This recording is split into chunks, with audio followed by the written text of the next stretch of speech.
Cult of Min, Sun Peak, Small Palace of Min. Tong Jigal, seated at the head of the table, says that the Palace of Bloody Art has extended its influence to Water Peak, the Elders community at Metal Peak, and even reached Tree Peak, where the Slaughter Palace is located.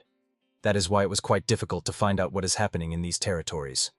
Sitting at the table are Yayultak, Han Soso, the Bloody Master, John Semin, Donban Il, and Dan Jonghak, who listen attentively to his speech. Han Soso says, "This is not all the information they managed to obtain about the Bloody Palace in the local markets over the past 2 weeks." The Master of the Palace of Pleasures adds, "She heard that they went beyond Heavenly Mountain. If it concerns external forces that require a lot of money, then the Heavenly Palace is currently the most suspicious." Tong Jigal replies to her that these are just guesses. They need more information to be completely sure. The old man addresses the Master of the Sword Palace and the Master of the Poison Palace, saying that following the young leader's order, they need to search for Zhang Shi at Beauty Peak. Donban Il responds that Beauty Peak indeed arouses great interest in him. Tong Jigal says, he heard that in the village by the Tears Stream, psychedelic potions are being prepared. This is a good opportunity to find out how the Bloody and Heavenly Palaces are connected, and he would like Han Soso, the Master of the Palace of Pleasures, to take care of this. The woman, fanning herself, replies that it will not be easy. She heard that the Western regions sent a delegation to them. Apparently, the feudal lord of the Timur Empire will personally visit them. Therefore, she cannot be absent. Tong Jigal says, "Then let Yayultak and the Master of the Trade Palace take care of the village." The young man glances at Dan Jonghak. What? He does not want to? The Master of the Trade Palace, casting a look at him, says without much enthusiasm, "Accepted." The old man decides that they will leave the Min Palace to the Bloody Master, as he has his own connections there. The Master agrees. Fine. Tong Jigal announces that the meeting of the hall leaders has come to an end. He expresses hope that everyone will be in good health until the young leader returns. The girls gracefully wave their hands and bow deeply. Formed into 2 rows creating a wedge, the girls standing ankle-deep in water watch as a tower rises from the whirlpool in the middle of the reservoir. Cult of Min, Water Peak, Lake Huagu. When the structure is fully raised, the water in the lake becomes smooth again. The silence is broken by the roar of a waterfall formed because the water flow from the lake crashes down the cliff. People on the terraces of a multi-level mansion observe what is happening. The royal personage of the Timur Empire, Ibrahim, looking at the waterfall, says to Khan Soso standing nearby, "Amazing. Just think, the water in such a huge lake can disappear in an instant." The woman replies that for 2 years they have been filling this place with water for the rituals of the cult. Then, 7 days before the festival begins, they dry the lake and pray. They believe the water will become rain on Tree Peak and make the land fertile. The man says that this is truly incredible. Even in their empire, he has not encountered such a grand ritual. The Master of the Palace of Pleasures, stepping forward and leaving Ibrahim with his guards behind, coquettishly replies that he flatters them. Then he offers the man to return to the summer brothel of Min. They have prepared breakfast for him there.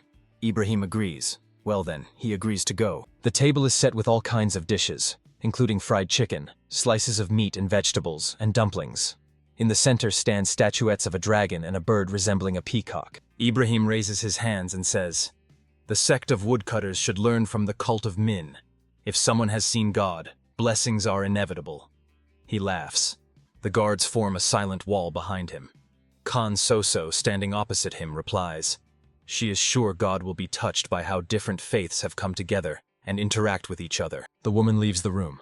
Already standing in the doorway, she looks back and wishes the Lord of the Empire a good rest. The door closes behind Khan Soso and silence reigns in the room. Ibrahim says, "What an attractive woman." The warrior standing next to him replies that she is not so simple. Ibrahim says, "Enough empty talk. He brought him here as he wanted. What should he do next?" The warrior replies, "Let his people leave them for now." Ibrahim waves his hand commandingly. His men immediately carry out the order and leave the room. The warrior raises his hand to his face, saying, "This woman they just saw." Ibrahim snorts questioningly. I, Yuljin, freed from the mask, say that she must be killed. Ibrahim, casting a sidelong glance at him, asks, "Did he make him bring an entire squad of Timur's Empire assassins here to deal with one woman?" The interlocutor replies, "To fight Khan Soso, you need to send thousands of heavily armed Timur soldiers to certain death. He is sure that one squad of mercenaries will not be enough, and they will need Ibrahim's help." The man's face darkens. He says that I, Yuljin, continues to get on his nerves. Looking at the interlocutor, He adds that he does not like his condescending look. Yuljin asks, so he refuses? Ibrahim chuckles, showing 2 rows of snow-white teeth. Suddenly his mood changes sharply, and he shouts, "Ha!" He can no longer retreat, for he has given his word. He will show how powerful his empire is. The moon disk illuminates the empty streets and the multi-story mansion towering above them. A silver snake with red eyes slides across a woman's palm. A voice sounds, "I wonder, when will he come?" Kan Soso sits on the bed. Her body is wrapped by a snake.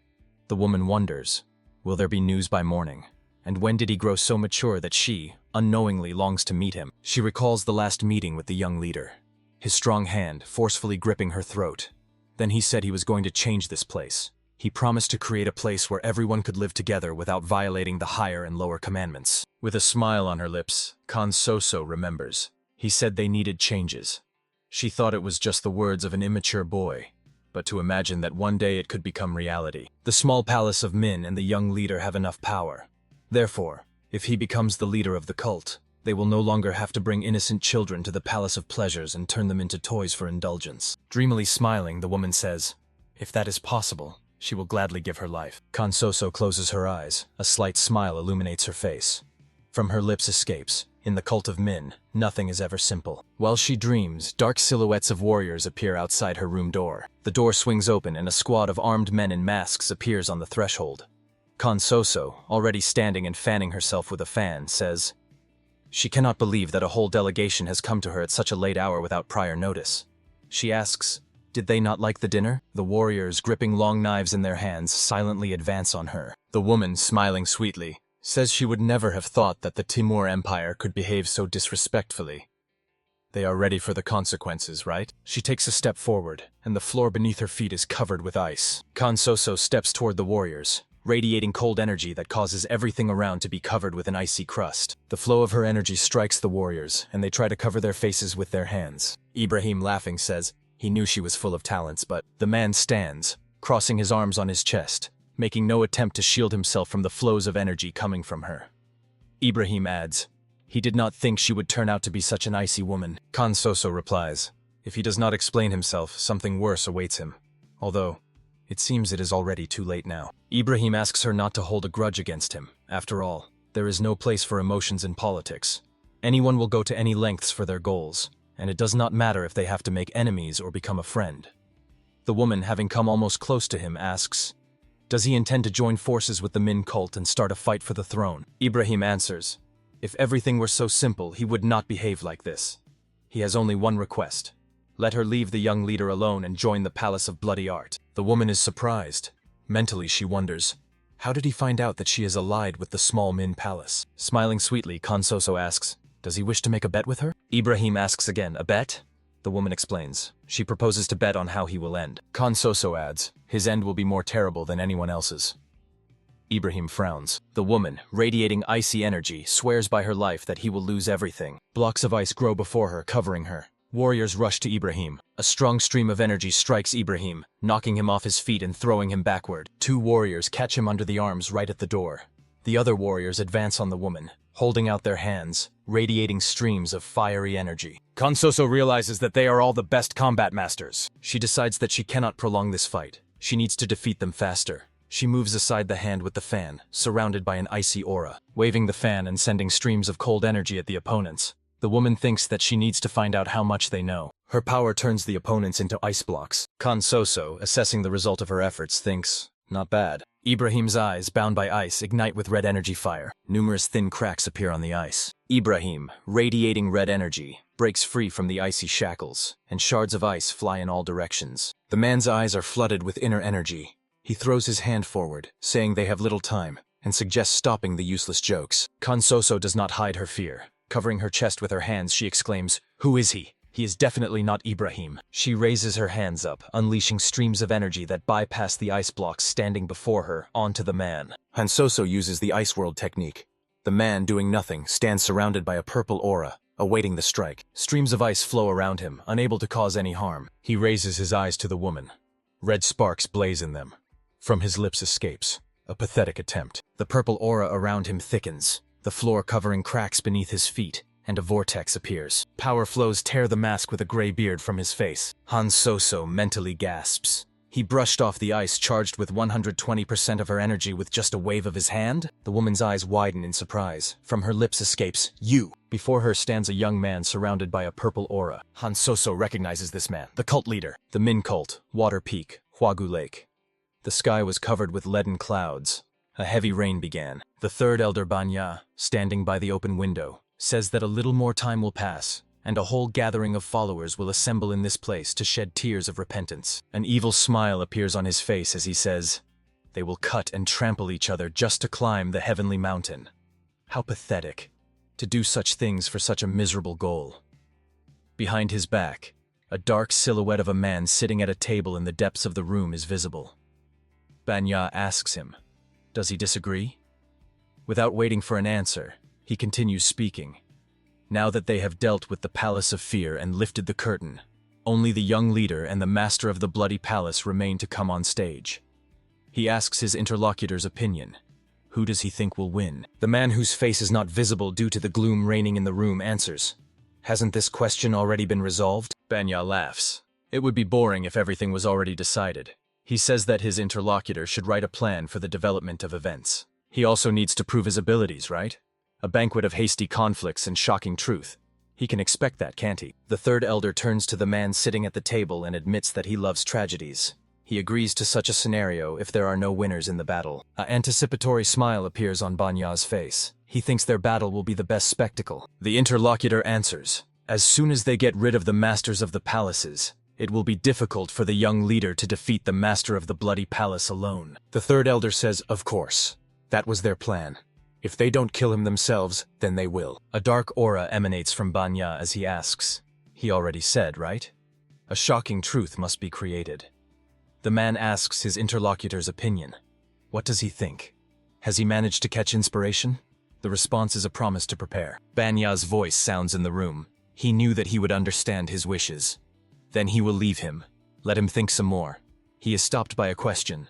Did he manage to learn about the delegation that arrived at the summer brothel Min? Banya says that it seems everything was arranged by the Palace of Bloody Art. Yayulchin disguised himself as a member of the delegation and infiltrated the Palace of Pleasures. The elder's interlocutor says, if he tried to kill the master of the palace, then in his opinion, it means they have money problems. He asks, was that also Banya's order? The elder answers negatively, no. The money that flowed out of the Bloody Palace has nothing to do with them. Most likely they were sending tribute to the heirs. He understands the situation is urgent, but what is the point in this? Banya adds, well, in any case, they are now in such a position that the dead masters of the palaces work in their favor, so there is no need to worry about them. He believes that the interlocutor only needs to take care of the gift they will present to the followers during the heavenly festival. The response is, got it. The third elder stretches his lips into a smile again as he says, wonderful. And now let him return and begin to prepare. He adds that the others should also carefully watch what will happen to the masters of the palaces, and clarifies, did his interlocutor understand? A squad of warriors marches along a mountain path winding between the rocks. Donban Il, touching with his finger the whitish veil surrounding them, says to Dan Chonghak walking ahead, truly incredible.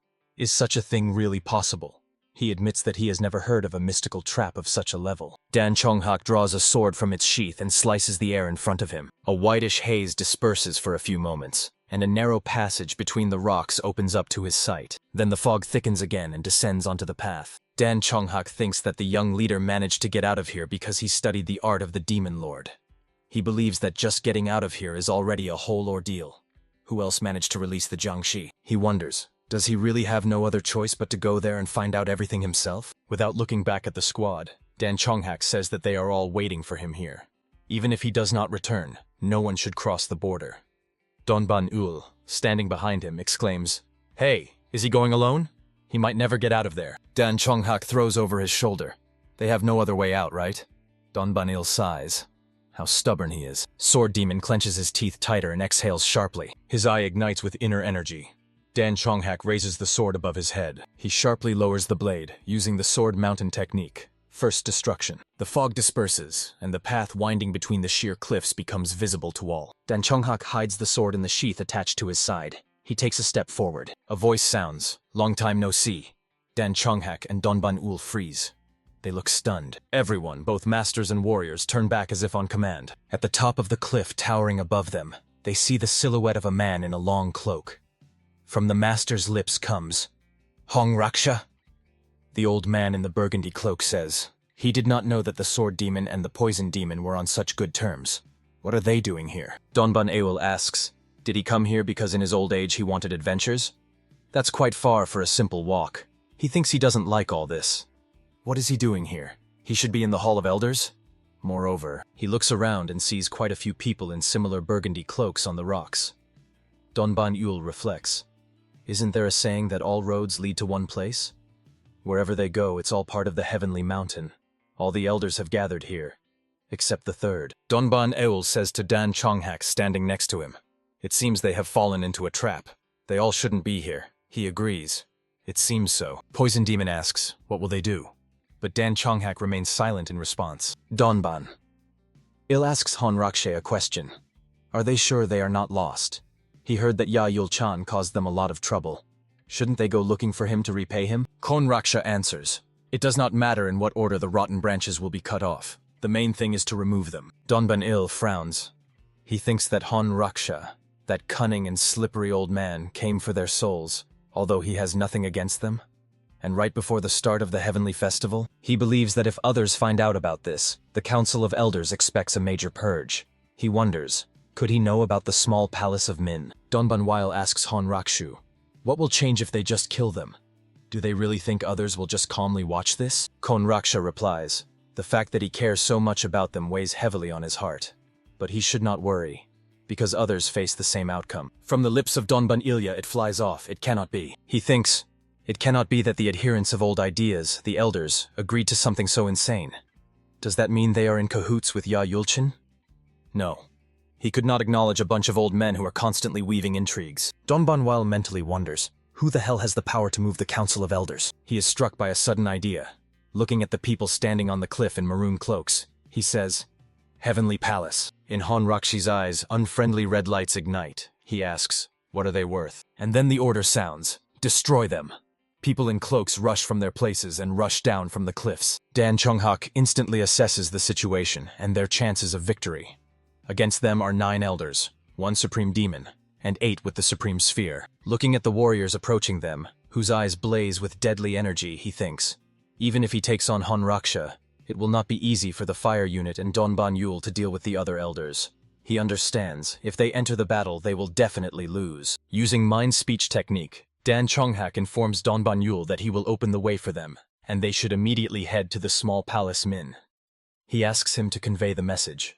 The heavenly palace really exists and has united with the Council of Elders. Dan Chonghak rushes forward, holding his sword in front of him and shouting to the warriors of the fire unit to let him pass. Han Raksha says that he has always been curious to know how strong the sword demon is. He raises his hand, preparing to strike. His palm is enveloped in a shining aura. Han Raksha uses the demonic strike with the demon face technique, and dark blue energy rushes downward, forming a grotesque face. Dan Chonghak pushes off the ground and practically soars upward, letting the demonic energy pass by him, smashing stones in its path. Meanwhile, the people in maroon cloaks clash with the fire unit. One of the elders tries to strike Donban Yul, but he skillfully dodges. The opponent is persistent, and the master barely manages to avoid another blow. He simply crouches, and red deadly energy rushes over his head. Donban Yul grumbles. To let him pass. Just think. He believes that he should not have gone far from home at his age. Could this really be how he meets his end? Between his fingers appear small multicolored spheres. Holding his hands in front of him and showing the numerous balls between his fingers to his opponents, Donban Will invites the opponents to attack. He says, if his end is near, he will try to take as many of them with him as possible. One of the elders screams in horror, toxification. He realizes that the old man has turned his own body into poison. The man standing next to him shouts, stop him! Donban Weil, seeing the people rushing towards him, tosses the balls upwards. Streams of vertical energy strike each of his opponents. The master of the poison palace throws all the balls into his mouth. The energy streams of the opponents rush towards him. Donban Weil's eyes fill with pale pink energy, and dazzlingly bright sparks flash in his pupils. The people in burgundy cloaks attack him so intensely that his body is completely hidden in the swirling energy of the opponents around him. 2 green lights ignite in the misty cloud. From the clouds of fog jumps out Donban Weil, transformed into a green-skinned muscular giant. He attacks one of the elders. His hand pierces the man's body. Blood sprays in all directions. The elder's eyes turn into greenish puddles flowing from his eye sockets. On his face, as well as on the faces of the two men standing behind him, horror is written. The green-skinned giant, who pierced his ribcage with his hand, holds his body suspended, and laughing says, "Didn't he warn you?" Looking at the two frightened elders with eyes glowing with emerald-light pupils, Donbanwil finishes the phrase. Didn't he warn that he would drag them along with him? One of the elders says, "Poisonous flower. He heard that it poisons everything in the world, but how impressive it is." The second shouts back that it won't last long. Donbanwil's body won't withstand the poison, so they need to scatter and block his path. Donbanwil curses and insults them. It turns out they know that too. The elders quickly move away from him, covering their faces with their hands. Donbanwil realizes he won't catch them, and he is sure he can't keep up with their speed either. Running makes no sense. He wonders, what should he do? He looks around, deciding what is best to do. A pale mist swirls around him. He raises his hand, which emits a greenish aura, and is surprised.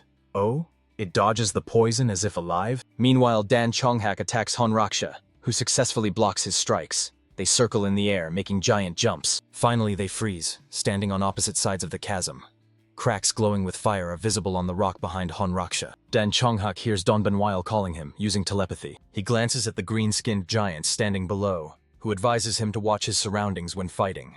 He must not destroy everything in his path. Donbanwil adds, he thinks the opponents are weak against poison, so Dan Chonghak better go into the mist. The sword demon, flashing his eyes angrily, asks, has he completely lost his mind? Donbanwil answers that they cannot win this battle, and it is already too late for him to run away alone. They need to decide quickly. Dan Chonghak briefly closes his eyes, then opens them again.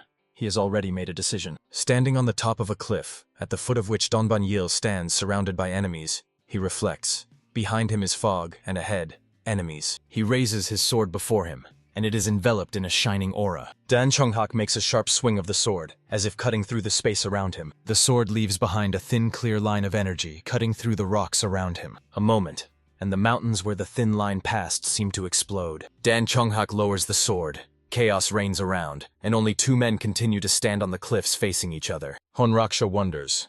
He destroyed the paths of retreat. Does he want to end his own life? What a disappointment. The sword demon tells him that today they will definitely pay their debts. Jumping off the cliff and raising the sword above his head, he orders the warriors of the fire unit to move towards Beauty Peak. Honraksha raises his hand after him, directing a stream of powerful energy at him. He exclaims that he does not know whether to call him foolish or arrogant. He will not return once he steps there. Strengthening the flow of energy, Honraksha bids farewell to the sword demon. His power rushes forward and strikes the rocks, bringing them down. The Bloodmaster approaches a long staircase, on each step of which warriors stand on both sides. On the arch of the entrance, visible in the distance, hangs a sign with the inscription, Min Cult. The Bloodmaster, tilting his head back, looks at it.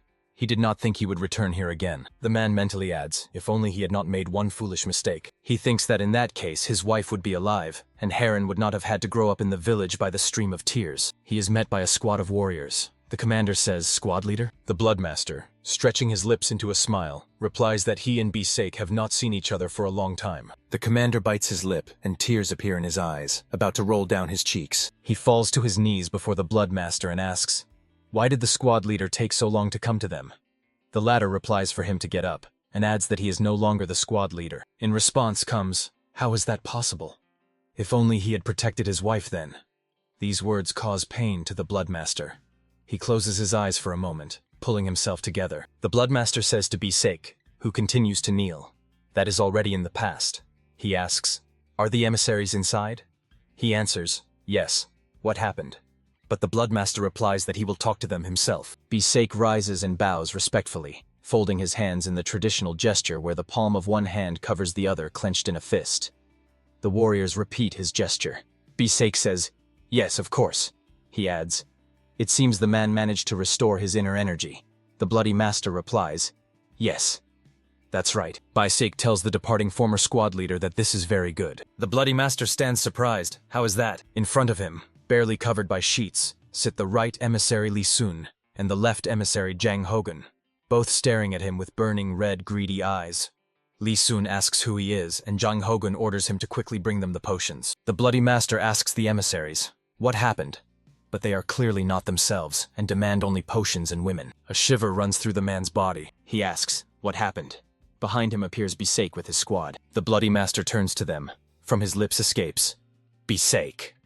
The man's body radiates fiery energy. B-Sake again respectfully bows before him, saying that he has committed a terrible sin. He should have taken better care of the emissaries. The Bloody Master demands that he tell him everything without concealment. B-Sake, bowing even lower, replies that it is all due to his inattentiveness. He adds, "It's all because he is not good enough." With these words, B-Sake plunges the blade into the Bloody Master. In the eyes of the former squad leader, pain and disbelief in what is happening. B-Sake raises a smirking face to him. A red aura rages around him. He says he can do nothing about it. It's so much fun. The Bloody Master, looking down at him, asks, "Why him? Who made him like this?" Continuing to have fun, B-Sake says. He asks who made him like this. Of course, he did it himself. He should have stayed in the village by the stream of tears. Then his death would not have been so pathetic. Continuing to hold the blade in the body of the former squad leader, B-Sake says, "On that day, the prayers of his wife were music to his ears. Considering this, he was able to take worthy revenge." B-Sake says that his wife was killed by Chanchun. The Bloody Master recalls the events of that day. Before his eyes again stands a dead woman, on whose knees lies a crying infant. The eyes of the Bloody Master flood with murderous energy. He says, "So B-Sake was behind this, and he left her under his protection, not even suspecting." The man, still smiling, replies, "Ah," and finally, he looks at him. Exactly how he should look at him. Let him look at him as a person, not as a nobody. He adds, "It's even a little offensive." He wanted to see Ilharan in the arms of the young leader. The Bloody Master remembers how B-Sake stood before him and asked to be taken as his apprentice. He also wanted to become strong. He said he was used to being constantly bullied, so it's all right. He just fears that because of him, the squad leader. He remembers the surprised eyes of B-Sake, asking, can he really call him an elder comrade? Then B-Sake kneels, lowering his head guiltily. He says, "The wife of the squad leader." The Bloody Master is seized by rage. Squinting, he thinks about how he failed to see B-Sake's true nature. He was hopeless from the very beginning. Such are the consequences of his own actions. The Bloody Master stands, surrounded by a murderous aura. His side is stained with blood flowing from a wound. He says, "Fine. He will handle this himself," and promises to show B-Sake the terrible reckoning that awaits him. The man clutching the bloodied blade steps back. He says, "Oh, so much confidence even in such a situation. It seems that even if he dies, he will never admit it. Well then, he will show him that he is no longer the same as before." B-Sake, faltering, looks confusedly at the former squad leader. The Bloody Master stands, surrounded by blood-black energy that rushes toward B-Sake. Fiercely flashing eyes flooded with murderous energy, the Bloody Master says, "Let them forget that they can get out of here alive. He will kill them all." Streams of blood-red energy crash down on the warriors. B-Sake, clutching the blade in his hand, exclaims, "So he has reached the highest level of the Blood Heaven's art?" He showers the former squad leader with insults, then says that today a special guest awaits him, and that it's time for him to retreat. Behind the Bloody Master, footsteps sound, and a man appears, surrounded by a shining aura. He recognizes him and exclaims, "Ayulchin!" The other replies, "Here they have met again." Then he adds with emphasis, "Ilteshik." Ayulchan raises a hand radiating bluish, dazzling, shining energy, and rushes into attack, offering to test if the other is strong enough to threaten him. The Bloody Master, in response, raises a fist for a strike. Red energy rages around him. His eyes burn with red flames, and bloody trails run down his cheeks. Insulting Ayulchan, he demands that he stay out of this. They rush toward each other. Their opposing energies collide. The explosion literally splits the mansion into two parts. A woman stands on the platform. On both sides of her, lamps are burning. Behind her, a pillar of fire blazes. Behind it, two wooden towers are visible.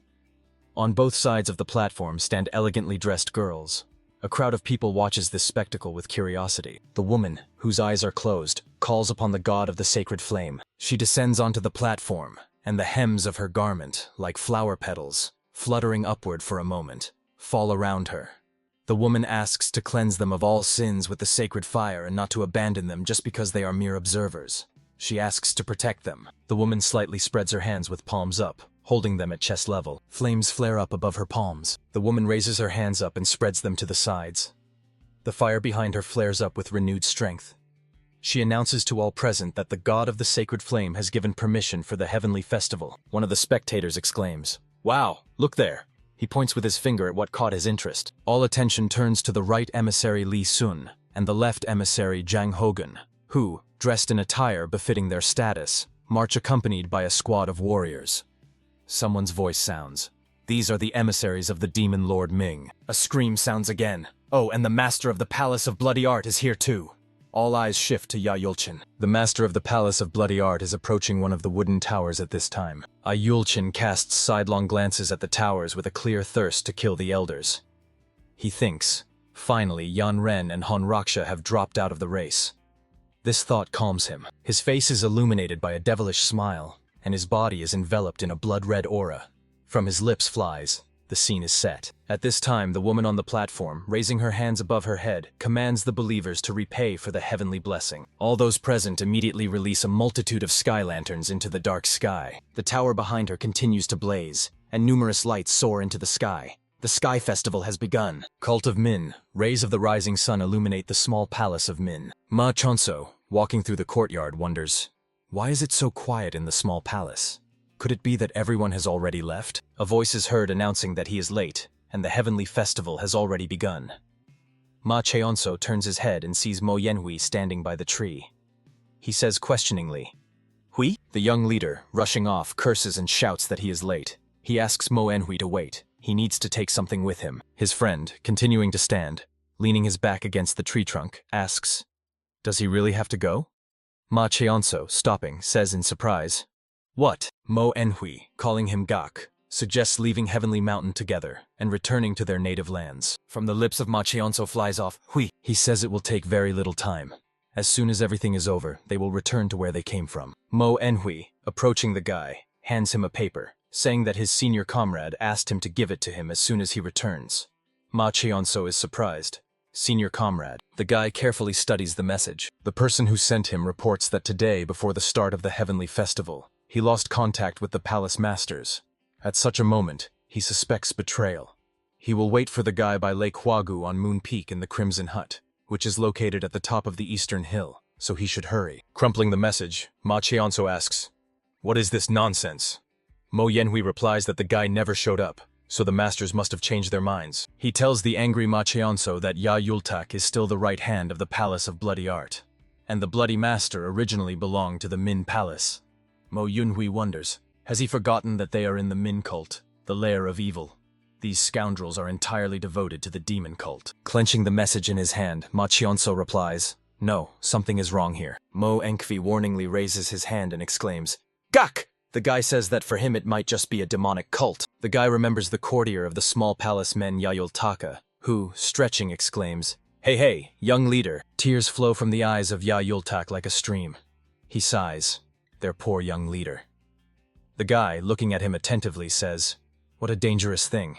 The effect is simply lightning fast. In his memory, the Bloody Master emerges, holding his sobbing daughter to his chest. He remembers standing before them, folding his arms in the traditional greeting gesture, saying that he has returned. He seems to see the joy illuminating their faces as if in a dream. Before his mental vision stands the face of Khan Soso, saying, "This is how everything will be." He extends his hand to the woman kneeling before him, saying that the master of the Palace of Pleasures should greet the Lord of Demons. The Sword Demon, staring at him, says that it was truly a magnificent battle. Dan Chonghak says that he will respond. Ma Chonso finishes the phrase, "But not for him." He adds, "And they are not the kind of people who run away so easily." He says that it is time for him to go to the Heavenly Festival. Mo Yenhui, clenching his fists, asks, "Won't he regret it later?" The guy answers that he has already been reborn. What else is there to regret? On the face of his friend, whose lower part is hidden by a mask, an angry expression appears. He shouts after the guy who is already moving away that his masters did not betray him. The place where the opening of the Heavenly Festival took place is already practically empty. People have flooded the city streets. Banya, smiling joyfully, says, "Han Soso, Dan Chionhak, Donban Il Taeshik, and Chun Semin. Since they have already been dealt with, only Ya Yulchinu and the Black Sun remain to play their roles." The man sitting in a wheelchair replies that he doesn't care whether the demonic cult falls or someone else leads it. Tonjigal adds, he just needs that person to keep his word. Banya laughs, well, since he was so obedient, of course, he will fulfill the promise. Leaving the room, the third elder, looking back, says that he will do everything to deliver the Murim Union soldier Mundan Jagal to the old man alive. Ton Jagal approaches the open window. He looks at the city streets filled with people rushing about their business, and thinks that in a moment, this place will turn into hell. Women and men, children and elders, all are anticipating the celebration. Ton Jagal has already made his decision and regrets nothing. Mentally addressing his uncle, he promises that they will see each other again soon. He sinks into memories. The young Tonjagal tells his uncle that something strange is happening. He explains that the martial arts masters of the small Azure sect, the three true swords of Hua, disciples of the outer sect of Mount Hua. Meanwhile, he counts on his fingers, then concludes, too many people have disappeared without a trace in recent years. Without looking at Tonjagal, the man sitting at the table with his back to him replies, haven't they all isolated themselves for training? Tonjagal, holding a notebook in front of him, answers, he is sure they haven't. There are at least 10 orthodox cults, and if you count the heterodox and those not affiliated at all, it comes to about 50. Tonjagal insists that they need to investigate this. He asks his uncle to allow the Dragonstorm squad to act. Uncle, chuckling, replies, all right, but let him stop bothering him. He promises to talk to the leader of the Murim Union. Just a couple of days after that conversation, they were ambushed. He remembers sitting on the floor in a pool of blood, asking either the woman lying motionless prostrate before him or himself to get up. The lower part of his body was paralyzed. He sat and repeated the same thing, get up. Then he lost his entire family. He lost everything. He faked his death and tried to infiltrate the clan, but rumors were circulating around the district that he isolated himself for training. He lost his legs and his valor, his family and clan. Red sparks of deadly energy flare up in Tonjagal's eyes, and his teeth bare in a snarl. There is only one reason why he survived all this time. Curiosity. Why did he end it that way? Tonjagal, bringing the chair closer to the bookshelf, takes one of the books and delves into reading. He only got the answer when, living like a dog, he managed to become the leader of the Hao clan. Hidden records, accessible only to the leaders of the Hao clan. Everything was recorded in them. His hands tremble as he reads the entry in the book. Target for assassination. The heavenly sower of the Murim Union and his entire family. His hands tremble even more, and his facial features distort with anger as he reads. A request from Mundan Jagal. He needed power. Power that could stand against the forces of the Murim Union. He had to leave the Central Plains and make his way to the Heavenly Mountain. And then he met the young leader, and heard from him that he wants to change the entire mountain. Ma Cheonso said that the current demon cult is like a bottomless pit. Everyone pushes each other into the pit they themselves dug. And since he got stuck here, he wants to stop this cycle of evil. He was an unusual young man. The young leader said things that a crook from a righteous cult would say, but over time he was able to feel his sincerity. Ma Cheonso said he would put justice above profit. He promised he would not betray him. The young leader said that this battle would end with him and Yulchin, and they had much to do to change the Min cult. And until then, he asked the old man to be careful. Then the spirit of righteousness, which Tonjagal had buried under the blade of revenge, revived in him again. Exactly like in the times when he was in the Murim Alliance. But the old man sat at the table in front of a blank sheet of paper. Suddenly words sounded behind his back. Heavenly sour Tonjagal. Then the same voice said that his eyes definitely see better than before. Behind the old man stood the third elder Banya. Extending his hand to him, he utters words of greeting, and says that he is from the Heavenly Mountain. Then he adds that he wants to give him an opportunity. He asks, does Tonjagal wish to know the truth? The old man remembers that he did not think long then. The spirit of righteousness fell along with his family, and the only thing left is the crippled demon man. Meanwhile, life on the city streets continues as usual. On one side, a cry sounds inviting to try rice cakes. On the other, there is an invitation to drink a glass of a strong drink, as well as to take the most comfortable spot to watch the festival. Someone calls to look at the decorations. The young leader of the Min cult appears on the street in unremarkable clothing, and no one pays attention to him. His head is adorned with a conical hat covering his face. Machonso opens the door and enters the room. Tonjagal, sitting in a chair by the window, says, he has come. The guy, approaching him, says that he has read his letter. He asks, what happened? Where are the other masters? The old man replies that he could not contact them. Now everyone is for themselves. This is where their true nature showed. Ma Cheonso wonders, doesn't it seem strange to him? What if they fell into a trap? Tonjagal replies that in that case there would be not a soul left in the palace.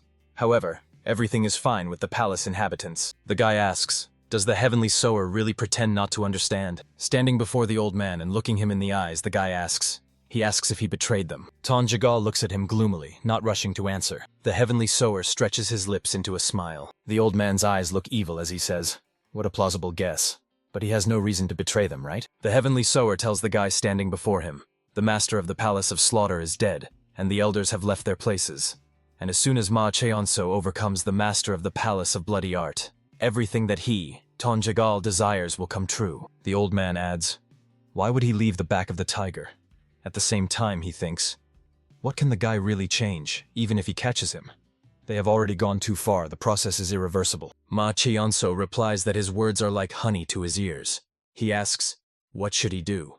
The guy thinks, if he wants to know what the old man plans, he must first listen to him. Tonjagal says that the situation is not that bad. After all, the master of bloody art is also isolated and is now in one of the wooden towers. The old man, looking out the window, explains that one of the conditions for becoming a leader is the recognition of the cult. Another is achieving the highest level of martial arts. The guy clarifies, when he talks about recognition of the cult, does he mean the masters of the palaces and the council of elders?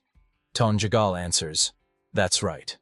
But the masters of the palaces have disappeared, and the elders have abandoned their positions. He says that the guy should appear at the clock tower in the image of the Black Sun. He must challenge Yayulchin to a duel, using the faith of the followers as support. Machonso doubts. Will he agree? Hasn't the Black Sun reached an inexplicable level of power? The old man answers, he is the one who values honor above all. He will agree only to control the crowd. The Tonjagal adds, the problem will be the ghost squad of the Palace of Bloody Art, which will hide among the crowd. So let them be more careful. Heading to the exit, Machionso says he will keep that in mind. He stops in the doorway and says that someone once told him, he always has a chance as long as he is alive. He adds, there is always a chance to change everything. The old man sits motionless in his chair, staring straight ahead. He does not react at all to the young man's words. Turning away from him, Machonso says, let him not forget this. Young Yan Chungak tells the teacher, this won't do. They won't be able to win. They lost. Young Tonjagal grabs him by the chest, shouting that he is a fool and they still have hope. He always has a chance as long as he is alive. The teacher adds, and there is a chance to change everything. Let him think. Think with his head. Closing the door behind him, Ma Chongso mentally addresses the teacher, saying that he will continue to try, as he said. The guy sighs, wearily lowering his head. Then, he straightens up and mentally commands himself. Forward. Walking down the street, he also mentally adds, to subjugate the cult of Min. The crowd is restless. People raise their hands up. Shouts are heard. Ma Cheonso, already wearing a mask, mentally curses. There are too many people here. How can he get in there? His gaze falls on three warriors. Dan Bon, Dan Shigen, and the eldest son of the Sword Support Palace Master Dan Jiho. The latter says, he is somewhere here. You just need to get to the center. He orders Dan Bon to clear the way. Ma Cheonso is surprised. They are from the Annihilation Squad. The guy approaches Dan Jiho from behind and touches his shoulder. Turning around, he starts swearing. Ma Cheonso uses telepathy to say that it is him. The young man, turning to face him, studies him intently with his gaze. Finally, he says, a jester? Ma Cheonso, again using telepathy, replies that actually in front of him is a young leader. Dan Jiho begins indignantly. What kind of young... He stops himself, and from his lips slips, damn. The guy puts a finger to his lips, signaling that the situation is not the best. He suggests stepping aside to avoid attracting attention. The young man replies that he understands. Soon Ma Cheonso and the three warriors stand facing each other in the room. Dan Jiho asks, what is happening? Why is he wearing that mask? Dan Shigen, not choosing his words carefully, says, so he just showed up now? Where have his devils been carrying him? The guy in response asks, and why did they come only now? Dan Jiko answers that he was looking for the squad leader and his sister, but he was informed that the palace master and the fire unit have disappeared. Therefore, the remaining members and the squad leader return to the Sword Support Palace. Three warriors bow their heads in unison. Ma Chonso replies that he has received the news, but the palace master is a powerful man. There is no need to worry. He is sure that he is still alive. Dan Jiko clenches his trembling hand into a fist, saying, yes, of course. He is confident that he is still alive. The young man standing before them, now without a mask, asks, but why is he looking for his sister? Did something happen to this? Well, to her. After a slight pause, Dan Jiko answers that this scoundrel ran away because she said she did not want to get married. Ma Chonso clarifies, is he talking about the wedding between her and him? The answer is, yes. The young man mentally addresses the bride. She was the one who first proposed, so why is she running away? It's just ridiculous. Dan Shigan, pounding his fist on his chest, asks, but what is he doing here? Shouldn't he be at the watchtower challenging Yulchin? The young man raises his hand conciliatorily and replies that his speeches are, as always, meaningful, and now he should stop talking nonsense. He demands that everyone listen to him carefully. Soon Dan Shigan, beside himself with rage, shouts, this heavenly palace! He hurls curses without caring about his language. Dan Shigan, not slowing down, addresses the young leader. Why is he still here? If these scoundrels are at the heavenly festival, They must be killed immediately. The young man interrupts his passionate speech, saying that it is not the time yet. He does not know if they noticed, but these scoundrels are hiding among ordinary people. It is important for them to find out what they are planning. Danjiko asks, but what use is it for them to target the young leader? It doesn't seem like he couldn't escape from the masters with the supreme sphere if he wanted to. The young man thinks, and he is right. After all, if Tonjagal betrayed them, then the Heavenly Palace is aware that he has mastered the art of the Demon Lord. If during the duel with Yulchin he has to flee, they will not be able to catch him. He wonders, so why did everything revolve around the Heavenly Festival? He told him to climb the clock tower in the form of the Black Sun, using the support of followers in a duel with Yulchin. The support of followers? Ma Chonso asks if believers have reasons to come to Lake Huagu. Dan Jiho answers they can come if the lion dance begins. Lion dance is a performance where people dress up in huge lion costumes and break the hanging gongs suspended from supports. Huge crowds of people can participate in the performance by tossing sandbags and dancing. He remembers how once his teacher Ton Jagal said something similar. Standing on the summit, he said that fame is like this mountain. It is very difficult to climb it, but easy to fall down. He reflects on merchants selling masks as if it were some kind of fashion, on the followers gathered by Lake Huagu and the warriors lurking among them. The glory of the Black Sun soared thanks to the faith of its followers, and to make the Black Sun fall. The guy mentally addresses the teacher, asking, what exactly did he do to them? Ma Cheonso, loudly cursing, shouts that they have little time. They need to go to Lake Huagu, right now. Dan Jiho replies, we obey. Dan Bon exclaims joyfully, Q! An evil grimace appears on the boy's face. He clenches his teeth harder, mentally telling the teacher that he will not let his plans come true. Resolutely striding ahead of his small squad, the guy mentally adds, because he intends to stop him. In the square surrounded by a crowd stands a wooden structure, a pole with a crossbar on which a clay vessel is hung. Shouts are heard. Lions in the center. 4 huge figures depicting lions stand around the structure. Yulchin, watching from the tower what is happening in the square, thinks, so in the end he will not show up? If he is late, it will be too easy to defeat him. In his eyes, a fire of inner energy flares up when he thinks that today the myth of the Black Sun and his life, all of this will come to an end. Suddenly, his attention is drawn to the blue-black energy with purple streams soaring above the crowd. It rushes toward the tower and coils around it like a huge snake, climbing upwards. The boy in the mask jumps onto the roof of the tower and freezes for a moment. He thinks, this all-consuming feeling is the supreme sphere of the Demon Lord. I, Yulchin, understand that the Black Sun is here. A shining aura envelops his figure. One thought beats in his head. He is finally here. Purple energy surrounds the boy in the black mask standing on the roof of the second tower. A girl standing below watches the man whose figure, surrounded by a formidable aura, is visible on the roof of one of the towers. The excited Dan Yewa understands that this is Sobon. Dancing nearby, Hyun Mu says that the festival guests are so busy they don't even look their way. And even if they do look, they won't see them. Dan Yehua exhales. Ugh, how annoying this is. Then why did they drag him here? Hyun Mu replies, who knows? They say that the masters of the palaces of pleasure, sword, and poison have been defeated.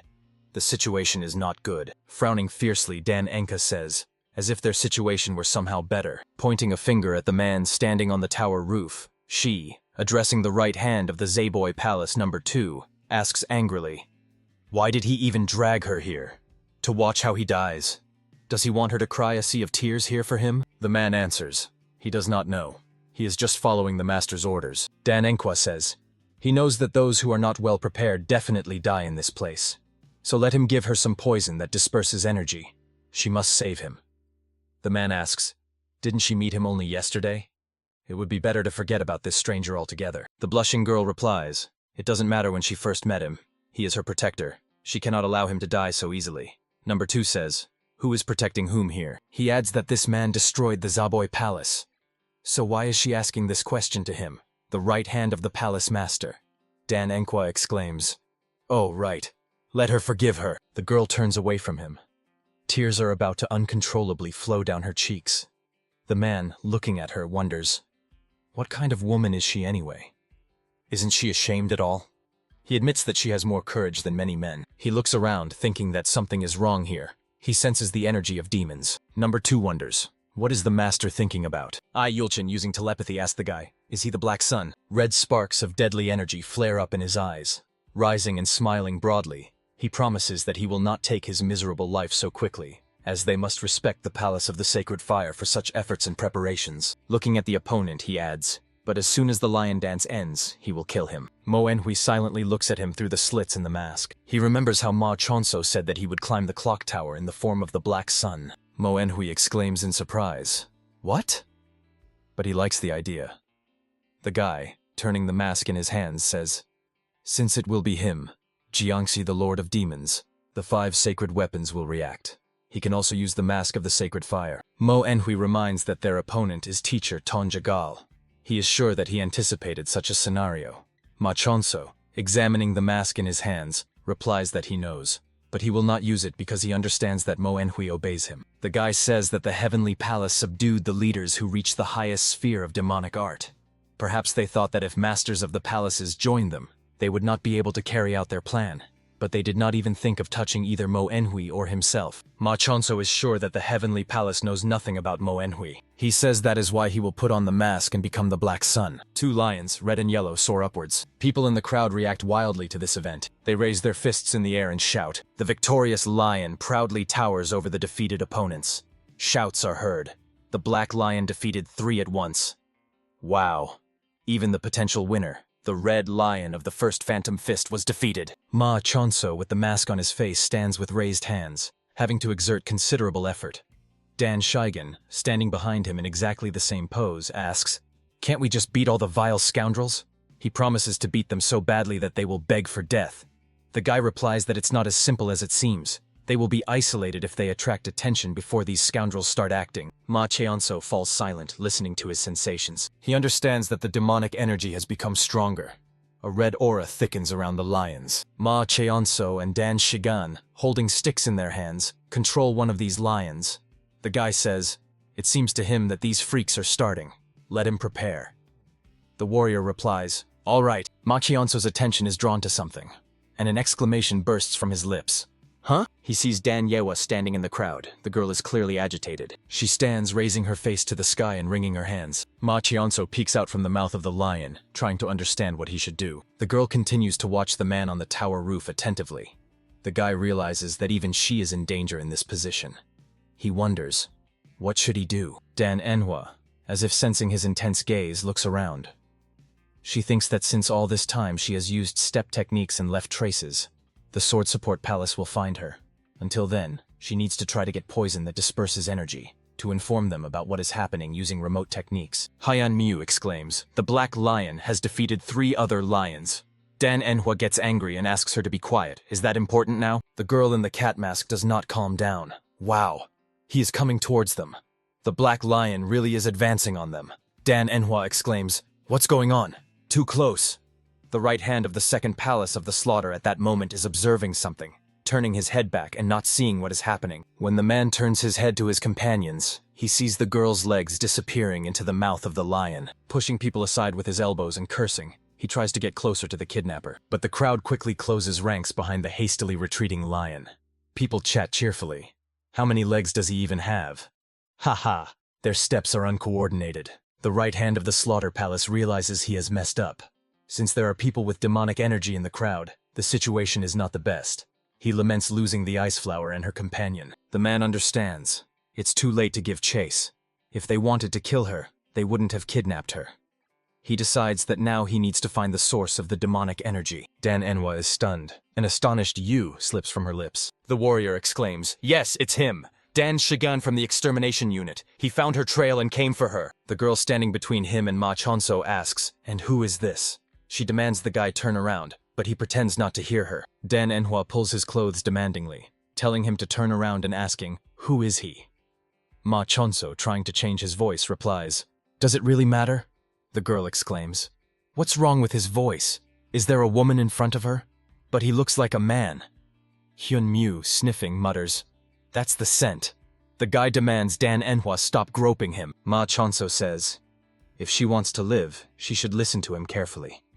Uninvited guests with hidden intentions have arrived here. It's very dangerous to be here, so she should follow Dan Shigen. They need to run from here. The girl shouts excitedly, "What?" She orders Dan Shigan to tell Sobon, who is now at the top of the clock tower, to run from here without looking back. Ma Chonso demands the warrior not listen to her. He orders to take the girl and run from here as soon as possible. The warrior looks a bit confused.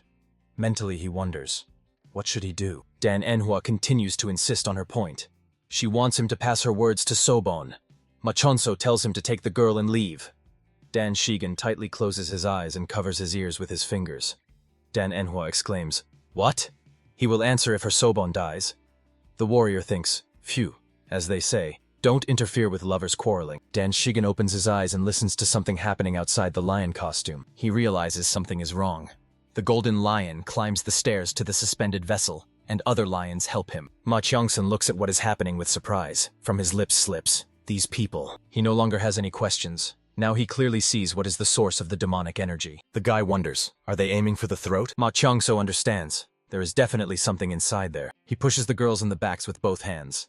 Dan Yunhua indignantly asks, what is he doing? The guy is enveloped in a purple aura, and he continues to push the girls with greater force. Ma Qiangsu says, even if she intended to ignite the poison that disperses energy, she will need time to stabilize the internal power. So let her go to a safe place. Feeling his energy, the girl wonders, is this an internal healing technique? Even her father is not able to apply it so easily. Ma Qiangsu says he does not want to put her in danger. Well, although considering that she came to the Heavenly Festival with number 2, it is already too late. Dan Yunhua thinks that this voice is familiar to her. The guy adds, so, let her forgive him. He pushes Dan Shigen and the girls outside. The lion, leaving them behind, rushes forward. Looking after him, Dan Shigen says, always does everything his own way. Dan Enhua mentally exclaims, what? Han Mu also watches the departing lion with his gaze. The girl, pressing her palm to her chest, wonders, what is he asking forgiveness for? Is it possible? Meanwhile, the golden Lev continues climbing the stairs, at the foot of which the other Levs are crowding. People open their mouths in surprise as a black Lev flies over their heads. The guy uses the technique of the 10 Imperial Strikes of the Demon Lord. Wind Dragon Strike, literally knocking off the lions trying to climb the stairs. One of them falls down the stairs, but the golden lion is already at its top. The guy rushes after him, clenching his teeth in anger. Ma Cheonso mentally asks his opponents a question. Even if their comrades fall, will they still finish what they started?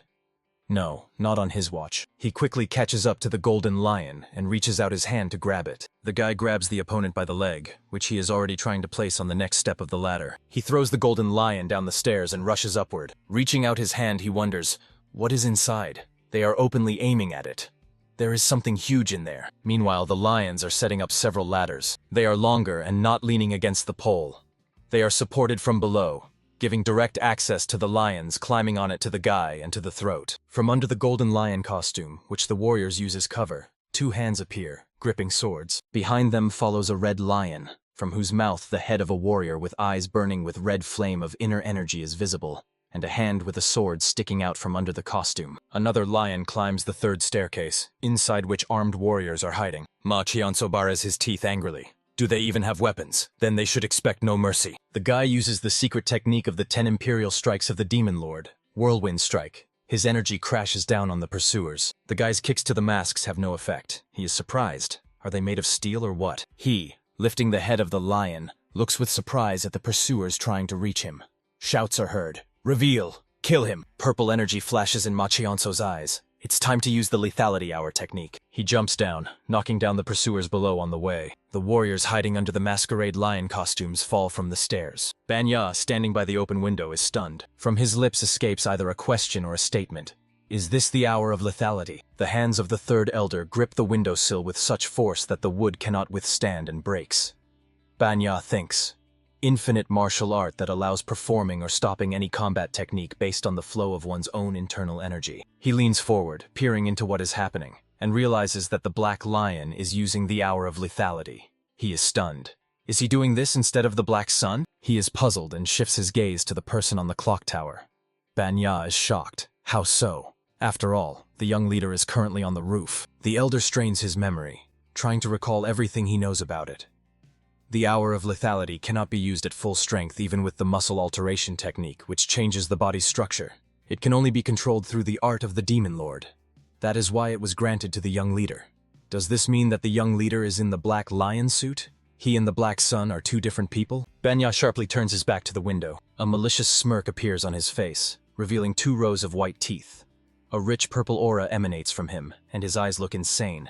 The elder mentally addresses the young leader, saying that he cannot ruin the whole show. He must fight Yulchin, and they will both die. Banya adds maliciously that because of Ma Cheonso his plan went awry. But whatever happens, today he will kill him. The demon butcher sits on a chair in the corridor, playing with the cleaver he holds in his hands. At the end of the corridor, a silhouette of a person quickly approaching him appears. Banya passes by and opens the door leading outside. The demon butcher, chuckling, asks, "Are you going somewhere?" The third elder turns to him and asks, "Did he allow him to ask questions?" The blue aura surrounding him indicates that the man is not in the best mood. The demon butcher immediately apologizes for hurting his feelings. Banya, continuing on his way, throws at him. If he does not want to be gotten rid of quickly, he should not meddle in things that are not his business.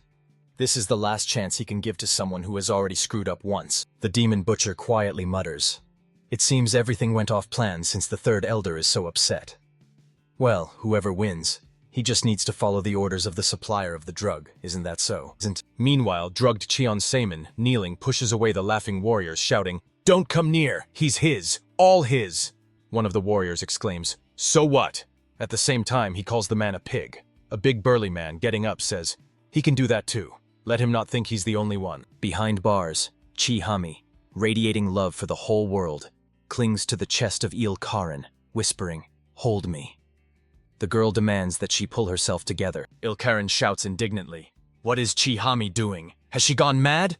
The demon butcher watching them says that by this time the madness should have already taken effect. The man, running his tongue along the blade of the knife, says that the girl, who hasn't even studied martial arts, holds on for quite a long time. How strange. He adds that he will make special efforts when he prepares her. Il Karen is outraged. What does this mean? She demands that he immediately give them the antidote. Then she asks, does he want to know if she will survive after this? The butcher demon radiates a red, deadly aura as he, brandishing a huge knife, replies, "No need to be surprised. Everyone says that at first. Let her keep praying, maybe even cry. The more desperate she is, the tastier." The girl, stammering, demands that he stop. Nodding at the closed door, the man mockingly adds, "Who knows? Maybe if she prays sincerely, the savior she so hopes for will break in here and save her." He laughs loudly. At that very moment a crash is heard, and the door shatters into splinters. In the doorway stands a man whose eyes burn with a red spark of deadly energy. The demon butcher looks at the man with fear and bewilderment. Inner energy concentrates in the hands of a person, and soon it takes the form of a sphere, in the middle of which lightning flashes. Meanwhile, the Black Lev is already at the top of the stairs. Ayulchin is puzzled and mentally asks, what is he waiting for? Glancing at Banya standing on the hilltop, he, using the technique of thought speech, asks a question. Will he just keep watching? He adds that the situation will not change, no matter how hard you try, and asks, does Banya think he can stop him by changing the numerical advantage in his favor? Banya stretches his lips into a smile, and replies that arrogance is poison. He asks, what happened to Liao when Sun and Jin combined their attack? The support of the believers of the Black Sun has spread throughout Heavenly Mountain. This must be changed. It is necessary to defame him. Ayulchin tightly closes his eyes, trying to pull himself together. He opens his eyes, in which icy energy sparkles, and transmits to Banya.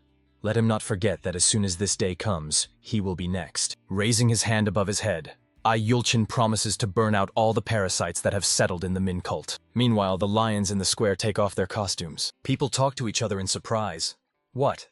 They are taking off their costumes? They are surrendering? Someone says, wait, they are all wearing masks. This is the Black Sun. A shout is heard. The Black Sun is here.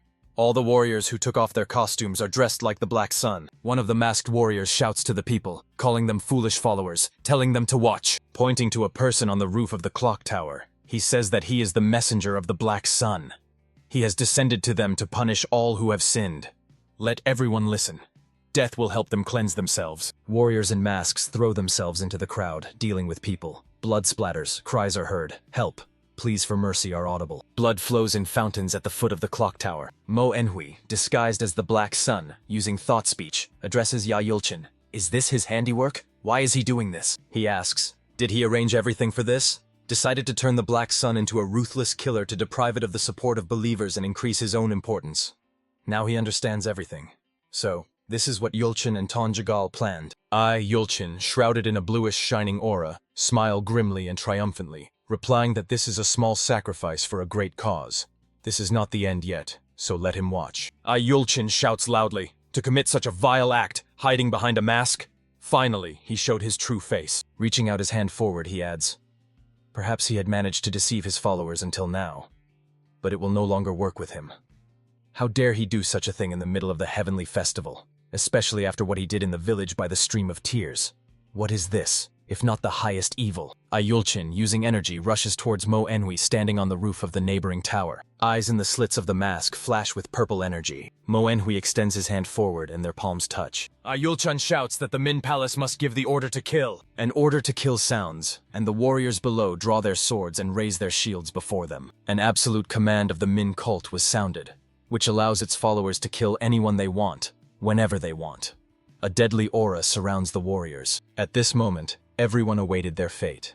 Originally, such an order could only be given by the Supreme Patriarch, but since he is currently absent, the right to give the order passes to the emissaries of Min. Mo Enhui addresses the young leader. What does he plan to do now? Why is he inactive? They need to neutralize them and remove the false accusations from themselves. Ma Chonso, hiding under the black lion costume, replies that he cannot move. He suspects he has fallen into a double trap set by the teacher.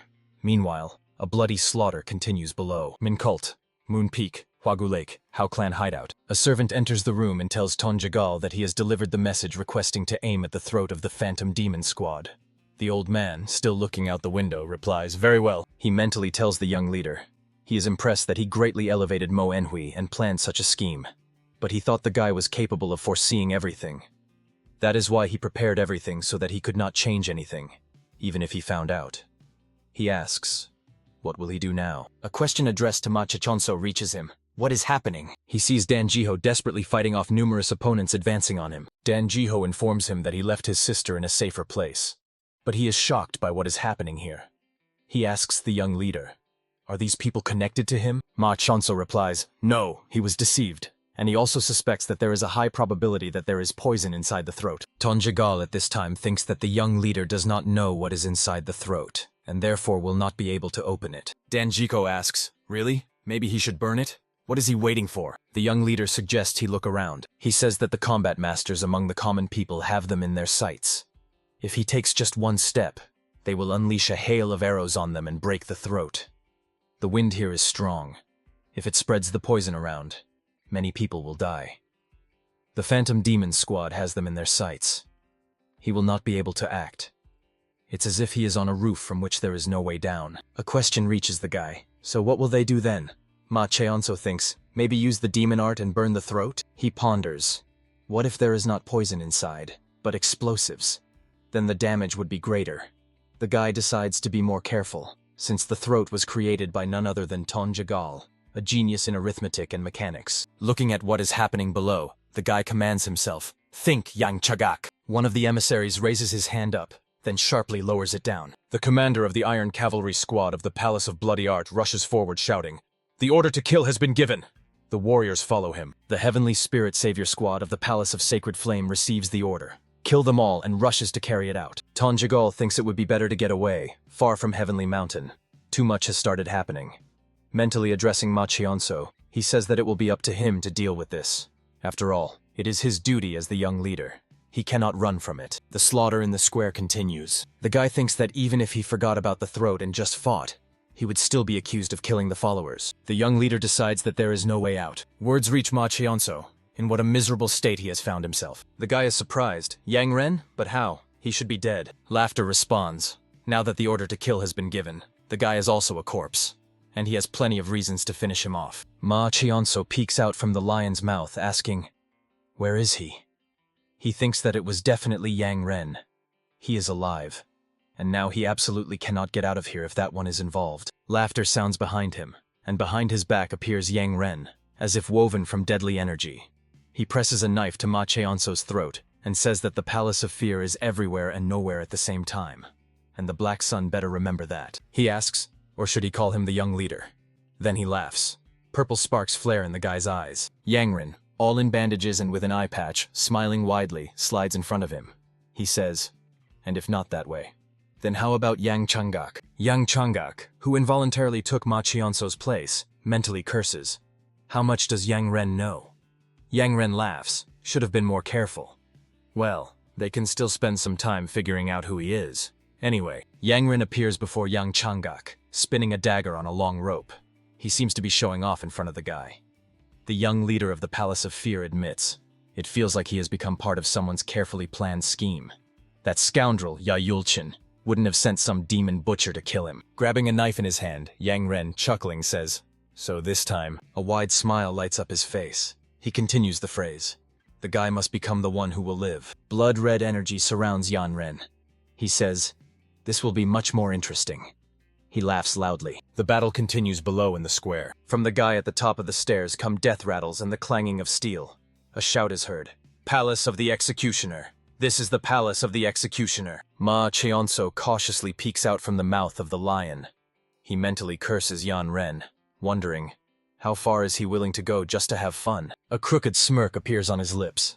He thinks he doesn't know if he himself has gone mad, or if the Min cult has influenced him. But right now, smirking malevolently and looking at the scene with eyes filled with purple energy, he mentally says that he really likes such insane behavior. The leader of the Iron Cavalry Squad of the Palace of Bloody Art shouts, "The order to kill has been given. They are all traitors. Kill them." Ma Cheonso says, "They should not have taken innocent people hostage." The black lion soars into the air. A leg wrapped in a purple aura stands firmly on the ground. A voice is heard. They provoked a rebellion. Anyone who dares to approach him. Ma Cheonso, having shed his masquerade costume, appears before everyone, surrounded by purple-black energy, weaving a demonic visage above his head. The guy says, anyone who dares to approach him will be killed immediately. A precise energy strike knocks one of the warriors to the ground. The squad leader thinks, it looks like some mythical art of the demon lord. But the guy is most likely bluffing. He decides he will deal with him quickly. He gives the command, prepare to form a knight. The warriors immediately and swiftly carry out his order. They form a semicircle in front of Ma Cheonso, completely shielding themselves with shields in 2 rows, bristling with spears. Ma Cheonso, smirking, says, "Impressive. And this is called building with a horse?" Even the highest imperial fire archers would have struggled to break through, but he throws his hand forward, sending an energy sphere at the opponents. Flashing his eyes, he says that their commander has just made a mistake. The sphere, rushing towards the warriors, grows in size as it moves. In the squad leader's mind flashes the thought, impossible. He is stronger than the Supreme Master. He gives the order to defend. The power of Ma Cheonso strikes the shields, breaking the orderly ranks. The method of building with the knight was created to be able to repel the demonic flaming squad of Jason's archers, who possessed destructive power and mobility. The commander looks intently at the results of Ma Cheonso's attack. Around lie twisted shields and bodies of warriors. The leader of the Iron Cavalry Squad is stunned. He destroyed such a rank on the very first try. He gives the order to reform into the sword turn formation, but then he immediately falters. Another energy strike mercilessly scatters the bodies of his warriors. Ma Cheonso rushes like a mad whirlwind among the surviving warriors, dealing with them. Those who were lucky to survive look at what is happening in shock. One of the warriors says, "This is the demon god." Ma Cheonso steps toward them, surrounded by purple-black energy, which forms a demonic, terrifying figure above his head. Approaching the squad leader, the young man says, he warned that they were making a mistake. Stopping in front of the man sitting on the ground, Ma Cheonso offers to clarify everything. He says that he has become a traitor. The man thinks fearfully. He was the one. Ma Cheonso advances on him. Purple-black energy swirls around. He says, for attempts to kill him, the young leader. He leans down, baring his teeth in a devilish grin. Purple energy shines in his eyes. In the head of the Iron Cavalry Squad commander flashes, "Ma Cheonso, the young leader!" Meanwhile, above the heads of those present, a confrontation between Mo Yunhui and Ya Yulchin takes place. Using telepathy, the master of the Blood Art Palace says to his opponent, what ignorant people they are. They suddenly stopped caring who he is. They only want this to end as soon as possible. Mo Yunhui replies to him that it was he who gathered followers here, and then deceived them. This is all his doing. Continuing the confrontation using internal energy, Ya Yulchin says that he also provoked them. Will he keep hiding behind a mask? Mo Enhui replies that for them, he is just as much a puppet as he is. The enemy is outraged. What? Mo Enhui replies.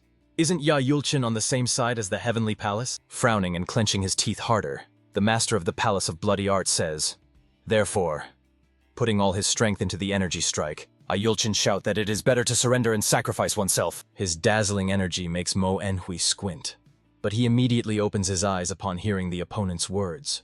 You can't shut out the sun just by covering your eyes with your hand. Yulchin is already behind him, raising his hand to strike. Dazzling lightning bursts from his fingers and strikes the top of the tower. At this time, Mo Enhui lands on the ground.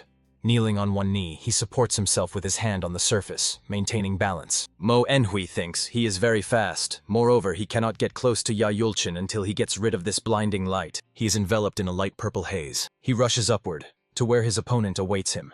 Raising his hand clenched into a fist before him, Mo Enhui intends to burn Yahyulchin to ashes. His energy takes on a rich purple-black color. The master of the Palace of Bloody Art, surrounded by radiance, raises his hand, planning to deliver another strike. He exclaims, "So, he is trying to imitate the art of the Demon Lord?" This technique is merely an illusion dreamed of by their ancestors. He throws his hand forward, and a pillar of dazzlingly shining energy strikes the opponent from his palm. Immediately, surprise appears in his eyes. Mo Enhui successfully copes with his attack. Yahyulchin exclaim, "The flame that burns the radiant light of heavenly art. Could it be?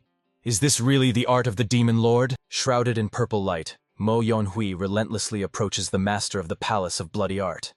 But he immediately teleports and ends up behind him. Mo Yonhui, following him with his gaze, thinks that he is very fast. He immediately changes trajectory and, reflecting the opponent's light attacks, tries to catch up with him. Mo Yonhui now sees much better, but he cannot catch Yahyulchin because he has absorbed the light.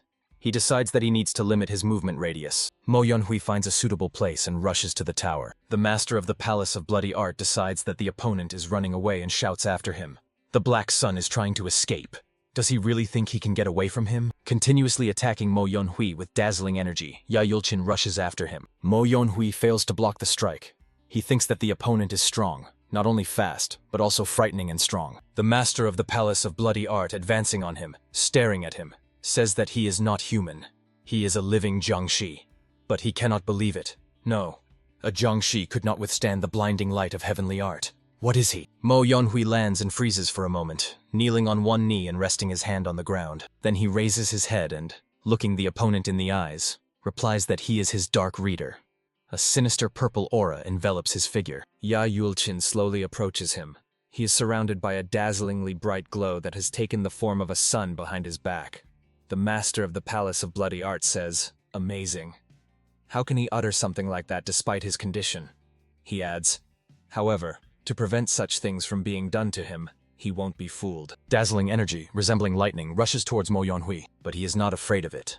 Clenching his teeth tighter, he thinks about how the flame of the Demon Lord suppresses the opponent's light.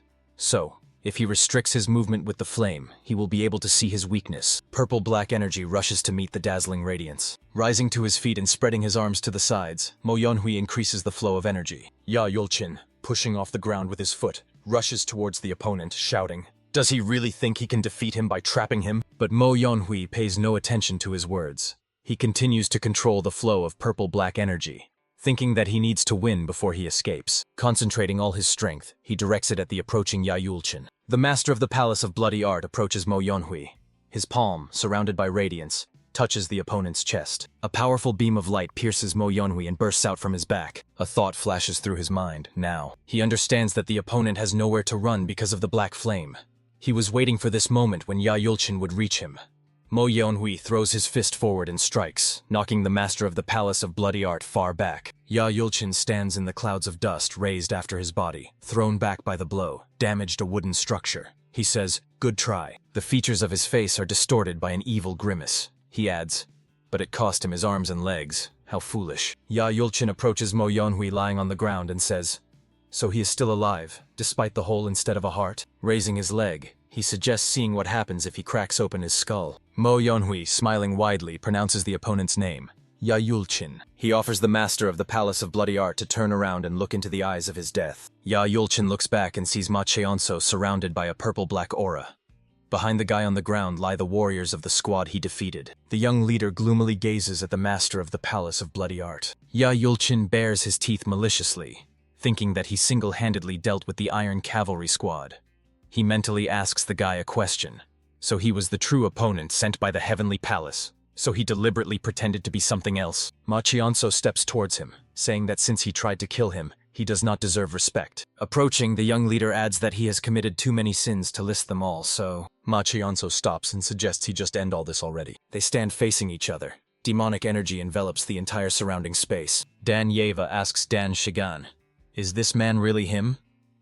The latter, crossing his arms on his chest and bowing his head, answers, "Yes, this is the young leader. He is so powerful that even the iron cavalry squad next to him seems trivial. The cruelty with which he crushes enemies to dust without hesitation. No one is capable of doing what he can. Never. Pointing a finger at the square, in the center of which rages a purple-black energy surrounding the young leader, Yahello, and the clock tower, the girl exclaims, "How is this possible? He could barely maintain his rank."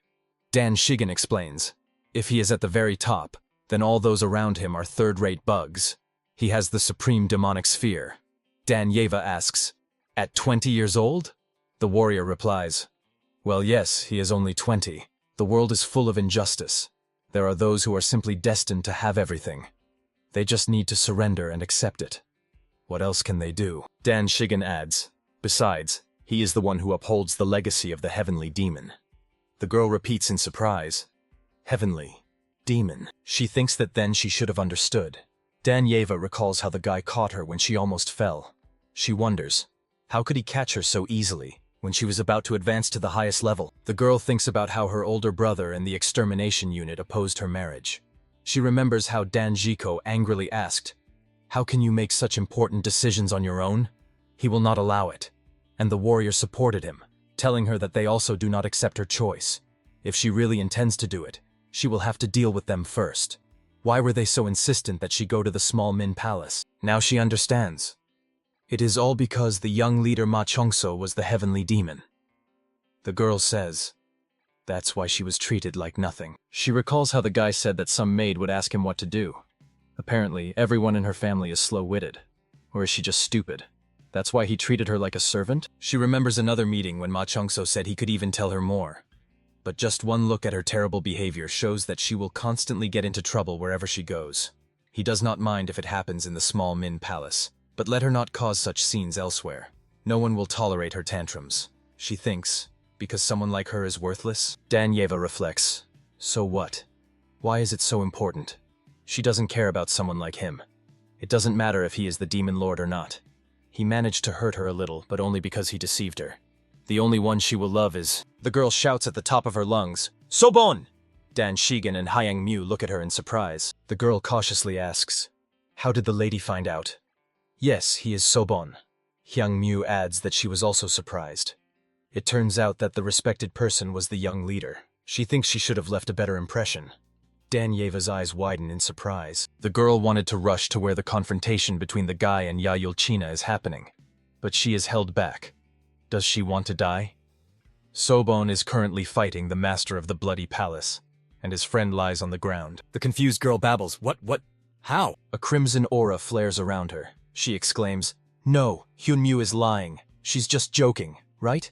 And she almost believed it. That lustful pervert is Sobon? Well, yes, very funny. She remembers the leader of the higher demon lord squad, B-Seek, and his words, on the day of the Black Sun's arrival. They say the young leader was there too. He also said that the Black Sun wounded the village chief because he forced the villagers to make potions, and then he left. But the young leader just ran away without telling anyone. She recalls Sobon turning away from her, saying, maybe he had his reasons. She then replied, "What nonsense. Reasons? What reasons could he have? He's just a brainless pervert. He visits the Palace of Pleasures and then says he doesn't despise her. He tries to hurt her by pretending to be a noble person." Words of Sobon asking her to forgive him surface in her memory. Danyewa realizes that the young leader was indeed. She imagines Ma Cheonso without a mask, then also mentally puts it on him. The girl understands that the young leader was Sobon. A voice sounds. So she didn't know either? Danyewa flinches in surprise. Gu Yanren, all in bandages and with an eye patch, slinging a sword over his shoulder, approaches them saying, "Interesting." Well, how interesting? Dan Yewa is surprised. Master of the Slaughter Palace? How is he here? The girl exclaims. So he knew that the young leader was the Black Sun? Gu Yanren answers, yes, he knew. Dan Yenhua laughs. The master of the Zaboya Palace says that now is not the time for laughter. Gu Yanren adds, even if the young leader has mastered the art of the Demon Lord, Ya Yulchin is a strong opponent. Moreover, not the only one. He quietly giggles. Hyun Mu objects, but he is the young leader. He can simply cancel the assassination order. The master of the Zaboya Palace turns to her and asks with a smile, does she think so? The emissaries standing on the elevation shout, do not delay. One of the emissaries declares, he is not the young leader. He is merely a traitor who led the Min cult into chaos. The Min Palace demands that they immediately carry out the assassination order. Hyun Mu repeats confusedly. It cannot be. He is the young leader. Gu Yanren laughs and says, he knew it would be like this. The eyes of these old men are useless. Yulchin managed to fool them all. That is why these old fools, who are good for nothing, must be killed, and power taken into their own hands. He is stopped by a timid girl. Please. He shifts his gaze to the trembling Dan Yenhua. What? The girl stammers. Sobun, young leader. She asks to help him. Gu Yanren, frowning, asks, why would he need that? Dan Yenhua shouts. Then why is he even here? He didn't come here to shift all responsibility onto others, did he? The master of the Zaboya Palace chuckles. That's true. He must finish him off himself. The girl demands that he stop laughing and go help the young leader. The most important thing now, in her opinion, is to make sure he survives. Gu Yanren giggles. It seems she has grown attached to him. Dan Yenhua exclaims indignantly, oh, come on. Gu Yanren, glancing at the emissaries, replies that he also does not want Yayulchin's plan to work, so he might try to be nice. Meanwhile, with one hand he grips the hilt of the sword he casually holds on his shoulder. With the other, he holds a fearsome dagger. The emissaries look unpleasantly surprised. Before them stood Gu Yanren, shrouded in a red haze of fiery energy. He says he can still understand why Li Sunu, this clever little right emissary of Min, needs this. Then he turns to Bi-Seik, standing behind the two elders. But he did not think that the left emissary Min Jung Hogun would allow this young scoundrel to boss them around like that. He even feels ashamed for him. Gu Yanren chuckles. Bi-Seik says that the Heavenly Festival is currently in full swing. Making statements at such a time is clearly against the cult's commandments. Gu Yanren looks surprised when the man unleashes an energy strike on him. His reaction is immediate. Having knocked down Bi-Seik, he asks, will these be his last words?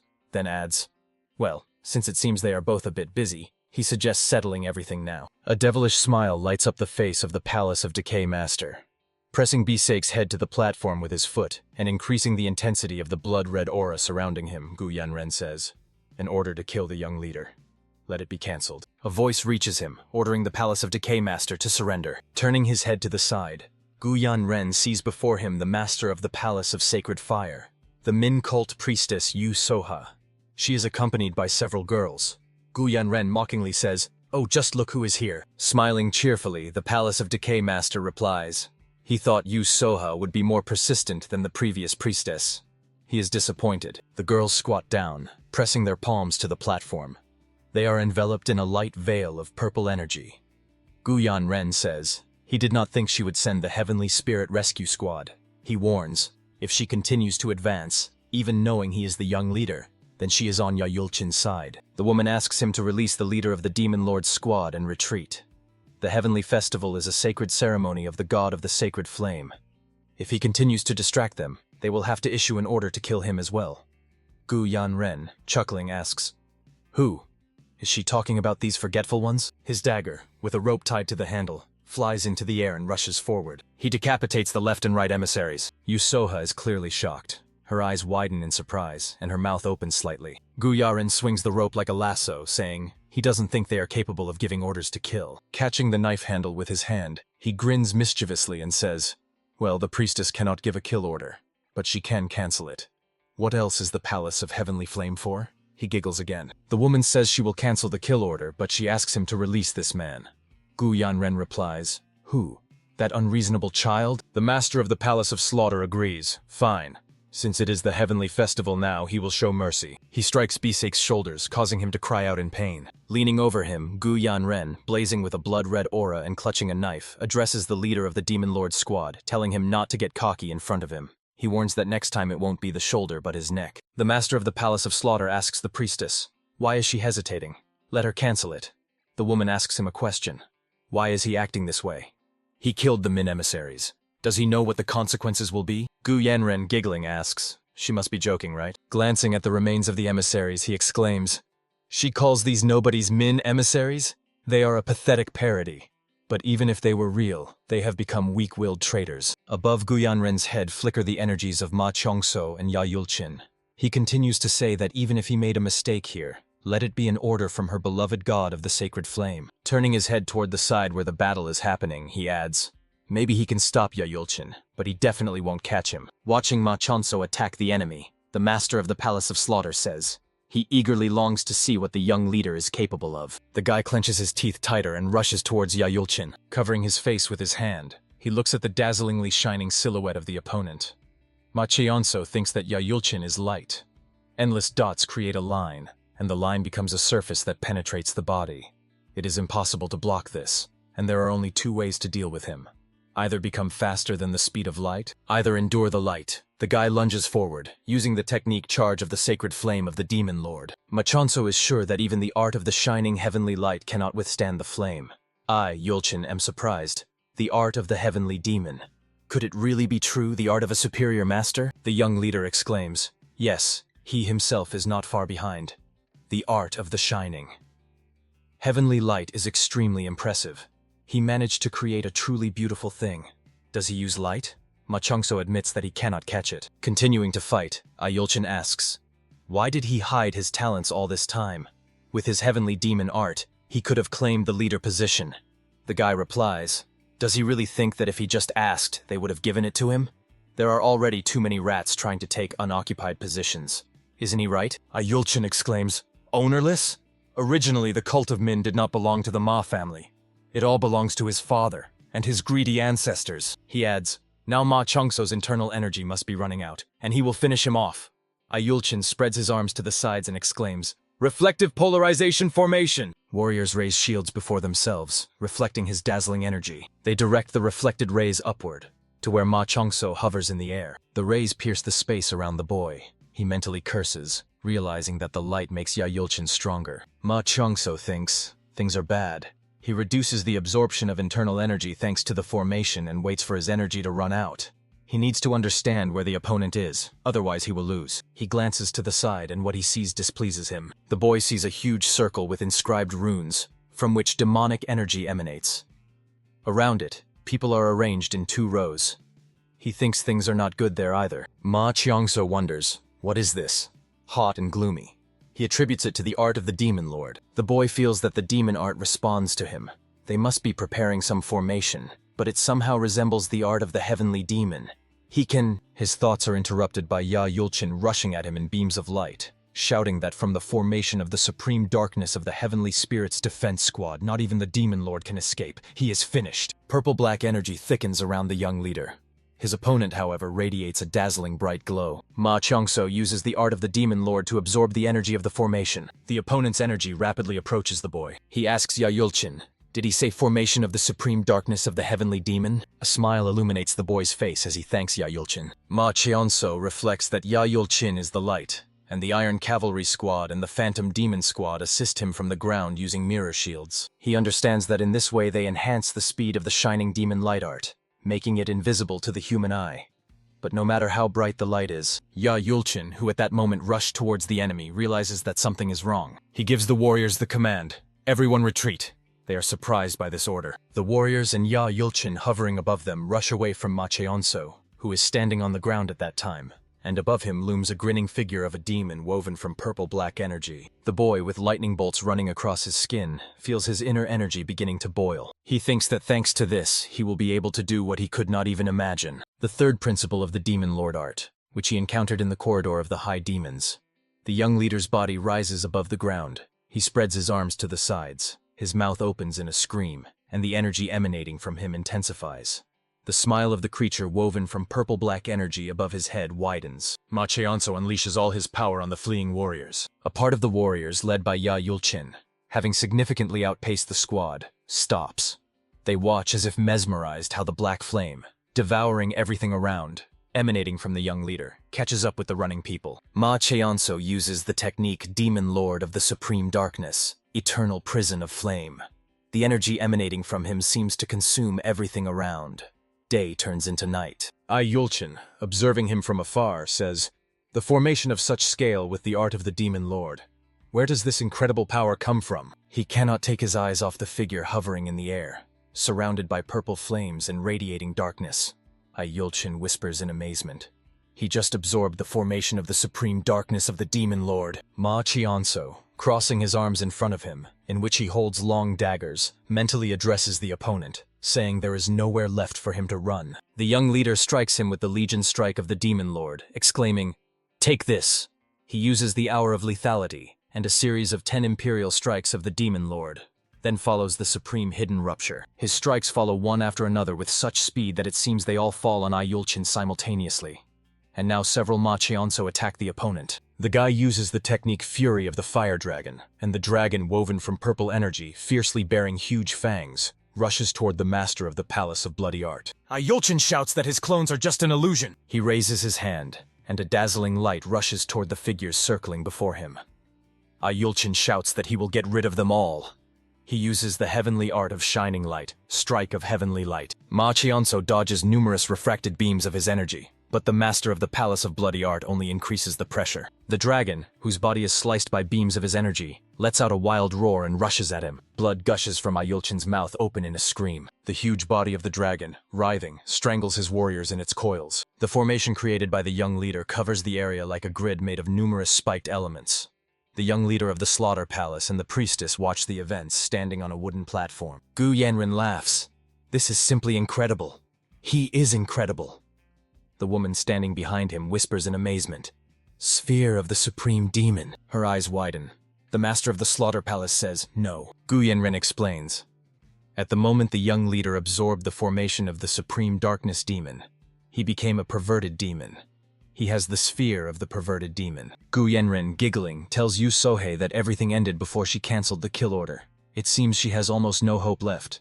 The priestess replies, apparently so. Machionso approaches Yulchin.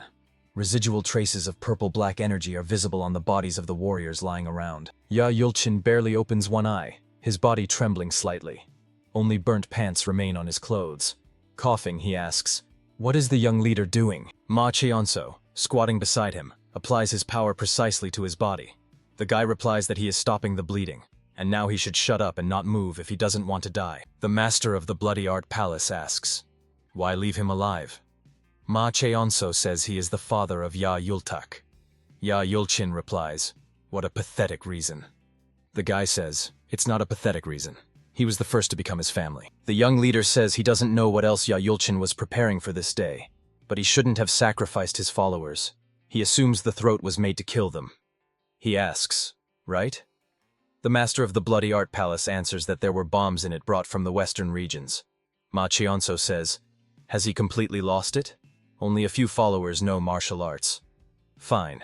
Let him forget and stop talking, otherwise it awakens his desire to kill him again. The guy asks, where's the Heavenly Palace? Yulchin lifts his head and asks in response, didn't the Heavenly Palace send him? Machionso says, whom? Him? No. He does not know how great their involvement is, but he will not simply leave them alone. Especially now that he knows who they are. Yulchin begins to laugh loudly. After laughing, the man says, was it all just a coincidence? Or was their prediction false? Machionso asks, what is he talking about? The master of the Palace of Bloody Art answers that he cooperated with the Heavenly Palace to seize the Heavenly Mountain. He does not know how long they have been parasitizing here, but they had the power to put Yulchin in his position. Yulchin continues to say that there were no problems, but for some kid, the young leader, to be able to stop him.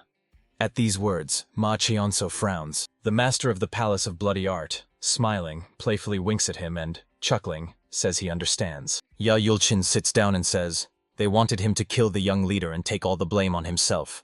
Machionso, still crouching beside him, asks, why? He thought Yulchin was on their side. The guy's attention is drawn to something, and turning away from his interlocutor, he looks intently into the distance.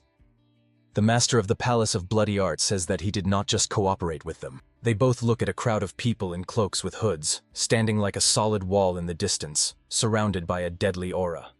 Yulchin says, their plan was to pit them all against each other like pieces on a board, and for the last survivor to become the patriarch. If the elders were the ones who started this, then he, Yulchin, would have died too. Jumping to his feet, the guy, looking back at him, asks, he knew this and still agreed to work with them? Bowing his head, the man answers that he had no choice. If he had not done this, Machionso's family would have continued to keep the Min cult within the Heavenly Mountain. Yulchin asks the young leader. He said he would not leave the Heavenly Mountain alone, right? Then he must kill the third elder Banya, the one called the Holy Demon. The man adds that he is the emissary of the Heavenly Palace. Machionso remembers the man who searched for useful potions in the Demon Lord's library and told him about the Hour of Lethality. The young leader cannot believe that he turned out to be an emissary of the Heavenly Palace. A shout reaches the guy. The Lord of the Sacred Flame has given an answer. The priestess, standing on a height slightly ahead of the girls accompanying her, raises her hands and announces, "A new flame has been born in the Min cult. Let them honor and love it again." People listen attentively as the priestess says to greet the supreme master of the Min cult. The guy and Yahyulchin, sitting on the ground, look at her attentively. The woman says that this is the young leader Ma Chongso. The crowd cheers joyfully. Some even have tears in their eyes.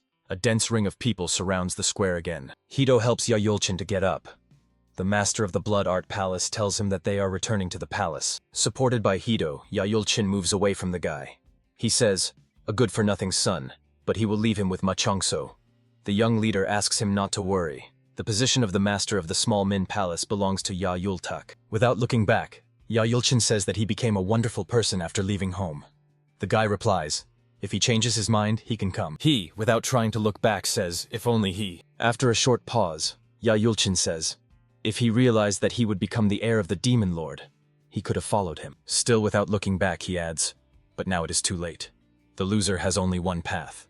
Then with significance he says, "Master of the cult." Ma Chionso silently watches him go. A warm, understanding smile appears on the lips of the young leader. In the mansion standing on the edge of the abyss, a shout is heard. "Hey, Heavenly Sour!" Evil Banya kicks the old man who has fallen to the floor. He shouts that he did not come here to engage in small talk. I, Yulchin, must get rid of the young leader and pay for it. Only then can Tong Jagal become his equal. Does he understand this? Otherwise, delivering another kick to the old man, he adds, "Otherwise, he is just a bug. A powerless bug will perish under his feet." Looking at him maliciously, Tong Jagal laughs. Is that what he wants? And he thought that it was Banya who told the young leader about the hour of lethality. The third elder bares his teeth angrily and promises that first he will cut out his tongue. Banya admits it is his own fault for believing in someone who lost everything and crawled to Heavenly Mountain. He decisively raises his leg and says, "Then let him die." The old man wheezes with difficulty, if that is his fate. A commanding shout sounds in his head, "Emissary of the Heavenly Palace," and Banya freezes. He falls to his knees before the open window, beyond which on a distant hill the silhouette of a man is visible.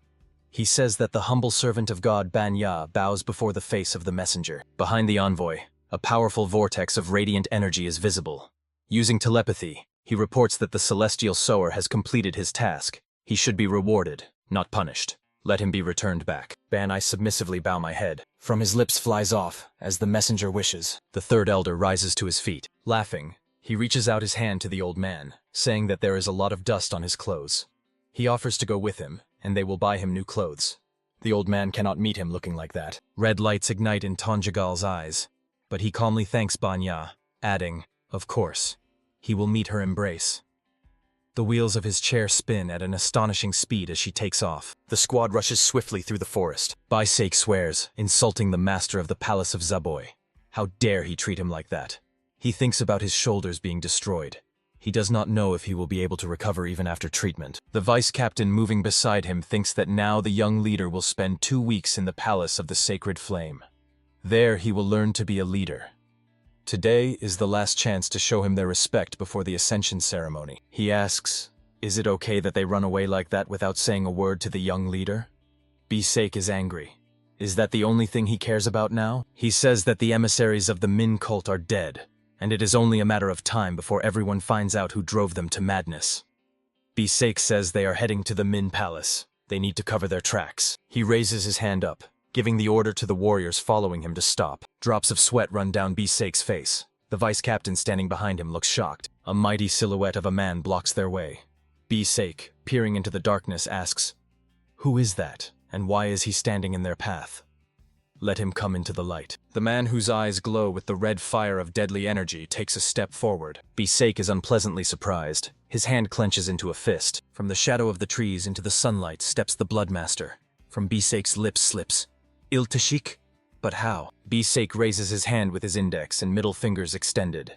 The warriors behind him draw their swords. The squad surrounds the Bloodmaster, who stands completely calm, not attempting to do anything. An unfriendly smile appears on Bisake's lips as he says, even if he is a master 100 times over, he still won't be able to defeat them all, because they have all mastered the blood art. He thinks that the Bloodmaster well knows that even a master of the 5th star level only needs to inflict one internal wound on an opponent to kill. The Bloodmaster frowns and exhales angrily. Bisake senses a foreign presence. Behind him stand Han Soso, Master of the Poisonous Palace Donbun Will, and Sword Demon Dan Chonghak. Bisek, looking back, exclaims, Master of the Palace of the Supporting Sword, Master of the Palace of Pleasures, Master of the Palace of Poison, why are they still alive? The Bloodmaster calls out to him. In the eyes of Il Tashik appear fiery flashes when he speaks. The day he first met him in the village by the tears stream, he remembers the emaciated, poorly dressed young man who fell to his knees before him. He said his sister was sick. She hadn't eaten anything for several days. If it continued like this, he asked to kill both him and his sister. Ul Teshik then pitied him, the one who stole food from the Demon Lord's squad for his sister. In the pouring rain, he went with him to a shabby hut. Crossing the threshold of the hut, they both freeze. He still remembers the fragile hand, limp, hanging from a small elevation on which the girl lay. The young man rushed to his sister and pressed her limp body to his chest. He said he wanted to be with his sister and asked to be killed. Bisek shouts, he saved him, yes. That is the problem. Every day after his sister's death was hell for him. Looking at Il Tashik with mad eyes, Bisek says, he did not let him follow her and forced him to live a life worse than death. He asks, does he know where his pity led him? He shouts angrily that he was treated like trash, but he trained every day, waiting to take revenge on such a hypocritical saint. The Bloody Master says, let him shut up. He does not want to know. Il Tashik clenches his hand into a fist, and a deadly aura envelops him. He admits that he pitied Bisek, as he was in a pitiful situation, but he crossed the line. The Bloody Master raises his hand to strike. His aura blazes like fire. He says to Bisek, if his family was so dear to him, then he should have known better than to touch someone else's family. Il Tashik strikes with a fist. Bisek tries to cover himself with a sword, but the attempt to defend is largely ineffective. A bloody cough bursts from Bisek's mouth. The warriors are frightened. From a single blow? Standing behind them in the glow of a greenish aura, Donban Il says, well, they better not twitch. Well, unless they want to be burned by poison. The Bloody Master, around whom a red aura blazes, steps toward the trying to crawl away Bisek, asking, where is he going? He, looking back at him, screams in terror. Il Tashik says, now he is afraid to die? The Bloody Master, whose eyes are filled with red energy, waves his hand. The blow lands on the leg of Bisek, who howls in pain. Il Tashik's hand with the index and middle fingers straightened delivers another precise strike. Bisek chokes on a scream of pain. The blow hit the other leg. The Bloody Master delivers another strike, causing Bisek's body to bend from wild pain. Il Tashik grabs Bisek by the hair, telling him to listen carefully. Pulling his head up by the hair, the Bloody Master says he will not kill him. Let him live. With torn tendons and a broken spine, let him be trampled by the same weak ones, and suffer as much as the suffering he brought to others. He pulls Bisek by the hair so hard that tears well up in his eyes. The Bloody Master asks, is he not grateful to him? He brought him back on the day of their first meeting. Bisek begs to just be killed. Il Tashik says that he was right. He should not have pitied him. It was not the death of his sister that made him angry, nor the state he found himself in. He simply needed an excuse to demonstrate power. So let him be happy. Fiercely flashing his eyes, the Bloody Master says that Il Tashik, who saved him from a miserable existence, is dead. Now Bisek is free. He lets go of Bisek's hair, and he falls face down to the ground. The warriors stand still with swords in their hands, unable to move. The Bloody Master, whose energy begins to gradually fade, says that from this moment, the Demon Lord's squad of the Min cult will await a new leader before the Palace of Heavenly Flame, and then will beg for forgiveness. Otherwise, he will chase them until the end of time to kill them, their entire family and relatives. The vice captain, bowing in a salute, replies that they will carry out his will. He shouts that the Demon Lord Min's squad is heading to the palace. The warriors turn around and hurry after the vice captain. Bisek, lifting himself on his hands, shouts after them, wait! The Bloody Master and other masters also intend to leave. Bisek desperately begs them not to go. From behind the Bloody Master flies his scream and request to just kill him. But he does not even look back. Min Cult, Moon Peak, Palace of Heavenly Flame. Ma Chonso looks on in surprise. Then the words slip from his lips. It's standing before a huge statue with its head thrown back. The young man says, Heavenly Demon? The priestess explains, he was the son of the god of sacred flame and the first savior. She says that the young leader already has 2 of the 5 sacred artifacts, right? Each sacred artifact possesses devastating power. The woman admits that she knows where 2 of the 3 remaining artifacts are. Ma Chonso looks at her somewhat puzzled. He is surrounded by a purple aura as he asks, she isn't plotting anything, is she? He didn't come here to find out the location of the 5 sacred artifacts. The priestess covers her eyes and sighs. Looking up at him, Yu Soha says, she sees that he doesn't trust her. Ma Cheonso, somewhat calmed, replies, does he have a choice? Doesn't she work with the heavenly palace? The woman lowers her eyes and smiling answers, Correct. That was the case. To be more precise, she had to. Ma Cheonso asks, does she know why the royal family calls them the demonic cult? Because they do not follow the laws of the Ming dynasty under the aegis of religion? The priestess says, the laws of the Ming dynasty, he says. Then, it turns out, the orthodox and unorthodox cults follow their laws. What about the others? In the western regions are the Black Yan division and the Timur Empire, which preach Islam. And there is also Tibet and the Potala Palace. Are these all also demonic cults? Ma Cheonso asks, what does she want to say by this? The woman answers that he must become the roots of the Ming cult to find out the reason why they are called demons. She adds, only then will he be able to comprehend what was once left to her. The young man is surprised. What was left? The purple aura flares around him again as he says that right now, it is more important for him to know what she did to his family. The young man looks surprised when he hears in response, they are all alive. The woman tells that the demon of the sword and the demon of poison escaped from Beauty Peak. The white flower of the snake also left her refuge, and the master of blood art managed to leave the Ming palace. I, Yultak, and Zhong Siemin destroyed the prison on Lake Huagu and escaped. Ma Cheonso wonders, and the heavenly palace allowed them? He doesn't even know what to do. To rejoice or still doubt her words. The woman tells him that he can trust her. Smiling, the priestess adds that they may have already returned to their palaces. Or did he ask her a question just not to believe her answer? The guy agrees. Fair enough. Okay, he trusts her. Ma Cheonso says, next question. Who is the master of the heavenly palace? He becomes all ears. The priestess, imagining a man whose face is completely covered by a mask, answers that he is an immortal being. He is the one who for many years colored the Min cult in black tones, drawing darkness from the depths of the heavenly mountain. He is the master of the heavenly palace. She explains that the master of the heavenly palace changes his guise. He has lived for hundreds of years. No one remembers what he looks like now. But more importantly, if he desires something, no one can resist his influence, even if it will be. The moon illuminates a narrow rocky ledge where a man stands facing it. Behind him kneel the Bloodmaster, Han Soso, the Sword Devil, the Poison Devil, and Zhong Simin. Il-Tashik says that by his order he dealt with Bisake. The man, whose long hair blows in the wind without looking back, replies that the fruit of ambition will never feed him enough.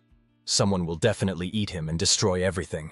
The Bloodmaster says that it is his fault for being so foolish. The man asks, what is his fault? If the beasts run wild unsupervised in freedom, the master of the heavenly mountain adds, it is only the fault of the Lord of the Mountain, who left his place. Long ago, the Lord of Demons, in cooperation with his followers, created the Min cult on the heavenly mountain. However, he had no successor.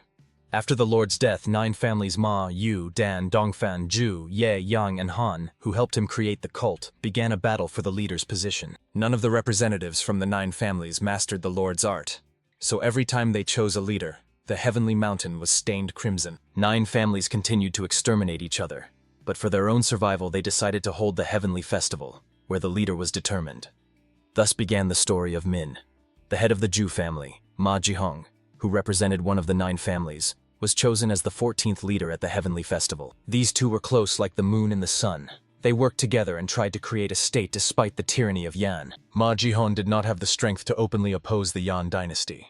A different kind of strength was needed. And then the cult of the White Lotus helped them, which instigated the Red Turban Rebellion against the dynasty. 2 leaders, after brief consideration, joined forces, settled scores with the Yan dynasty, and founded their own, the Ming dynasty. But at that time they did not yet know that the White Lotus had another name, the Heavenly Palace. Very soon the Heavenly Palace dazzled leader Ma Jihun and created its rebel forces on Heavenly Mountain. They forced some of their people to infiltrate the ruling dynasty's family. The royal family, upon learning that people from the Heavenly Palace had infiltrated the Min cult, declared it demonic, thereby separating the Min cult from the royal family. The current emperor and the younger brother of the late emperor Zhu Qiyu, Minister of Armed Forces Yu Qian, have become part of the Heavenly Palace.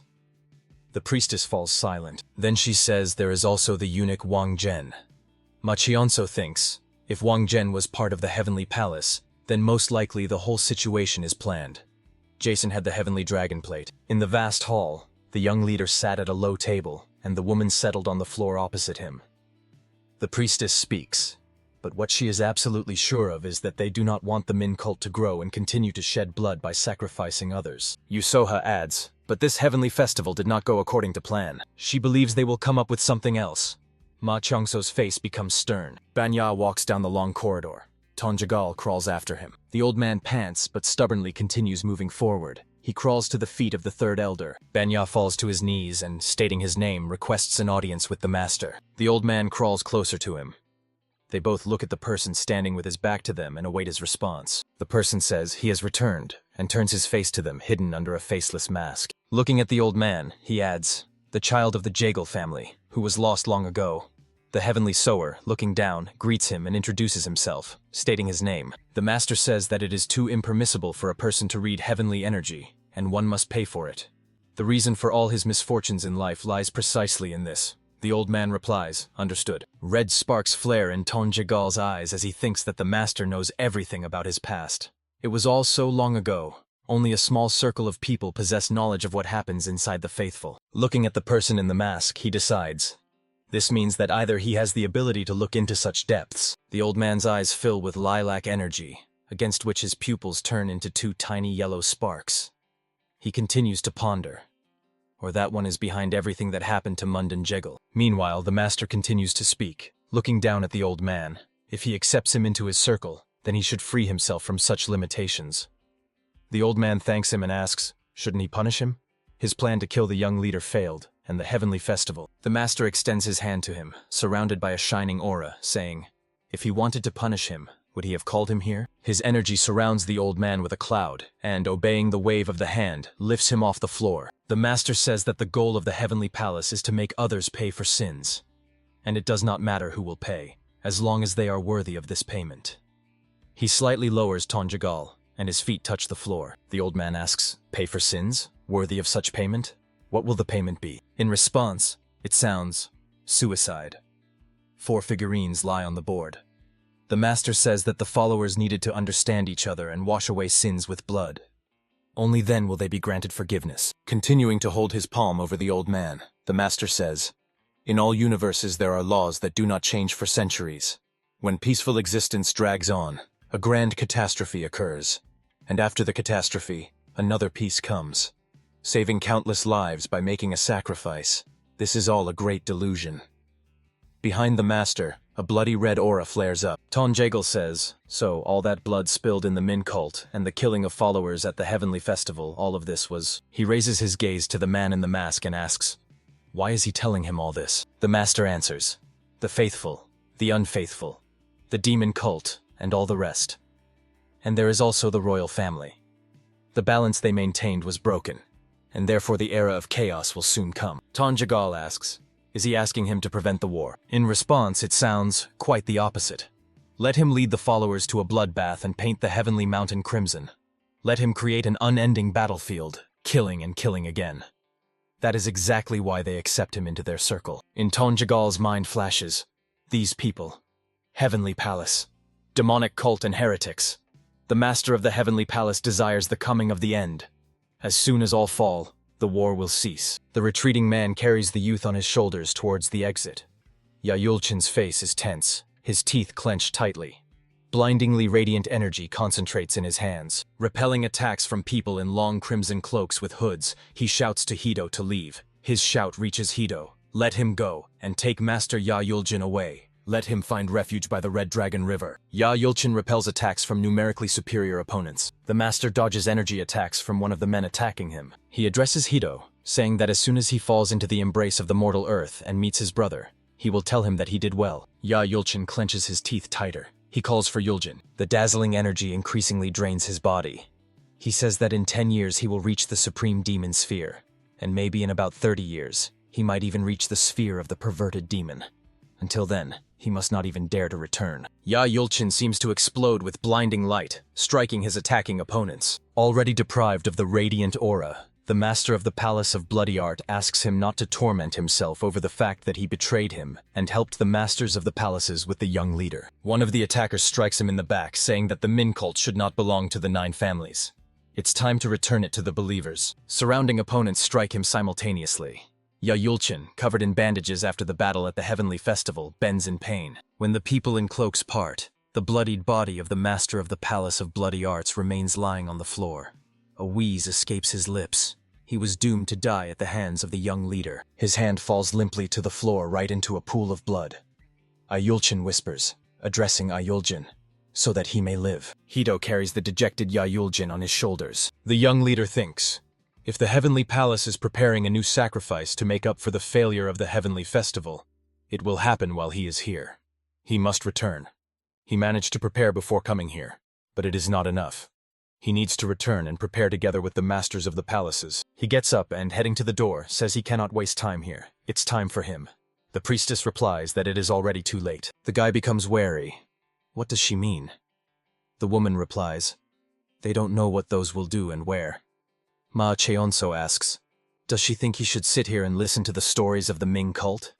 He must get into the small palace and prepare. The priestess says that the master of the heavenly palace always met with the current leader before the ascension ceremony. Ma Cheonso has no idea when it will happen, but he will come anyway. That is when he must get him. She says that one of the 5 sacred instruments used by the demon lord was the hourglass of the sacred flame, an item resembling hourglasses from the western regions. They allow stopping the time of death, and the master of the heavenly palace should have died much earlier, but uses the polarity of internal energy to substitute the demon lord's art to use the hourglass, albeit unstably, relying on this power to prolong life. She says that the guy needs to destroy the clock and kill the master. Only then will Heavenly Mountain be saved. The young leader replies to her that it is a good story, but he cannot trust her yet. He needs time. Heading to the exit, he says he will only warn the hallmasters and return. Then he will finish listening to her story. He touches the door with his hand, and it bursts into a fiery aura. Her radiance, becoming multicolored, spreads throughout the hall. Ma Cheonso looks around warily, then asks, what is this? He looks around, not understanding what is happening. He feels the force's impact and curses, clutching his leg. Yusoha, approaching him, says that she also needs time. He won't be able to leave so easily. Coming up from behind and placing her hand on his shoulder, she brings her lips close to his ear and says she has something to tell him. Multicolored energy rushes toward Ma Cheonso. He bends over in pain, screaming loudly. Shining purple energy splashes in his eyes. The man in the mask says he should lead the followers to a bloodbath and paint Heavenly Mountain crimson. Let him create an unending battlefield. Let him kill, kill, and kill again. His words reach Doton Jagal. That is exactly why they accept him into their circle. The master of the heavenly palace continues to hold the old man above the floor. Tonjagal asks, why him? Master of the heavenly palace recalls his past. He says that he already paid the price a long time ago. He deserves to become his son. The old man asks, what does that mean? But instead of an answer, the master, continuing to hold him with his energy, utters words in an unfamiliar language. A stream of power swirls around Tonjagal. A dazzlingly shining circle of energy sharply contracts, wrapping around the old man's body. Tonjagal, throwing back his head, screams. Bloody red energy shines in his eyes. Tonjagal's eye sockets fill with blood.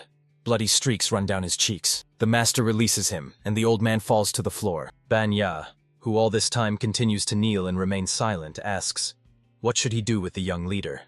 The master answers that he earned his position himself, so it will be right to give him a chance. The third elder says, so. Tonjagal lies on the carpet between them. The master of the heavenly palace says that he himself will meet with him. Banya thinks, that means he will give him a chance to switch to his side. He does not like it, but he says, as the master wishes. Surprise flashes in his eyes, and from his lips slips, Master? A man in a mask stands surrounded by a dazzlingly radiant aura. The master of the heavenly palace exclaims, this aura? Could it be? He has finally returned. The purple aura, breaking through the walls, crashes down on the man in the mask. A blinding energetic light poured onto the master of the heavenly palace, and he raises his hand to meet it. The man rushes forward, and the energy splits into 2 streams, bypassing him. The master spreads his hands to part the energy flow, clearing a path for himself. He is a little surprised. What an aggressive greeting. The master of the heavenly palace looks at the silhouette of the man standing in the energy stream atop the cliff. The man asks, is it because he is his father? Or did he come to keep a promise? He is pleased. In any case, it does not matter. The master of the heavenly palace turns to Banya with the words, let him follow the light. It will lead him to the lesser palace of Min, where, as promised, he will acquire the dragon form, and let him destroy all who are allied with him. As for himself, he will go to the palace of heavenly flame. The third elder replies, that means. The man in the mask answers, the supreme demon has returned. Banya is impressed. Ah! So that's how it is. The master of the heavenly palace, standing amid the ruined hall, wonders, why now? Banya, carrying the old man on his shoulders, departs down the long corridor by which they came here. A man in a mask addresses the one standing on the top of the cliff. He said he would pass the dragon form to him on the day he returns to the heavenly mountain and sacrifices his flesh. What is he ready to give up? The master asks, what will he do if he cannot keep the promise? Matepen looks thoughtful. Words sound, friend. Silence. And then it is heard. To settle the score with him, he will take the life of his child. A pillar of purple energy surrounds the person on the top of the cliff. Matepen, standing with his back to 5 kneeling masters of the palace, asks, how much do they know about the heavenly palace? Han Soso says she does not know the details, but she knows that they have been controlling the Ming cult behind the scenes for a very long time. She managed to find out that they worked with the master of the Palace of Bloody Art. She recalls their last meeting. Matepen steps toward her with the words, it has been a long time since he saw the master of the Palace of Pleasures, and now let her listen to his order. He tells her that the other masters of the palaces are in danger. The Sword Demon, Dan Cheonhak, and the master of the palace, Yada Donban Il, look with surprise at the figure appearing before them on the cliff. Leader? A young warrior approaches the bloody master sitting behind bars with the words, the cult leader sent this to him. Han Soso, bowing her head, reflects. If the cult leader had not returned with Ya Yuljin disguised as a messenger, chaos would have awaited them. They fell into the trap of the heavenly palace. Matepen, standing on the edge of the cliff, back to the masters, says that the people of the palace have inhabited the heavenly mountain for centuries, like spiders. Kan Soso asks, and he knew it? Matepen glances at her over his shoulder and says, he found out before becoming the leader. Kan Soso, flaring up, exclaims, then why? She is stopped by the cold words of the leader, spoken without any emotion. The master of the Palace of Pleasures. Purple energy surrounds the man as he forcefully says that it is not difficult for him to name the reason. But if that happens, he will have to kill them to keep this secret. His aura touches the kneeling masters of the palaces. The purple energy fades. Matepen says, keep it up. Their help will still be needed. He says that the heavenly palace is very powerful, but always hides behind someone. Like light and darkness. The heavenly palace can be a reliable friend, but one wrong step, and it returns to the sources of an ominous omen. Matepen, looking somewhere upwards, says, that is all he can say for now. He adds that the Heavenly Palace wants to arrange a bloody massacre on Heavenly Mountain. He tells the masters of the palaces, to stop it, they need to sacrifice the young leader and the small palace min. Amazement appears on the faces of the master. They clearly did not expect such words from the leader. Looking at them, Matepen says, so let them return to their palaces and protect their family and friends. He declares that he will not tolerate disobedience. The masters of the palaces dare not contradict him. He looks back at them, and they agree. As he wishes. Matepen turns away, and they immediately rush off. The man speaks, addressing the master of the Palace of Pleasures. She has something. He falters. Han Soso attacks him, swinging the hand in which she holds a fan. The fan passes dangerously close to the throat of Matepen, who has turned his face toward her. A purple aura envelops the leader. He says emotionlessly, master of the Palace of Pleasures. His aura darkens, and his eyes fill with light. He asks, did she want to die? The woman says that the heavenly palace is teeming with secrets, but they, the ladies for entertainment, are accustomed to them. Han Soso says, the Palace of the Supporting Sword, the Palace of Pleasures, the Palace of Bloody Art, the Palace of Poison. She managed to notice scars on some representatives of the palaces.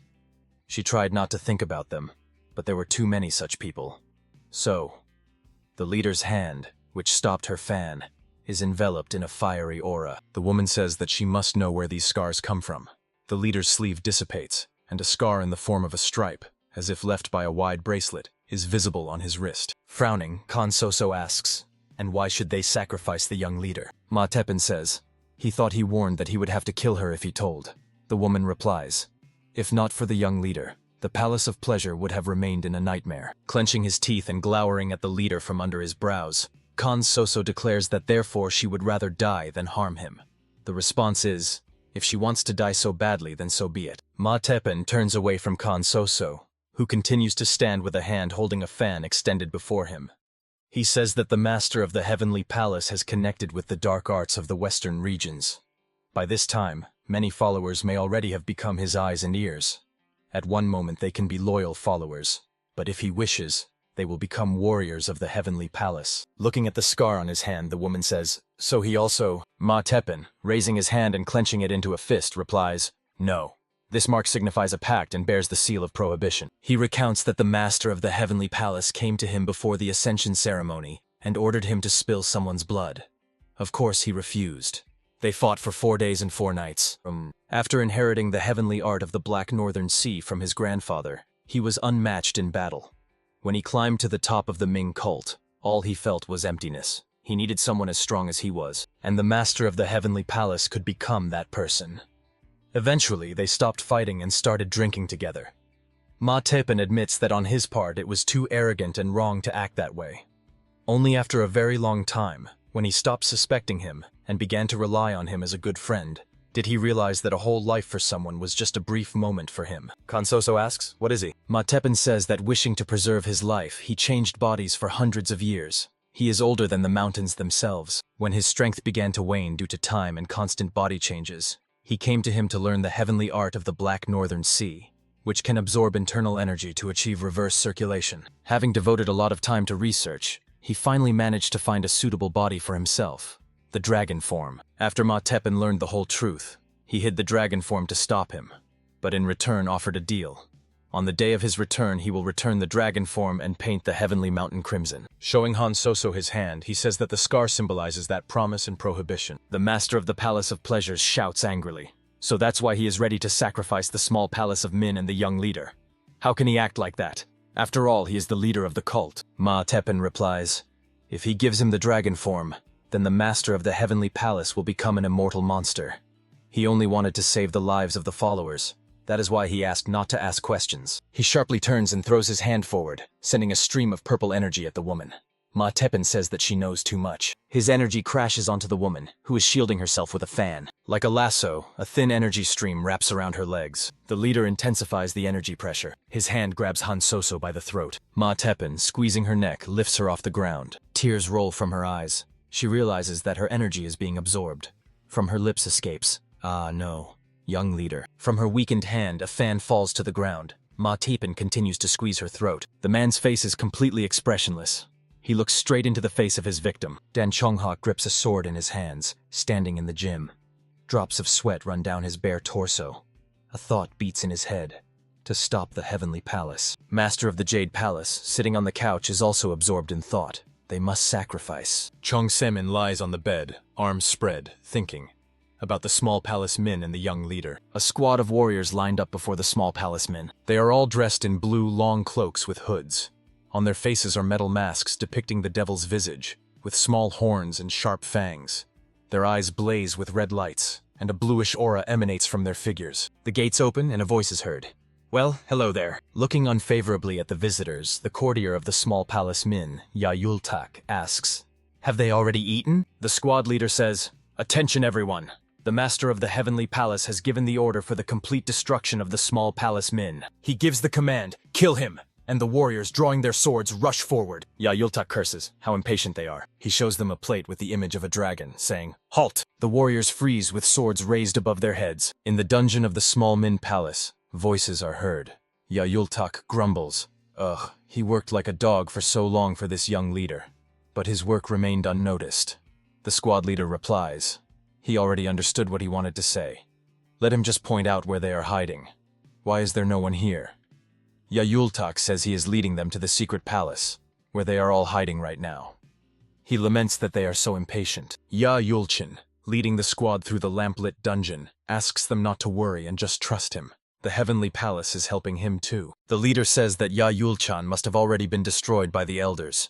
Yayultak, frowning and hiding his face, continues to walk ahead, saying, he knew this would happen. It was hard for him to find common ground with his father, so he ran away from the Palace of Bloody Art. The young man clenches his teeth tighter. Drops of sweat stream down his face. He thinks that he got a role he is not suited for. Why has everything turned upside down? 2 hours ago, the dwelling of Yayultak. The young man jumps out of bed and grabs his head, where a message is hit. He moans. Who needed to disturb him in the middle of the night? Then he exclaims in surprise, this is the plate of the heavenly dragon? He reads the message, which says that the heavenly palace has targeted the small Min palace. Let them prepare. Signed, Ma Cheonso. Clutching the plate in one hand and the message in the other, Yayultak says, what the? Yes, he just recently returned. What the hell? Springing from his place, he runs to the door, shouting, Haran! John Biran! Chihami! Yayultak clenches his teeth, thinking he won't be able to hold them for long. Very soon they will realize they are going in circles. He mentally begs his comrades, please, run away quickly. Stopping by the metal-clad tall doors, the young man says they have arrived. These doors lead to a secret passage that goes from the small Min Palace. Let them prepare to run. The response is, okay. The leader says that 2 squads will go to check the tunnel fork beneath them. Today, no one will leave the palace. I, Yultak, exclaim. What are they thinking? This is the exit. The leader's eyes ignite with blood-red flames. He says he just remembered and orders the young man to show him his plate once more.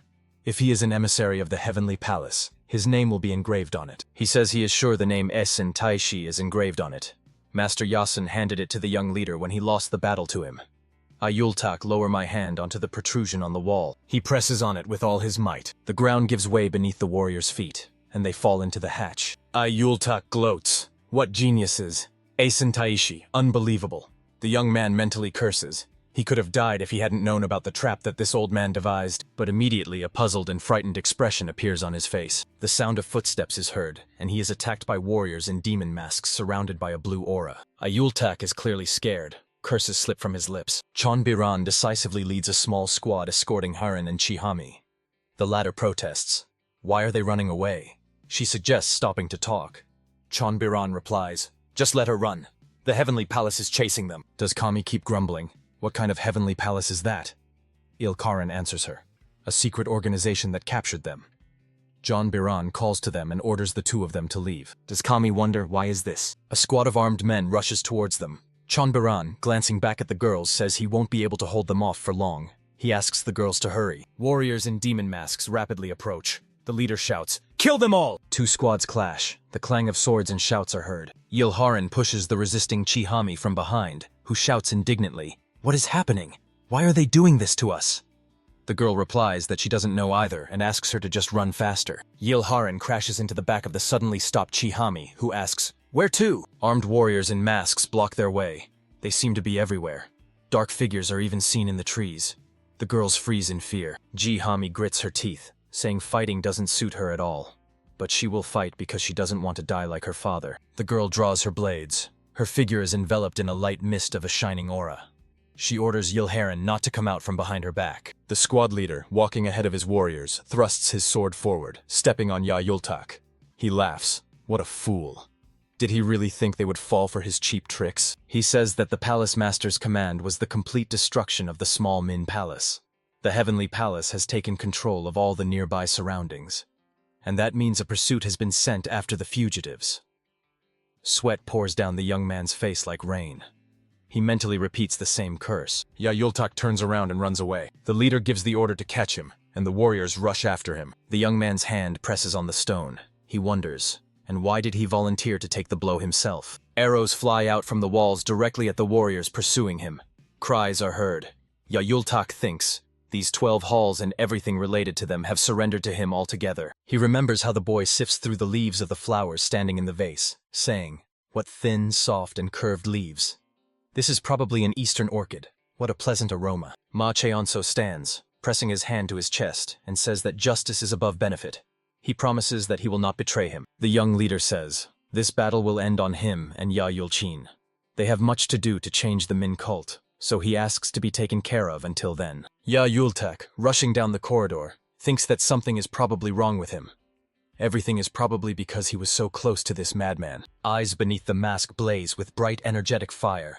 The leader says, does Ya Yultak really think they will let him die so easily after his tricks? The young man continues to run. A shout reaches him. He also lost his mind because of close contact with the young leader. Ya Yultak stops and looks back. The features of his face are distorted by an evil grimace. A light reddish haze of energy arises around him. He rushes at the sword-wielding warriors with a cry. Let them not dare insult the young leader.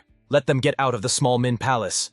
The young man thinks that obviously something is wrong with him too. One of the warriors swings his sword and shouts, die! Ya Yultak leans back, dodging the blow. In his head flashes. He is the master of the first of the 12 halls of the small palace of Min. Bloody splashes stain the dungeon walls. The man standing on the cliff looks at the buildings in the valley. From Ma Tepin's lips slips, so that's where he is. Behind him stands the third elder. He says they haven't seen the Lord for a long time. Smiling, Banya says, he came to get what was promised to him. Without looking back at him, Ma Tepin says, did he promise something? He doesn't recall anything like that. Banya laughs, saying, well, don't behave like that. Did he come empty-handed? One should not forget what consequences await him. The leader says, well, if he needs to get something, he will get it. But it's not up to him to decide. The form belongs to him, so let him get lost. He will hand it over when the time comes. Banya replies. He knows perfectly well that he cannot act like that. The master will not tolerate it. Let him not do foolish things. The promise given to him is a very serious matter. He cannot just brush it off. Ma Teppan, flashing his eyes angrily, in which purple sparks flared, interrupts him, asking, where did a simple third elder get the courage to lecture him? Banya asks him to reconsider his decision. If he behaves like that, he will not wash away the indignation of all those gathered even after death. Ma Teppan replies indifferently. He apparently made a mistake. These people left him long ago, so he shouldn't worry about them either. Let him act as he wants. The leader says threateningly, but Banya will not be able to pass, because he said so. Banya, hiccuping, asks, does he really think he will just back down like that? He says he will definitely make him pay the price for the broken promise. Behind the third elder stands a multitude of warriors in demonic masks. Ban cuts his palm with a small dagger. He, splattering blood, raises his fist above his head and shouts that from this moment he will address the Lord himself. With a hand raised to the heavens, from which blue energy radiates, Banya stands surrounded by a dark aura. He speaks. Let them listen to him. Their night will be long and divine, and his night will be dark and tormenting. Let everyone know that at the end of this night only they will survive. Banya solemnly declares that he permits the blood cleansing. The eyes of the warriors hiding their faces under masks ignite with red flames. Blue energy envelops their bodies. A scream bursts from their lips. From Ma Teppan emanates dazzlingly bright energy. He contemptuously utters, fools. Let them tell him that he will pay with the life of the young leader. And Banya will pay the price for disobedience. A slight smile slides across his lips as he says, and something else. Ma Teppan says, he gave him the small palace of Min, as promised. But obviously he was absent for too long. Ayultak stands staring at the opponent. A voice is heard. Head. Barely does he manage to dodge when the bloody master, smashing the wall with his fist, bursts into the corridor saying, it seems these are no longer his subordinates. Tears of joy well up in the young man's eyes as he sees the master of the third of the 12 halls of the small palace of Min crushing enemies. Striking blows, the bloody master, surrounded by a fiery aura, says that the young man has a very weak lower body. He will add this to his training list. Joy on the face of Yayultaka fades. Sitting on the floor near the hole in the stone wall, the young man, clutching a dagger in his hand, screams in fear. Why is he here? He should be saving his daughter now. The bloody master, continuing to crush his opponents, replies, does he really think he is here because he missed his terrifying face? Let him not worry. There are those to protect them. Chikami and Yilkaran look at what is happening in surprise. The split mask flies off to the side along with splashes of blood. The sword demon and his daughter desperately fight against their numerically superior opponents. Dan Chonghak, covering Dan Yehua's back, says, she was so stubborn, not wanting to get married. What suddenly caused such a change? The girl replies that she is now venting all her anger. Let him not talk to her. She is ashamed. The father says, well, all right. Dan Chonghak, master of the 5th of the 12 halls of the small palace of Ming, shouts, Sword Mountain! First level destruction!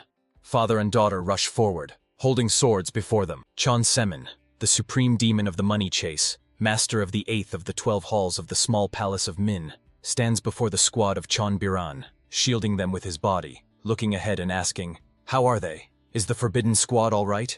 He tells them to watch the flow of internal energy. He will take care of the rest himself. Chon Biran, blood streaming from his temple, looking at him with round eyes, says, he does not think anyone else is left. The glade before them is strewn with the bodies of warriors in demonic masks. Don Banwil, master of the 6th of the 12 halls of the small palace of Min, stands at the center of the squad, the lower part of the warriors' faces hidden by masks. Green fog surrounds them. The old man orders the Steel Venom squad to deal with the others. Banya says, the one who saved their lives and all this time interfered in their affairs. Looking at him unfavorably, Ma Teppan, surrounded by a purple aura, says, was it him? Donban Yil, shrouded in a green aura, moves forward, followed by John Salmon. The head of the trading house, without turning his head, strikes with a palm surrounded by a shining aura at the warrior in the mask. He asks the master of the Jade Palace, wasn't it he who said that everything would go differently than the leader planned? Why are they here? Donban Yil, dealing with opponents, replies, is he asking because he really doesn't know? It seems they are thinking the same thing. Dan Jeonhak, fighting shoulder to shoulder with his daughter, thinks that they did not obey the leader. Ya Yultuk and the Bloody Master, dealing with opponents in the basement room, believe that there is only one in the Min cult. They all consider Ma Chongso the leader of the cult. the one who was chosen at the Heavenly Festival. Meanwhile, the young leader screams in pain, feeling his energy and blood boiling. His eyes shine with purple energy, and the whites of his eyes are covered with a scattering of red vessels.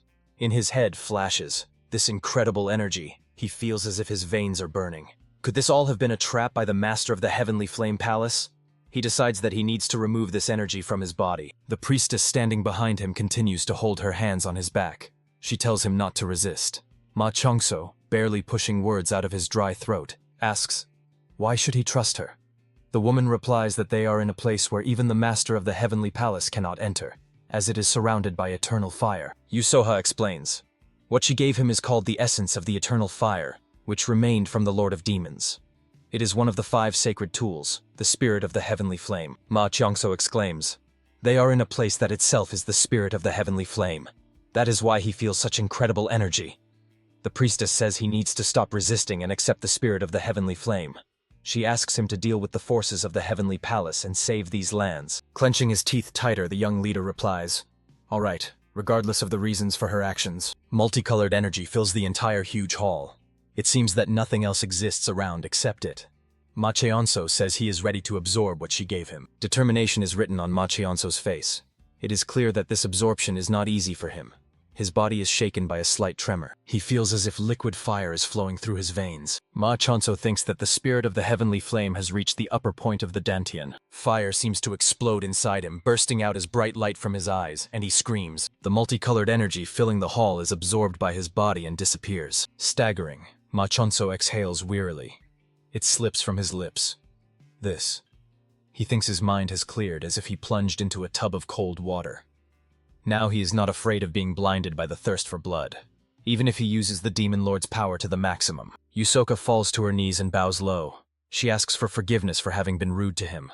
She was simply sure that he would meet with the master of the Heavenly Palace before reaching the small palace of Min. Heading to the door, he says now is not the time for this. They immediately move to the small palace of Min. The woman, without raising her head, says, as she said before, he will not be able to enter the palace of Min. He will meet the master of the Heavenly Palace before he gets there. Straightening her back but remaining on her knees, the woman says that therefore she would like to give him advice. Ma Chonso opens the door and freezes in the doorway. The voice of the master of the Heavenly Palace reaches him, saying that he did an excellent job completing the entire journey. A fair-haired man approaches him, surrounded by a dazzling aura that outshines everything around. Ma Cheonso says, he heard that he would come, but did not think he would come alone. How shameless he is. And this after he tried to kill his close and dear ones. He understands why Yusoha handed him the spirit of the heavenly flame. The master of the Heavenly Palace is still doing nothing, but his breathing is already labored, and his head is spinning. If it were not for the spirit of the heavenly flame, his legs would have failed before he had a chance to fight him. Ma Cheonso strides across the square to meet the man hovering in a dazzlingly radiant aura. The master says, with great projects, there are always some surprises. All those he values so much are of no interest to him at all. If that one proves his worth, he will simply replace them. He will have the best people. The guy replies, worth? Hasn't he already shown enough? He thought the Heavenly Festival was upset because of him. The man in the mask says he could not be prouder of the return and achievement of such a position by the child he thought was dead. But Ma Cheonso is missing something. He adds that the child of the Yulchin family chased social status, forgetting about nobility. The child of the Ton family suffered in silence for too long. The master of the Heavenly Palace says, sacrifice. He sacrificed nothing. Thus, the small Min Palace will soon turn into a bloody mess to become a symbol of his rise. If Ma Cheonso submits to him, he will allow him to keep his position as the leader of the cult. The guy's face darkens. The young leader asks, what does he want? The answer sounds, he will be free from any restrictions if he colors the Heavenly Mountain crimson just once, when he commands. Ma Cheonso asks, does he want him to cause a massacre in the Min cult twice? A purple-black aura flares around the guy, forming a demonic figure above his head. A mask appears on his face. Without mincing words, he points the exact address to his interlocutor, recommending him to go there. He draws 2 daggers with curved blades and uses the Supreme Strike, the technique of the 10 Imperial Strikes. Ma Cheonso, using the Moon Rift, strikes the opponent. The master of the Heavenly Palace watches him impassively. The purple energy does not harm him. He says, the art of the Demon Lord and the 5 sacred weapons? Impressive. Moving at incredible speed, Ma Cheonso finds himself behind him, and he raises his leg to strike using the 10 Imperial Strikes technique. 6 Rupture Strikes. Concentrating all his strength, he unleashes it on the opponent, using the Rupture Strike. Easily dodging his blows, the Master of the Heavenly Palace asks, "Did he learn all this in the Demon Lord's library?" This is definitely demon art, but he can also see echoes of attacks. The man blocks Ma Cheonso's kick with his hand. With one movement, he throws the guy far back, and he falls to the ground forcefully. Ma Cheonso lies in the crater formed by the impact of his body. He thinks about how he was thrown back by the recoil even before he could use the Hour of Lethality, and he didn't even feel a slight movement from him. The Master of the Heavenly Palace, approaching the guy, says it's useless. He cannot win. Ma Cheonso places daggers emitting streams of purple energy in front of him. He says he hasn't even started yet. Soaring into the air, he uses the 10 Imperial Strikes technique, the art of the supreme weapon, the weapon of heavenly destruction. The Master of the Heavenly Palace, bending his arm at the elbow, raises his hand with his index and middle fingers extended. The energy emanating from them takes the form of a blade. He says he thought the guy was smart, but apparently there's no intelligence here at all. He directs the energy blade at the opponent. Ma Cheonso uses the same move, and 2 such blades appear in his hands. He applies the 10 Imperial Strikes technique, Supreme Strike. He uses the World Annihilation technique against the enemy, unleashing simply incredible power on him. The surface of the square is destroyed where the man stands, but he himself remains unharmed.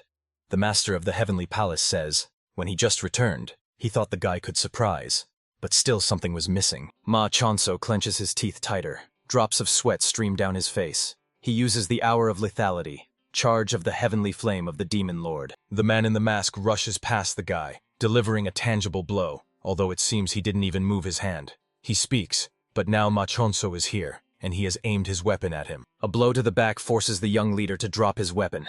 Energy light pierces his body, bursting out of the chest cavity. A pillar of energy literally pins the guy to the ground, raising clouds of dust. Master of the Heavenly Palace, hovering above the square in a dazzling glow of energy, asks, how can he not be amazed? Ma Cheonso lies in the crater, catching his breath. He says it seemed strange to him. But hadn't they met? The man in the mask replies. He heard that the guy lost his memory. Apparently he forgot everything in the world. He assumes that Ma Cheonso was too scared by the clash with reality. That's just how he is. That's why he didn't single him out. He throws the truth in the face of the surprised guy. He himself came to the Heavenly Palace, and then foolishly tried to escape. Ma Cheonso replies that just because he lost his memory, it doesn't mean he can say whatever he wants. Why would he work with him? The man says that's not what he should be asking. The past cannot simply be erased. He chose the Heavenly Palace and followed that path. Extending his hand to the guy, the master says, now let him give an answer.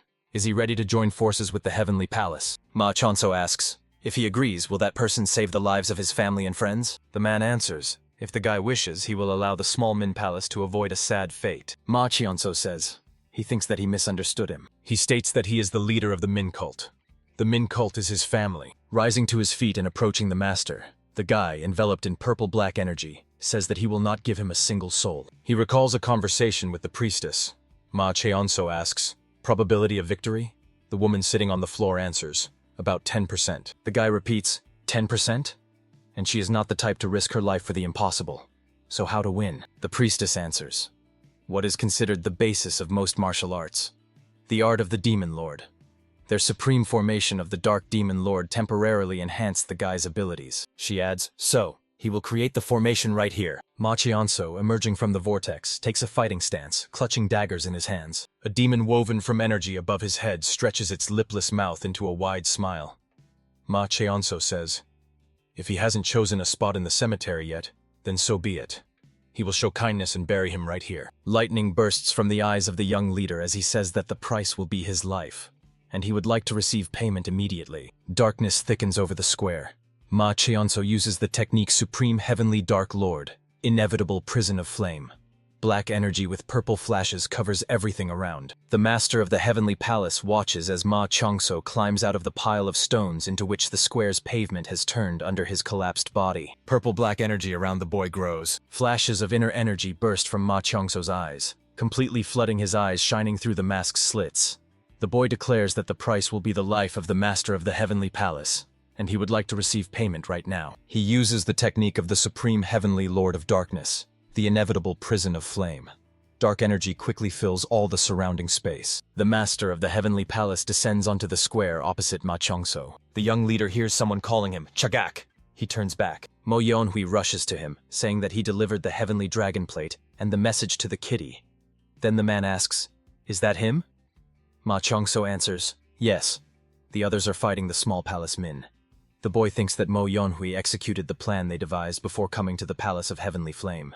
He feels calmer, but immediately a blast wave throws their bodies into the air. Ma Chongso glances at the huge breach in the wall behind him, thinking, such a powerful force capable of breaking the barrier?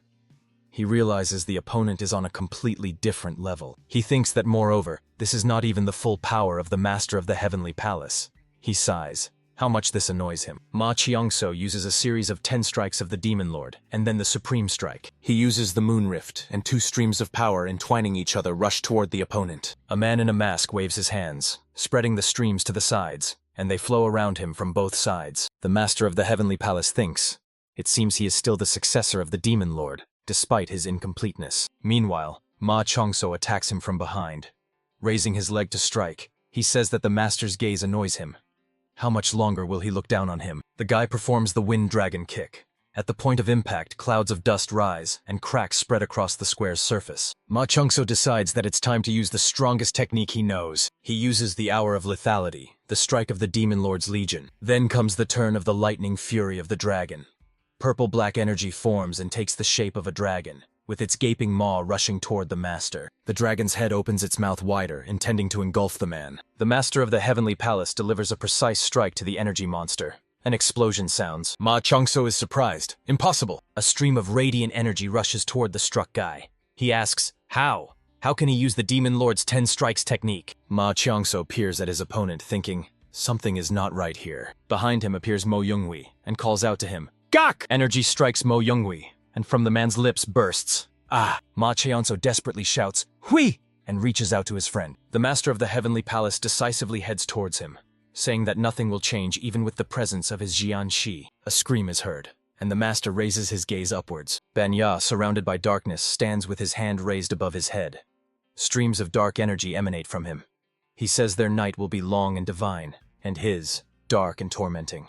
Let everyone know that at the end of this night only they will survive. He says he permits the blood purge, and his warriors in masks rush forward. When the leader of the demon cult, Ma Tapen, broke the promise given to the Master of the Heavenly Palace, Banya activated the spell. It worked even on the spies whom the Master of the Heavenly Palace sent to the Court of Heavenly Flame.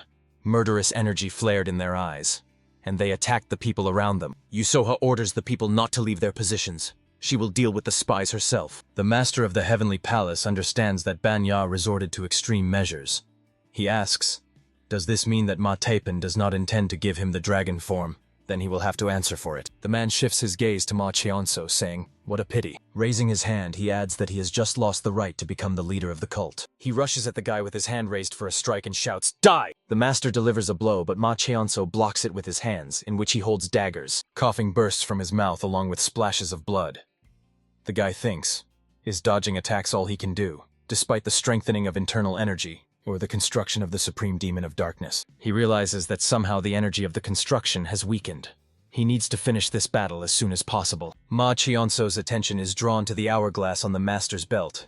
He thinks that he does not necessarily have to defeat the Master of the Heavenly Palace. Using telepathy, he addresses Mo Yonhui, saying that the hourglass on the belt of the Master of the Heavenly Palace is his weakness. It is the hourglass of heavenly flame. If they destroy it, he will die.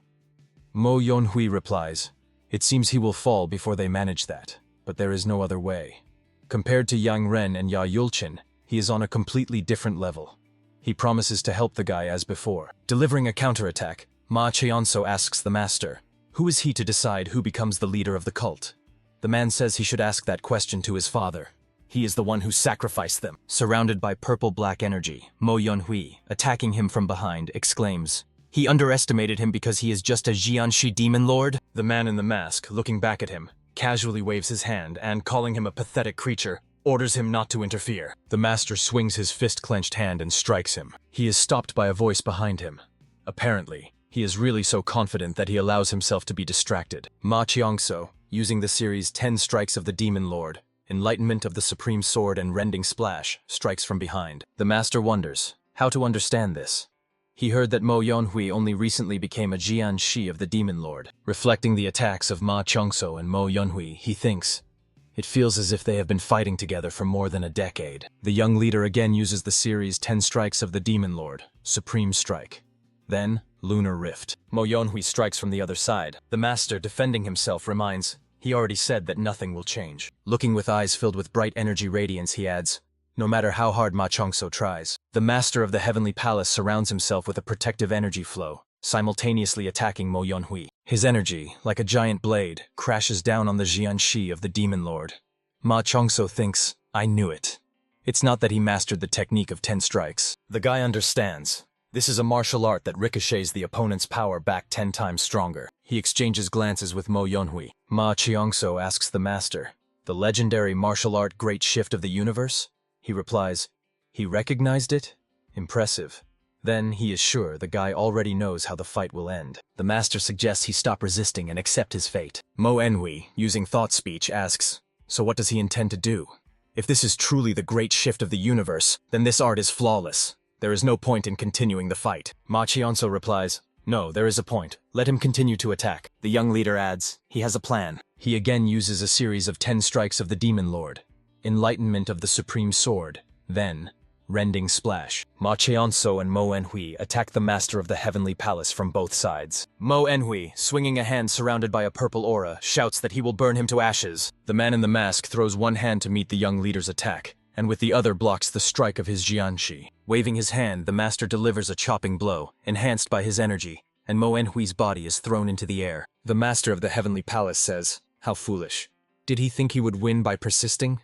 The Jiangxi of the Demon Lord is still just Jiangxi. He promises to tear the guy to pieces. Ma Chionso mentally addresses his friend, too early, then commands, go. Mo Enhui exclaims, Gah! The guy uses the series of 10 blows of the Demon Lord, Supreme Blow, Lunar Rift. Energy, directed by the dagger, rushes towards the opponent. He mentally addresses the master of the Heavenly Palace, saying that he might know a lot about Ma Chionso. He is sure that he knows him better than he does. But there is something he does not know about himself. Hour of lethality. Time has slowed down and he sees everything more clearly. He realizes that incredible energy is contained within the body of the master of the Heavenly Palace. He sees this energy passing through his entire body and attracting yin-yang. The guy thinks, he is the son of the master of the Murim Alliance and the leader of the Dragon Storm Squad. And, at that moment, the master throws his hand forward, directing an energy strike at the guy, saying, die. A smile appears on the lips of the young leader, reminding himself that he is the star of the 10 blows. Yang Chagak. The ghost of Yang Chagak stands behind Ma Chionso. The guy thinks he can master any art if he has seen it 10 times. He slowly waves his hand, realizing that he has no time to perfect it. He forms a small energy sphere between his hands, and then says, the master also has taste, and throws the sphere at the man, using the Great Shift of the Universe. The man in the mask is stunned. How did he manage? The guy realizes that he has a chance to break through the opponent's flawless defense. His energy strikes the master, and he screams. Rushing towards the master, the guy calls Mo Enhui, urging him to act. He rushes forward, saying, all right, it's time to finish this. They use the technique of the 10 strikes of the Demon Lord, combat limit of the 5th claw. The Fang Strike, enhanced by the energy of friends, crashes down on the master, causing him to stagger. Then a blinding explosion sounds. Ma Chionso, whose upper garment is burned, and whose arms and torso are covered with numerous abrasions, sits among a pile of stones and broken boards. The master's voice is heard. To create something like this and hope for luck.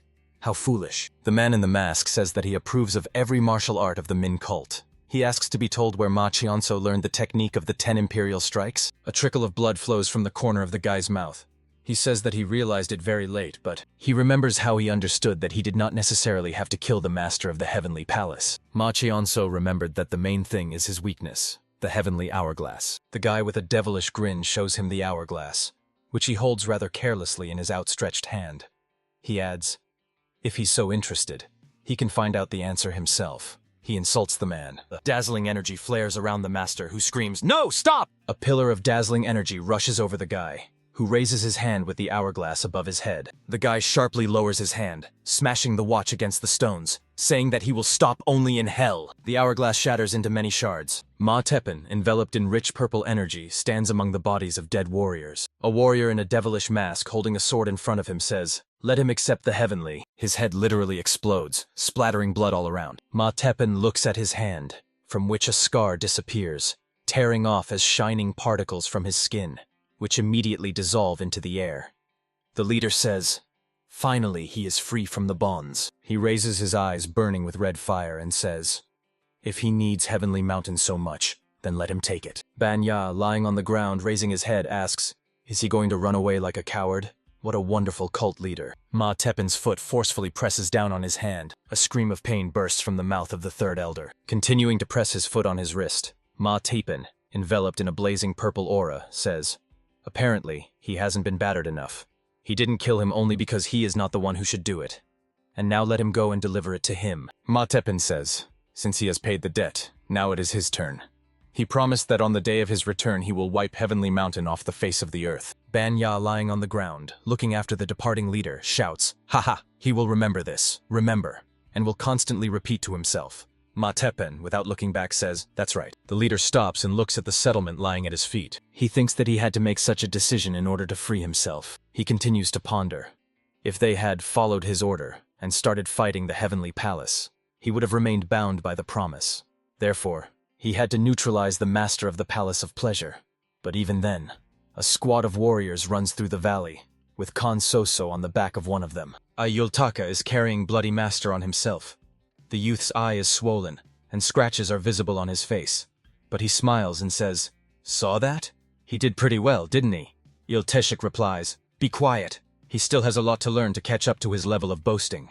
Ayultak reproaches him. How rude he is. In front of the gates of the small Min Palace stand Dan Chonghak with his daughter, Chi Hami, and Ilharan. Dan Yehua grumpily asks, "Isn't she from the Palace of Pleasures? The one who flirted with the young leader?" Chi Hami pretends to laugh, denying everything. "No, she is from the small Min Palace." The girl tugs at the sleeve of the puzzled Ilharan, demanding that she confirm it. The sword demon demands that the daughter behave with dignity. Let her use the sword instead of words. Chon Semin, pointing to a squad of warriors radiating poisonous green energy, asks the master of the Palace of Poison if they could move a little further away from them. What if their Chon Biran gets poisoned? Donban Il tells the young man that apparently it's good to have such a caring master. Chon Biran replies that he doesn't really care much about him. He's more afraid of getting poisoned himself. Ilkaran joyfully welcomes his father carrying Yayultak on his back. Dan Yeva greets the approaching John Samin, Donban Il, and John Biran. Ma Teppan says, addressing the young leader who is far from him at this time, "He has gathered many followers. Not bad." Moving away from the settlement, Ma Teppan wonders, but will they understand that his bonds have loosened?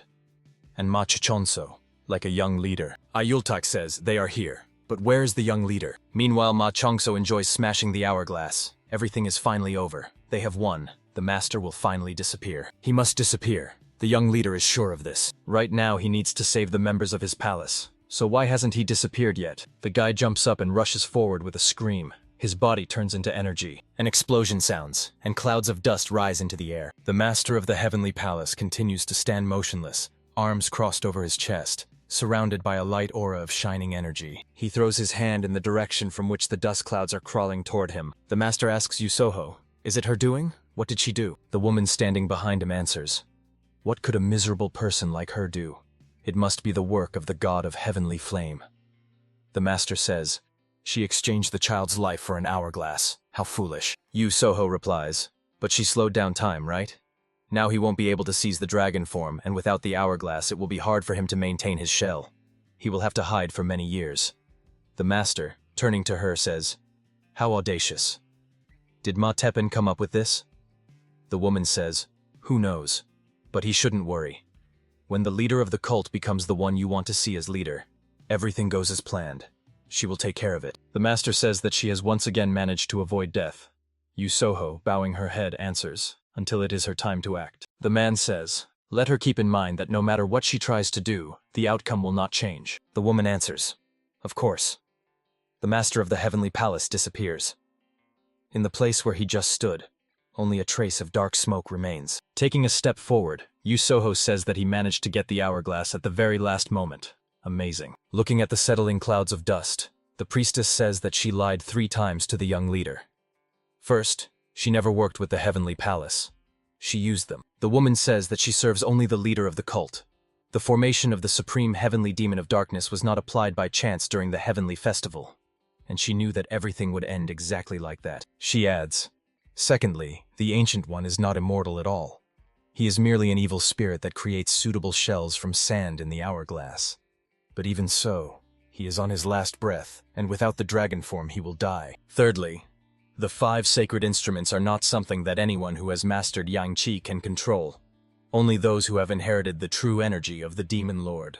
The sacred hourglass is the key that will allow him to see the past. Yu Soho, kneeling down, says that he will see the past unknown to him and find out why everything happened exactly like that. The priestess says, her sins.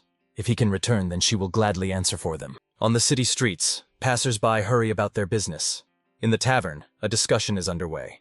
A question is asked. Have they heard the news? In response comes, what news? About another slaughter in the small palace of mine? Heard it.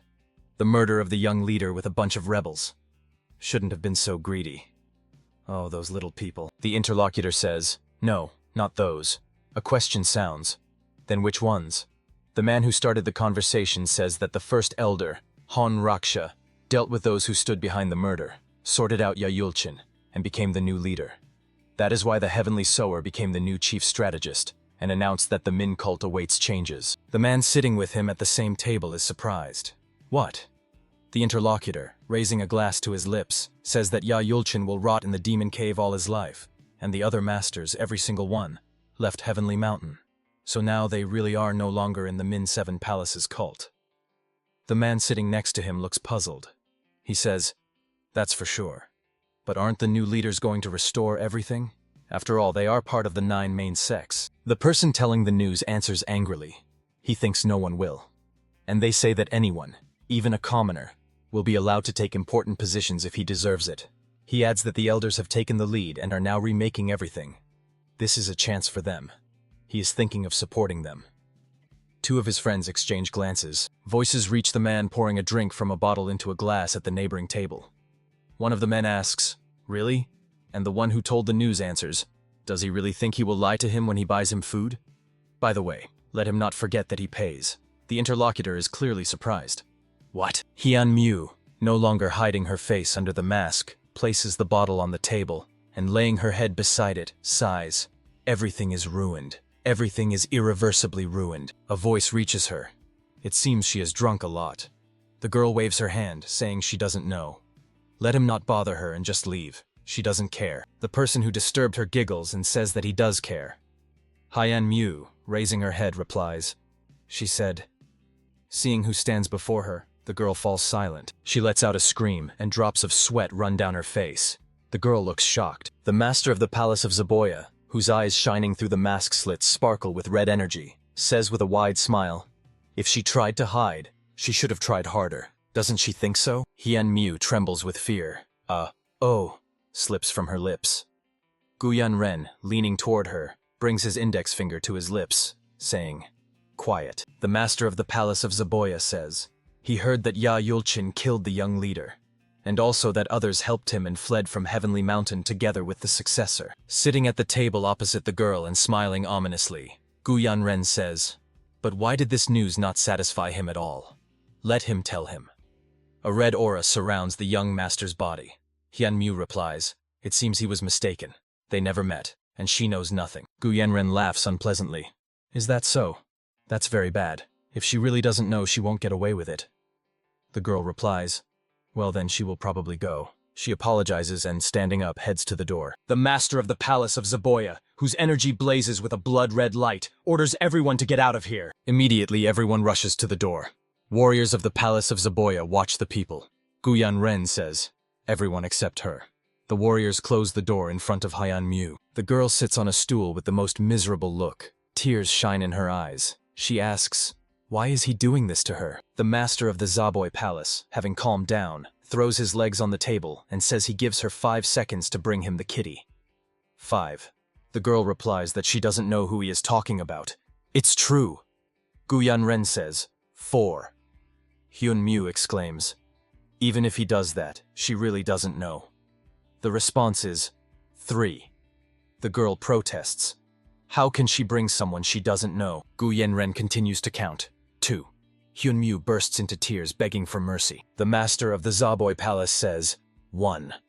Red energy flares around him with renewed strength. He draws a dagger. The girl jumps up from the chair, gracefully turning around. She faces him now wearing a cat mask, saying, "Ta-da! The special envoy kitty at your service." Gu Yanren giggles, as lively as always. Hyunmyu sits down next to him and asks, "So why is he here?"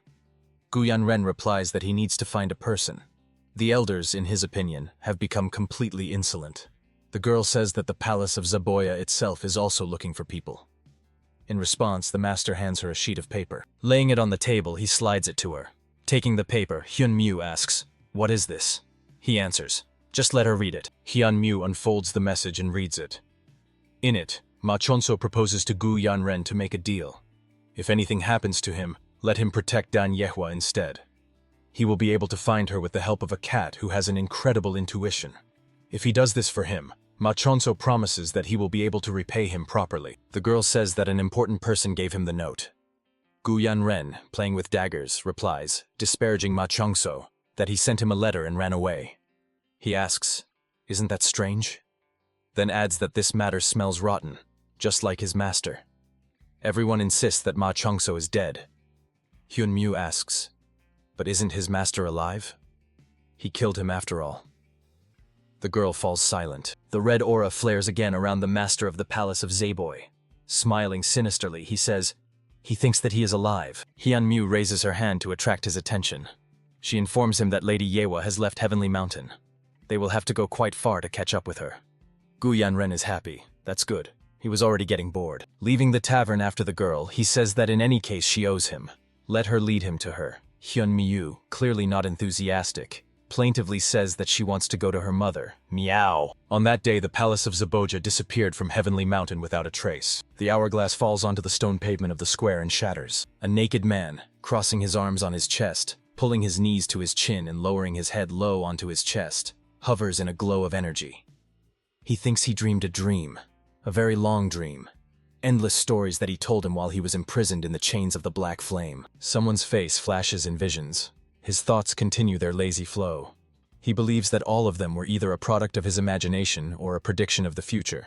But in reality, it does not matter. Cult of Min. Moonlight illuminates the palace of Min. The chief strategist, the supreme demonic intelligence of the Min cult, Tai Ganjin writes hieroglyphs on a scroll. A question reaches her. Does she ever get tired? The woman raises her eyes. She sees before her the left emissary of Min, Chang Hogan. Tai Ganjin asks, how long has he been here?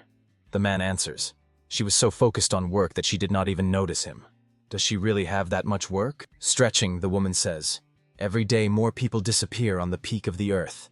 She contacted the palace of the supporting sword. Apparently they do not even have any leads yet. Chang Hogan replies that the leader of the cult himself could handle this. Considering that he has not even left the mountain, she is overworking herself. The man approaches Taeganjin, and they both sigh. The woman asks, but what is he doing here at such an hour? The man says, he did not expect that the Bloodmaster Asura would behave like that. He heard that she was very upset by this outcome. Taeganjin replies, everything is fine. He made his choice. What can she do? Chang Hogan says, and that is true, well, he does not think that everything is that bad. The Bloodmaster has always opposed violence. Taeganjin asks, is he talking about the young leader? Chan Hogan sighs, young leader? What a pathetic demon killer. Cult of Min, small palace of Min. A scream is heard. In the room, an overturned flower pot with a plant lies on the floor.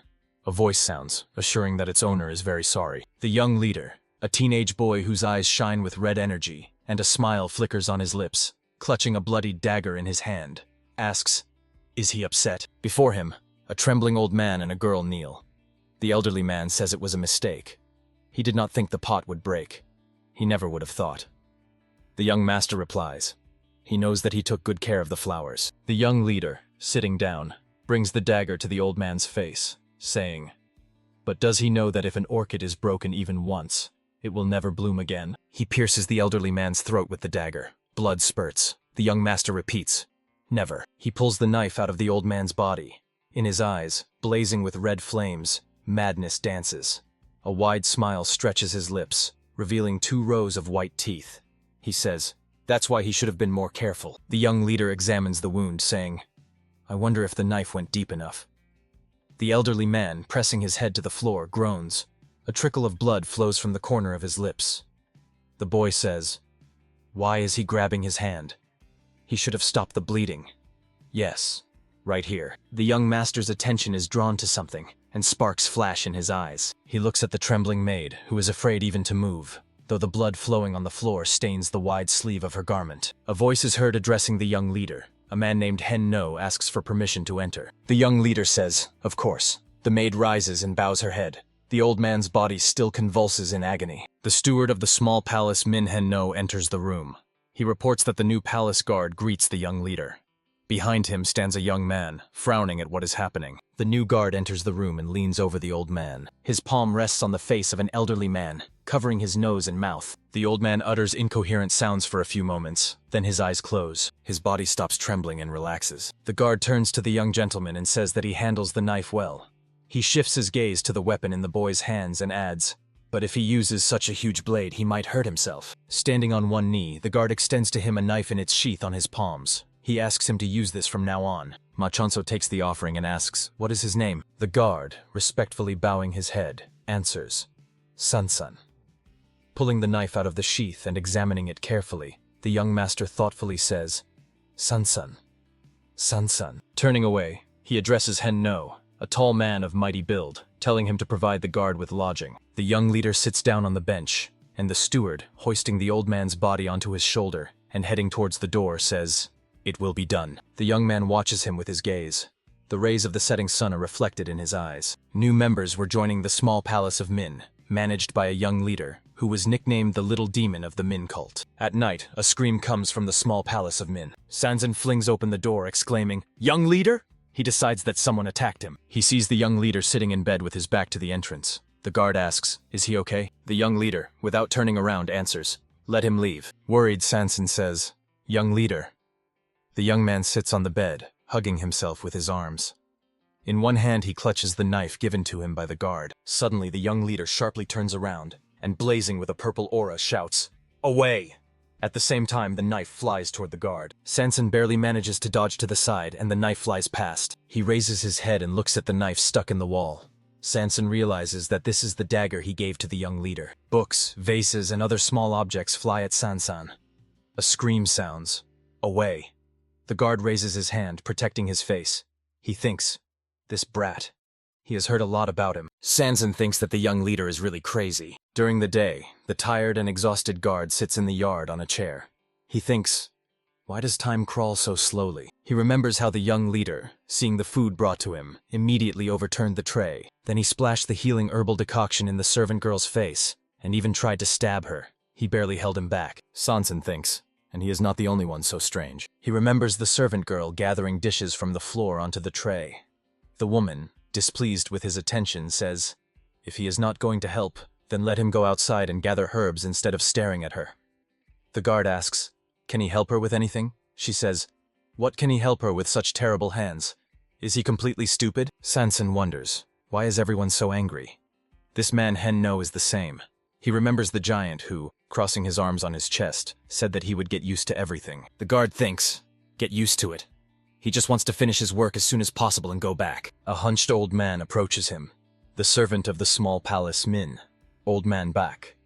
He asks Sansan, "Is he all right?" The guard, without looking at him, answers, "All right." The servant says he doesn't have to lie. At first, everyone is shocked. Sansan says he is not shocked. Rather, he is confused. Old man back, sitting down next to him, says, "It's because he is tormented by nightmares." The guard asks again, "Nightmares?" The servant says that this is the reason for his constant bad mood, and that is why Sansan was assigned to guard his chambers. The guard remembers how he barely dodged a knife and thinks, it seems anyone who has not learned martial arts would have died right there on the spot. Sansan introduces himself, stating his name. The old man says he can just call him Mr. Bak. The guard says, "Yesterday it seemed there were many people here, but today almost no one is left." The servant explains that the young leader does not like it when there are many people here. Therefore, they come only when necessary. The guard thinks, the old man who managed the household here was forced to leave yesterday, so there are only 6 people here, including himself. He says, there are 12 different dwellings here, but all are abandoned except the one where the young leader lives. Old man back says that once there were many people here, but they all died. He laughs. Sanson decides that for now he will just observe. As soon as he receives the secret order, and the target is chosen, a finger is poking into his back. Sanson's reaction is instantaneous. Drawing his blade from the sheath, he sharply turns around, shouting, "Who is there?" He sees a sleepy young leader in front of him, who says he wants to go out for a walk. He does not want to sleep anymore. The young leader turns away and leaves. Yawning, he tells him to get ready. Sanson replies, "Okay." The guard watched the young master go, thinking, is this a coincidence? How did the child approach him so unnoticed? Cult of Min, Water Peak, Market. Many people bustle between the stalls with goods. The man tosses a coin into the air, then catching it in his palm, exclaims, come on, heads or tails, choose. The chance is 50-50. The young leader, crossing his arms on his chest, says, Eagle. The boy is sitting on a chair at the table, and opposite him stands a man flipping a coin. He says that their little master chose heads and suggests taking a look. He opens his palms and shows the coin, saying, oh no, tails. What a pity. He will have to take the money. The young leader rises from the chair. His aura acquires a crimson-red color. He orders the guard to kill the man. Sanson, standing behind, leans to his ear and suggests returning. He says there are too many people here. The young man objects. He did not lose. This man cheated. Meanwhile, the man, sticking out his tongue, wiggles his hips, performing something resembling a dance. The young leader suggests the guard watch how he behaves. Sanson mentally curses. He does not know how the young man noticed, but when the man caught the coin, an eagle fell out. He is right that this man cheated. The guard says that this man is just a petty swindler who lives by deceiving others. There is even a proverb about a two-headed bird that died thinking it would live well without one head. One should not make killing a habit. It could cost him his life. The man exclaims indignantly, petty swindler? Ah, he is pathetic. The young leader says, all right. Sanson is surprised. Did it really work? In the young lord's eyes, bloodthirsty sparks ignite, and the aura blazes again with a bloody red light. He orders the guard to kill the cheat. Sanson thinks, no. He understood nothing at all. Sanson says he cannot. He is a guard, not a killer. A smile appears on the young man's face. Exactly. So, the guard. He reaches out his hand to the fire blazing on the stand and takes a burning log. Laughing, the young leader runs along the market row, setting fire to the stalls with goods. He shouts that it burns well. Shouts are heard. Fire! Catch him! Sanson is stunned. He had heard rumors about the young leader's recklessness, but a tall man with a shaved head and a huge sword exclaims, looking at the dispersing young man. How was he raised by his parents, that he dares to behave like this at his age? He shouts that he needs to talk to his parents. The young leader stops and, smirking, replies that he has no mother. The man says, what?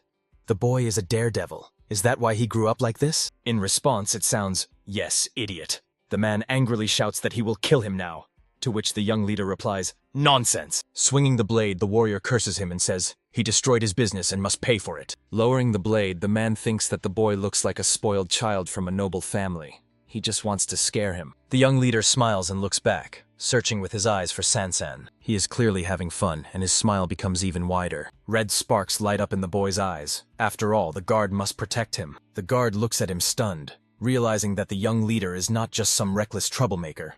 He is a real demon. The young leader looks triumphantly at Sanson, realizing that he forced him to act as he wished. The guard did not expect such cunning from him, and it is written on his face. Sanson immediately throws a knife and disarms the warrior. The happening amuses the boy. The guard deflects the blows raining down on him. Delivering strikes to the right and left, he swiftly moves toward the target. After a few moments, the bodies of the people lie on the ground, fire blazing around. And Sanson holds the man by the chest, who is practically lying on the ground, trying to decide whether to deliver another blow or not. The young leader laughs, and he really knows how to defend himself. The guard angrily asks, what has he done? He could have died. The boy bends down and picks up the blade, saying, but he didn't die. He walks, dragging the weapon behind him so that its tip touches the ground. The man who is tossing the coin lies on the ground, holding his head and cursing. The young leader presses the blade to his throat. The crook begs not to be killed. He promises to return all the money. The boy interrupts him, saying that now he will be the one asking the questions. He adds, if the man answers correctly, he will live. If incorrectly, he will die. Not bad, right? The man hiccups fearfully. Sanson, hiding the knife behind his belt, looks at the young leader, thinking, no mercy, no common sense, only inexplicable cruelty. How can he even be the young leader of the Min cult? It would be better to get rid of him right now. Meanwhile, the boy, crouching down and still holding the blade to the man's throat, sadly says, there once lived a foolish cutthroat. The crook doesn't understand what that means. A questioning pardon slips from his lips. The young leader looms over his victim, saying that he earned his living by deceiving people. But one day he suddenly decided to kill his boss.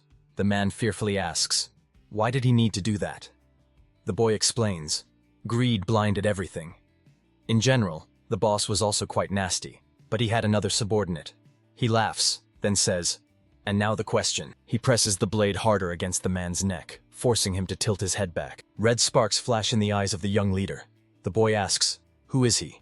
The one who tried to kill the boss, or the one who tried to help him? Sweat is pouring down the man's face. He struggles to say something, but he can't manage anything. Foam begins to come from his mouth, and his eyes roll back. The young leader sharply looks back. Beaten people watched him, among whom was a bald-headed strongman. The boy is looking at the people. Sansan, watching him from the side, wonders, where is he looking? The guard understands that he was definitely looking at someone specific. Some man in a cloak turns around and disappears into the crowd. The blade falls to the ground. A boy's voice is heard. What a bore. Passing by Sansan, the young leader says that he is leaving. Then glancing at the guard, whose hand grips the handle of the knife at his belt, he says, and the proverb he mentioned earlier, walking between the burning stalls and not looking back at the guard, the young leader continues to speak, the one about the bird with 2 heads and 1 body. If one head dies, the other does too. Let him think about what could have happened to him if he had died, since Sansan is his guard. The young man frowns. Did he really notice? That look. He was definitely ready to kill. Looking after the boy walking away, he thinks. A soul-chilling gaze of bloodlust. A broad smile appears on the face of the young leader. The guard wonders. What is he up to? At night, a scream is heard from the house again. Sansan, flinging open the doors, asks, what happened? He sees a maid lying on the floor, and the young leader standing over her, with eyes glowing red. The boy exclaims, she touched the food with her finger while arranging it. He demands that the guard cut off her finger. Sansan thinks he is just a crazy thug. Today the young leader demanded to cut off the maid's finger because she accidentally touched the food. When Sansan took the knife from him, he overturned the table and tried to use a shard of a broken bowl. In the end, the cook whipped the maid with a whip. The cook's facial expression did not change even once during this time. The guard continues writing. It was a mistake to think this would resolve the situation. It would have been much better to cut off the maid's finger. The demonic freak laughed the whole time while she was being beaten, and didn't even blink when she passed out, demanding it to continue. Sansan attaches the message to the raven's paw. Looking after the flying bird, he thinks that since his arrival here, he has felt terrible. 3 months is too long a period. He will kill anyone who is chosen as a target. Standing by the window, he reflects that there is not a single normal person here. Neither the cook, who emotionlessly clears the table, nor the maid, who crawls on all 4s when washing the floor. That is exactly why people call them the demonic cult. A scream sounds, notifying him that the young leader wants to unwind. Let him prepare. The guard shouts back, good, he is already coming. Sansan, appearing in the doorway, looks surprised. He sees the squad of the demon lord of the Min cult, who kneel and greet the young leader. The acting squad commander B-Seek introduces himself and reports that the leader is summoning him to the Min Palace. Red lights flash in the boy's eyes, but Ma Cheonso's face looks bored.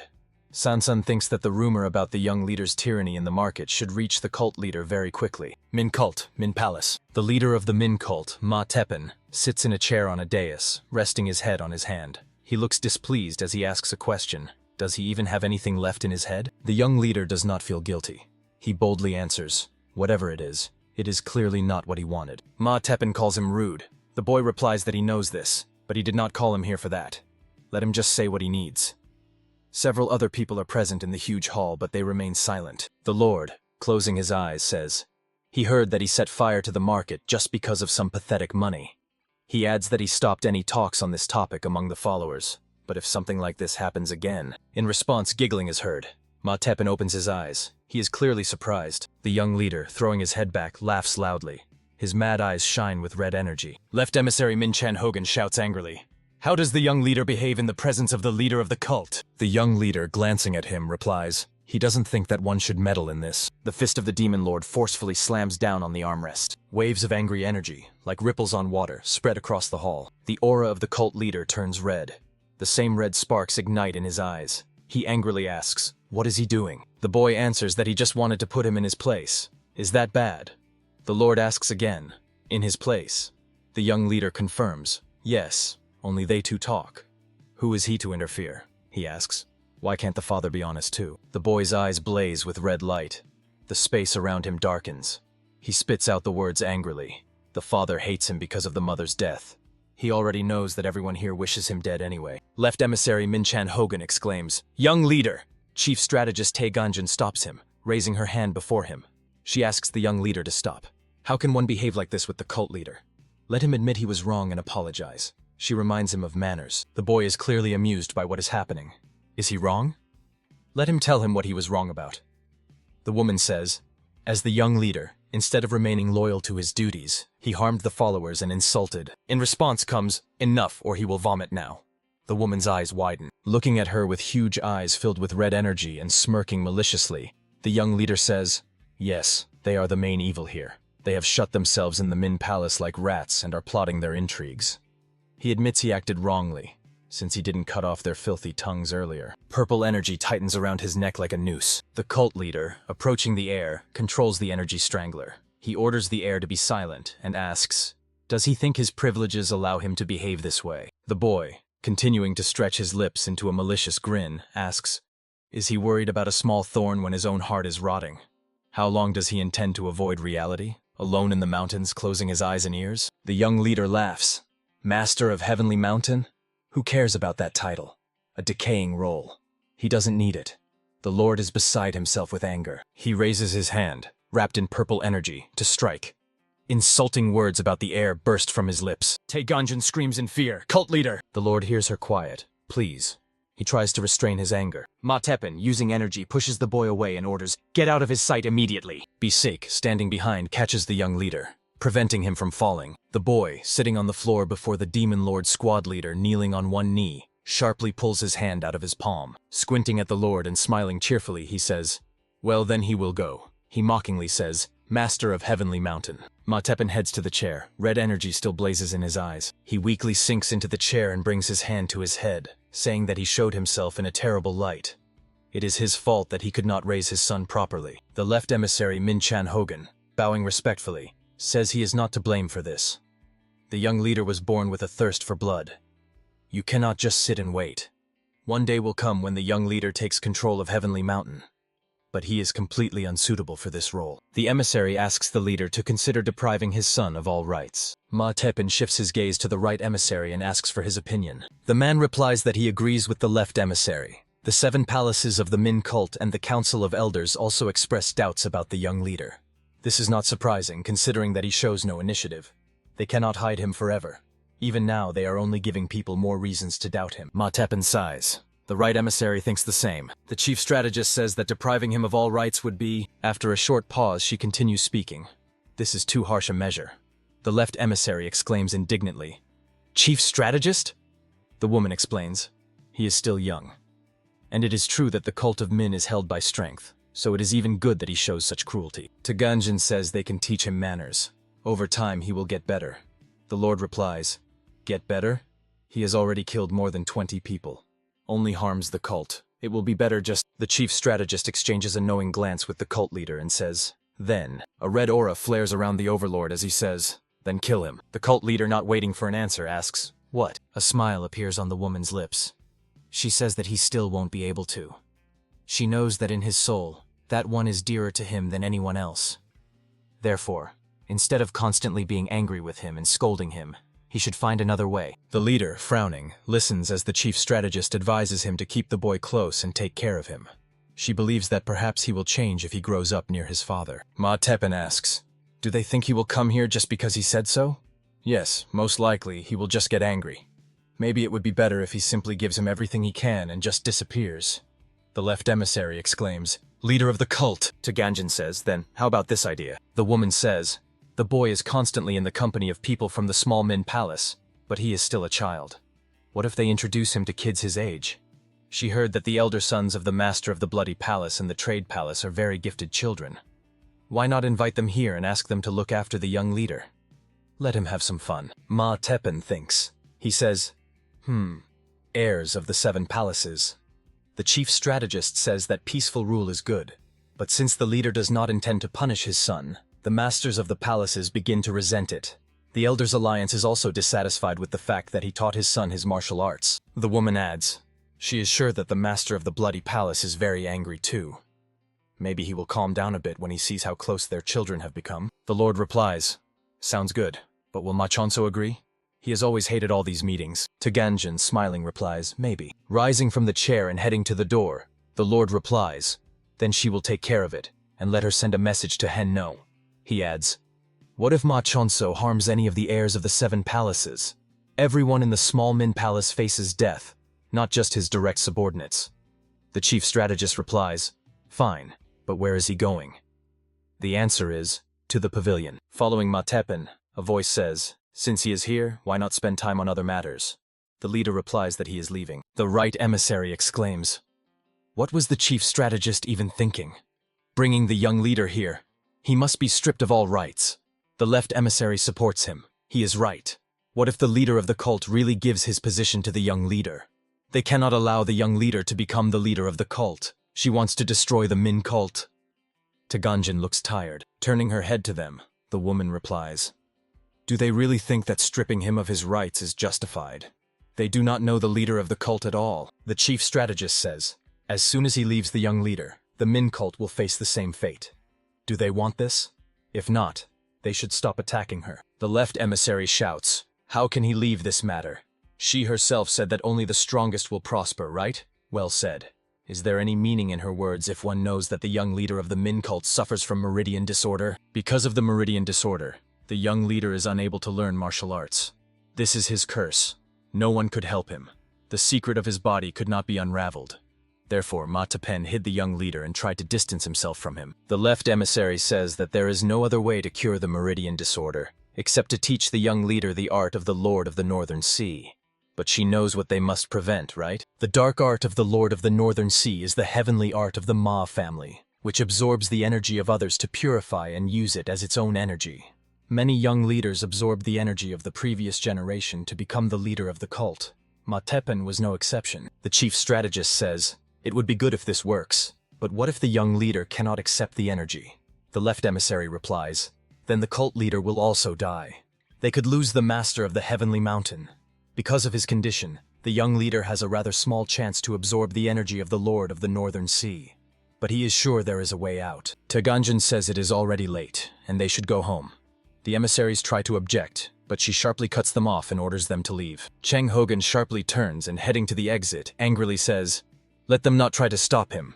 The right emissary wants to say something to him, but he sharply cuts him off. He will handle it himself. The woman looks upset.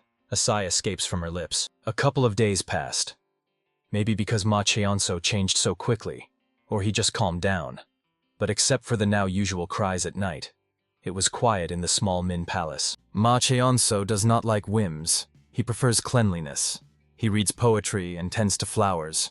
Books lie on the table, and next to it on another small table, flower pots. That's all. Perhaps because of his terrible behavior he did not notice. But now everything indicates that he likes to organize leisure well. Today he watered only 5 of the 6 orchids, and Sansana was overcome with curiosity. The guard asks, why doesn't he water the last flower? The boy, without looking back, answers, because he doesn't want to. Sansan says, excuse me? Pointing at the withered flower, the boy says, the tips of the flower have yellowed and bent even lower to the ground. He tried everything he could, but he didn't get better. That means he doesn't want it. Sansan asks, but in such cases, shouldn't you take better care of it? Ma Cheonso explains, even if a person wants to care for the flower, if the plant doesn't need it, the person only makes it worse. The guard inquires, then why does he grow them at all? The young leader answers, maybe to try to understand its thoughts. Sansan was already surprised just that he answered his questions, but all his words hardly revealed a boy who was about to turn 10. Night. The guard sits in the yard on a chair. He reflects that even if that's the case, he is still a thug with a thirst for blood. A slight smile slips across his lips. Eyes closed. From the outside it might seem that he is dreaming of something pleasant. Sansan opens his eyes. His expression becomes stern. What difference does it make who the young leader is? He just needs to wait for the order, carry it out, and disappear. Something makes him startle and become alert. Looking at the mansion, he wonders, did he really leave the door open? That can't be. Drawing the blade from behind his belt, he wonders, could it be? He quietly enters the building. Behind the frosted glass doors, the silhouette of a person raising a knife over a small figure sitting on the floor is visible. Sansan rushes forward with a cry, young leader! He runs into the room, and both the woman with the knife and the young leader sitting on the floor look at him with surprise. Sansan is surprised. A servant? But why? The woman lowers the knife raised above her head, trying to kill the boy. The guard strikes the already lowering knife with his blade. He knocks the weapon out of her hands and pushes the maid away from the young leader. The woman jumps up and catches the knife. Sansan warns by throwing his hand forward. He recognizes that look. Looking at the woman attacking him, he thinks she has the look of a killer. The guard rushes forward and drives the blade into her body, beating her by fractions of a second. Blood spurts from the through wound. Sansan, standing with a bloodied blade in his hands, asks the boy, "Is he okay?" The boy utters one word, "Sword." The boy takes the blade and heads towards the woman. The maid sits, leaning her back against the door, clutching a wound on her chest with her hand. The young leader extends his hand and lifts her face by the chin. The boy's eyes flood with red murderous energy, and he delivers one sharp slicing strike. Blood splatters. Sansan is unpleasantly shocked by what is happening. Looking at the boy approaching him and the slumped woman behind him, the guard says she could have been saved. Ma Cheonso replies that he knows that. Sansan asks, "Then why did he kill her?" He says he had to find out why she tried to kill the young leader. Did she despise him, or was someone ordering her to do it? The boy answers, he knows that. Evil curling his lips, Sansan asks, "So why did he kill her?" He thinks, like a 10-year-old child. The boy says he knows all this. Red sparks flare again in his eyes, and in a completely different tone he adds, "Let him stop talking. It's not important." The guard reflects. How can he have such a sad face, soaked with loneliness? Sansan addresses the young leader, but he replies that he is tired and tells him to leave. The guard grabs the boy's hand, saying there could have been poison on the blade. Ma Cheonso orders him to let go of him. Sansan reminds the boy. Once he said that a two-headed bird is destined to die if at least one head perishes. Squatting down, he examines the deep cut on the boy's hand, saying, "If he dies here, then he won't live either, and he won't get paid." Ma Cheonso replies that he doesn't care, and demands the guard leave him alone. Sansan says, "It seems there is no poison." He tells the boy to climb onto his back. The boy insults him and insists that he leave him alone. Sansan asks him to forgive. Throwing the boy over his shoulder, the guard hurries out of the mansion. The boy shouts indignantly, "What is he doing?" Without stopping, Sansan replies that they are going to the doctor. Ma Cheonso promises to finish him off. The guard says that in any case he will die, but at least this way he will save one life.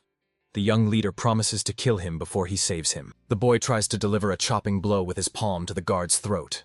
At that moment, the guard says he can ask for, but suddenly stops. Sansan's eyes widen in fear, and he cries out, "Oh!" He crashes into a tree, and the boy falls off his shoulder to one side, while the guard flies off in the other direction. Placing his palm just above his chest, Sansan shouts angrily, "Has the young leader completely lost his mind?" The boy, rising from the ground, suggests now to talk seriously. He is not here for that. The guard, trying to get up, freezes and asks, "What is he talking about?" Ma Cheonso, now in a completely different tone, says, "He really doesn't know? Let him just pretend, like before. Wait for the order and kill him, like that maid tried to do. He is here for that. So let him not try to replace his family." Sweat drips down Sansan's face. He says no. A crooked smile appears on the young leader's face as he says, "Why? Should I name the one who hired him?" The red aura around the boy turns crimson. He says, "It's obvious. They will say, they had no other choice. It's all for the good of the Min cult." He laughs. Then he says, "Hypocrites, arrogance and selfishness. Everything is soaked in lies." Looking into the guard's eyes, the boy says, "Chief Strategist Tae Ganjin. She sent him." Sansan mentally curses. The boy is right. A woman stands on a narrow ledge above the abyss. The chief strategist asks, "How did it go?" The reply is, "The maid sent by the left emissary tried to kill the young leader but failed." Tae Ganjin says, "That's why she discouraged them from this idea." The interlocutor asks, "What will they do?" The woman answers the man kneeling before her. She is just a maid who never trained in martial arts. They will simply say she couldn't endure such treatment from the young leader. The interlocutor, whose face is not visible, says, "Yes, madam." The chief strategist covers her face with her palms, saying the left emissary acted recklessly. She told him to find another solution. Why didn't he listen to her? A glint of red energy appears in the woman's eyes. She says, if he wanted to kill him so badly, he should have done it properly. Sansan received an order from chief strategist Tae Ganjin. She asked to send a guard warrior to the small Min palace. Someone well-trained. Better if it is someone from the outer forests. She meant a gathering of hermits. These mercenaries work on the central plains, not on the tree peak, where the Zaboya Palace is located. Sansan tells the young leader that he doesn't understand him. He replies not to act like an idiot. Ma Cheonso hands the young man a dagger in a sheath and says that the weapon he gave him on the very first day has a sun symbol. What does he think it means? Sansan answers that it is a common blacksmith's mark. Their seal. He thinks about the fact that this dagger was given to him by the chief strategist. The young leader laughs and calls him a fool. Does he really have to tell him this? He says that the solar eclipse on the hilt symbolizes the moon that swallowed the sun. When these two symbols combine, it forms the sign of the Min cult.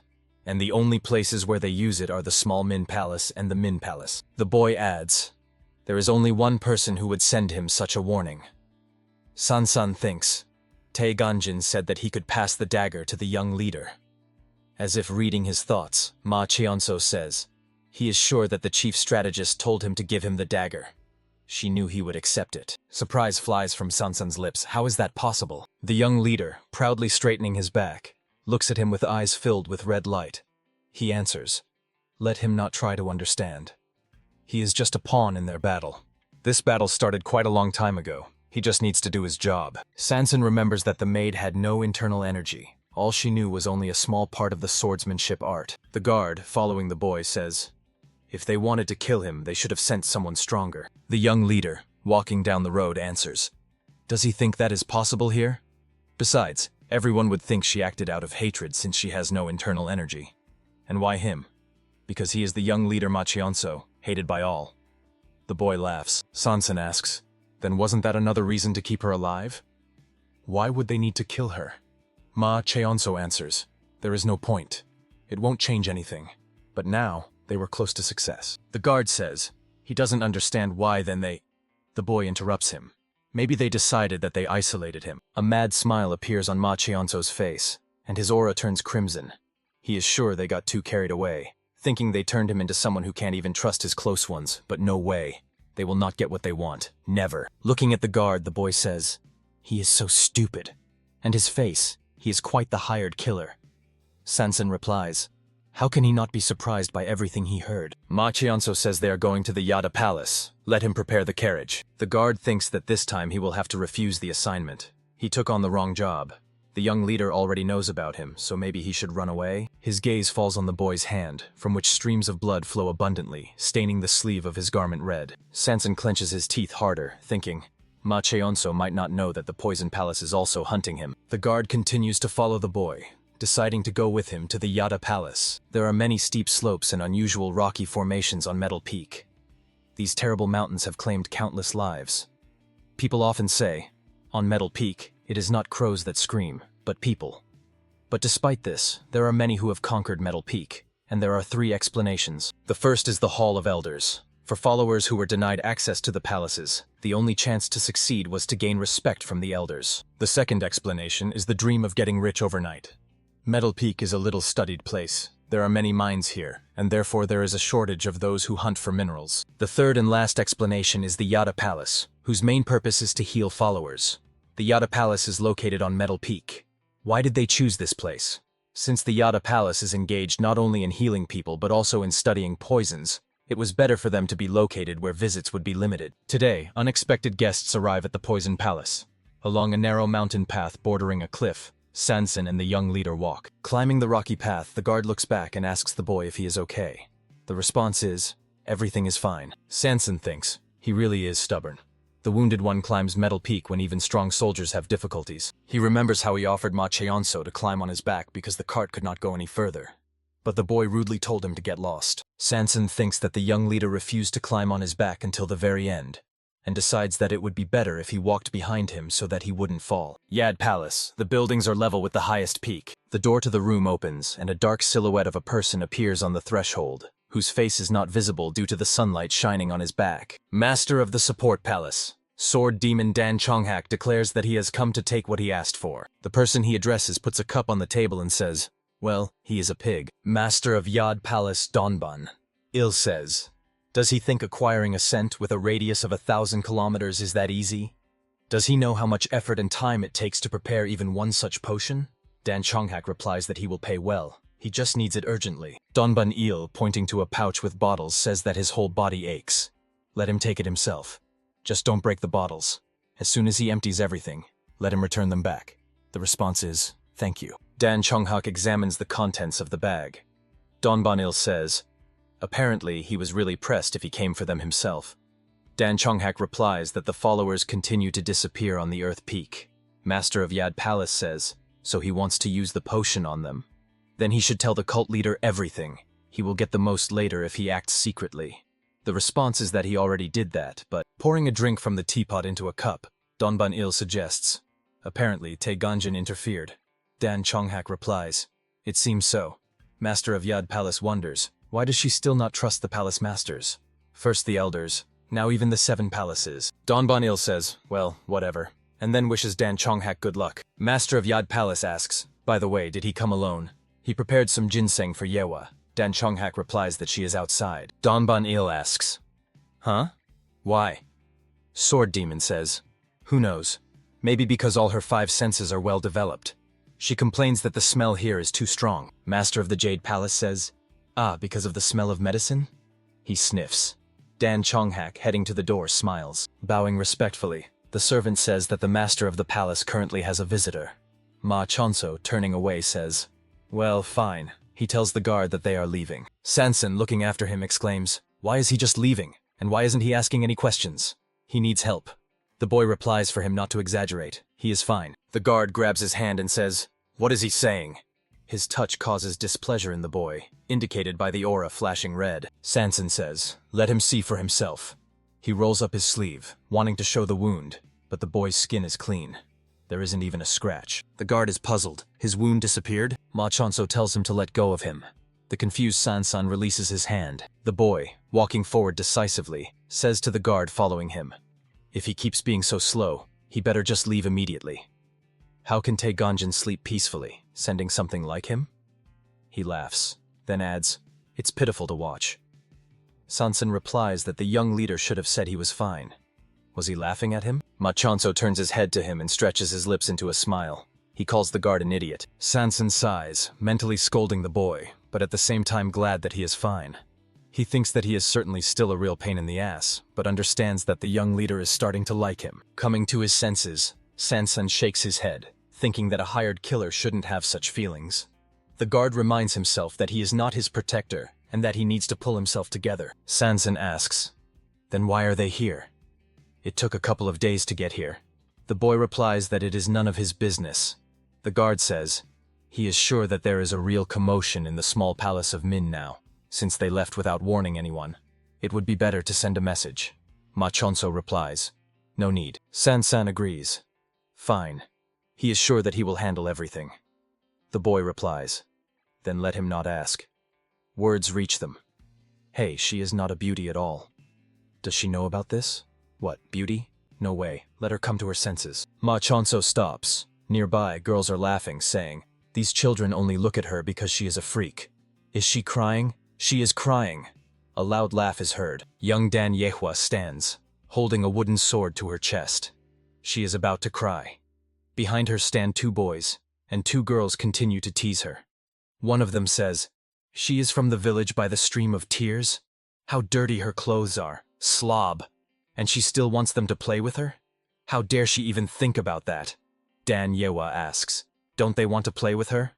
Another girl replies, no way. What if they catch some disease from such a fool? Laughter sounds. Sansan sighs. What are these children like? She is quite beautiful. They are just jealous. Besides, they are commoners. Ma Chonso replies, adults are no better.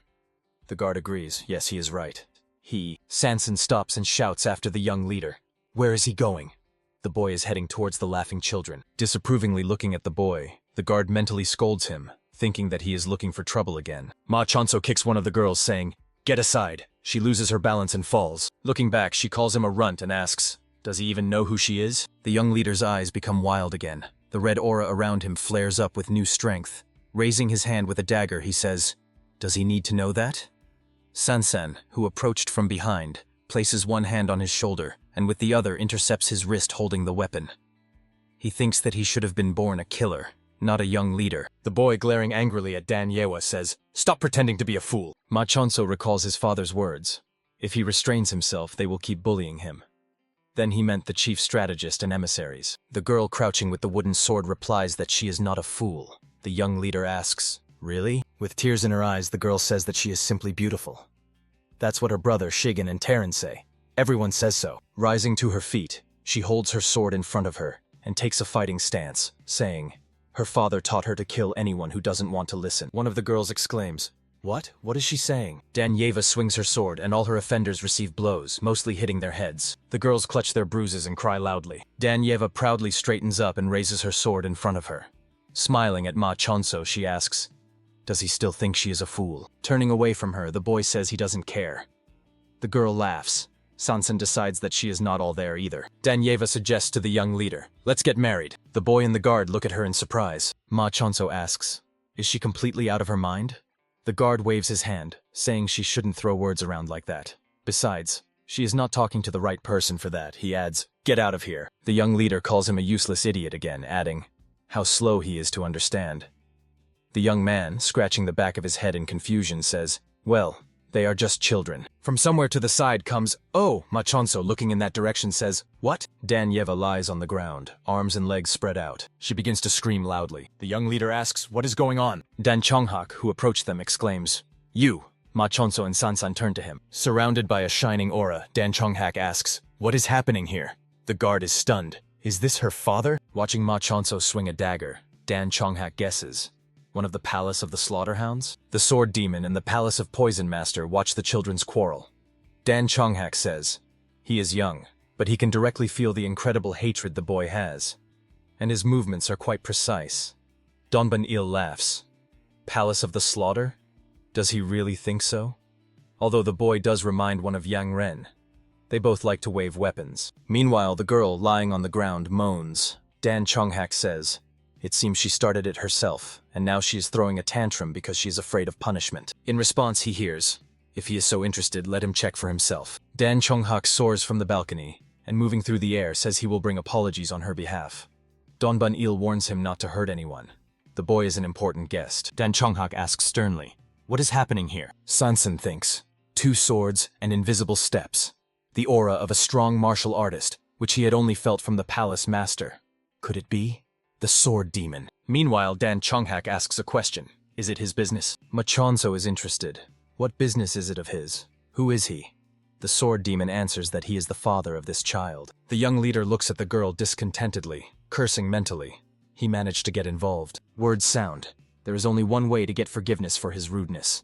The sword flies toward the boy. The young leader skillfully catches the thrown blade by the hilt. Dan Chonghak draws a line on the ground in front of him. He draws a circle around himself and says, let him force him to step outside the circle, and he will forgive him the rudeness toward his daughter.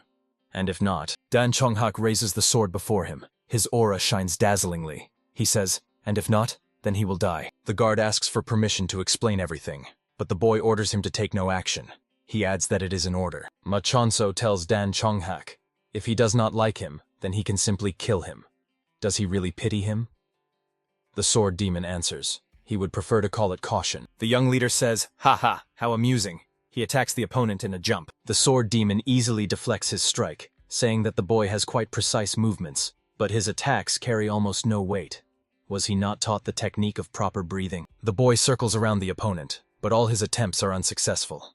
Dan Chonghak says that without any technique, his skill is too simple. He easily reads his moves. Reflecting another attack, the Sword Demon says, he took the sword in his hands, relying only on childish tricks? A child with such a level of skill can be found on every corner of the Sword Support Palace. He adds that apparently he expected too much. Anger appears on the boy's face. Dan Chonghak, swinging the sword, says that he will put an end to this. At that moment, the boy soars into the air and raises the sword above his head, aiming to strike. Ma Chionso's face is focused. He is about to lower his sword. At the same time, he manages to avoid the opponent's sword. The boy lowers the blade. A joyful smile is on his face. This time, the Sword Demon barely manages to deflect the boy's strike. The man mentally wonders, could it be that he was hiding his true skills? Was he waiting for his last attack to use the ricochet force to his advantage? The young leader attacks again, holding the sword in front of him. Dan Chonghak admires that the boy found a way out. Continuing to deflect blows, the Sword Demon thinks, but his arms are too short to reach him. Ma Chionso throws the sword and it rushes forward. Dan Chionhak, clutching his weapon in his hand, is surprised. The boy threw the blade instead of attacking. The young leader freezes, lying on the ground with his arm stretched forward. The Sword Demon realizes what happened. Stopping the sword sliding low over the ground with his foot, he steps out of the circle. Donban-il, standing behind him, says, well, well, here he has shown himself in all his glory. The Sword Demon asks the boy, Does he have a master? Dan Chionso, holding the sheathed sword in front of him, says the boy has the potential to become a worthy swordmaster. But it seems he still needs to learn martial arts. He adds that he is ready to take him under his wing. Does he agree? A slight smile appears on the boy's lips. He answers, no. Then he laughs. Him? Take him under his wing? Is he sure? Dan Chionhak replies, if he wants, of course. The boy offers to take his hand. The sword demon is a little confused. Should he check the pulse? He takes the boy's palm in his hands. He feels that the boy's chi channels are blocked, and even the vessels do not allow internal energy to flow through the body. This is not about talent. It's amazing that he is still alive at all. Ma Chionso pulls his wrist out of his hands. He asks, does he understand now? This can't be fixed. Even that old man failed. So let him get lost and better focus on raising his annoying daughter. The sword demon is confused. Donban Yil, using thought speech, says, all the best. The master of the Palace of Poisons addresses Dan Chonghak. He did not tell him because he did not want to. But it is not worth telling what happened here. He will make sure that everyone else forgets as well. Otherwise, the cult leader will be very angry. Sword demon is surprised. Cult leader? Why? Donban Yil asks again. Why? Because he is the only son of the cult leader. That's why. He laughs. Ma Chonso turns his head to the sword demon and smiles sweetly. Dan Chonghak realizes that before him is the young leader. Voices are heard in the room. This guy outside seems a bit foolish, but quite a skilled fighter. Who sent him? The answer is Tae Ganjin. The old man is surprised. Hasn't she gone underground? He thought it was the work of the left emissary. Donban Yil asks, is he still tormented by nightmares? The boy lying on the couch answers. This time she also spoke to him, but when he woke up, he could not remember anything. He woke up, and above him stood a maid with a knife in her hands. The master of the Palace of Poisons says, so the dream told him that he is in danger again? Donban Yil, examining the boy, asks, who tried to kill him this time? The answer is, the maid. The old man laughs. In the small palace of Min, there is only one person Ma Chonso can trust. Sticking a needle into the boy's body, he adds, maybe the young leader will be able to sleep properly if Tae Ganjin disappears. She has been trying to kill him for too long. Because of her, he had to go through a lot. That's why he has been tormented by nightmares all this time. And his feelings have started to thirst for blood, awakening him. This often happens with warriors. Ma Chonso replies that he understands. Handing a sheet of paper to the old man, he asks, just deal with this. Donban Yil unfolds the paper and reads. Looking at the boy, he asks, why does he continue on the path of death? Ma Chonso answers, it is the best he can do. The old man asks, does he think he can stop her that way? The boy says, well, yes.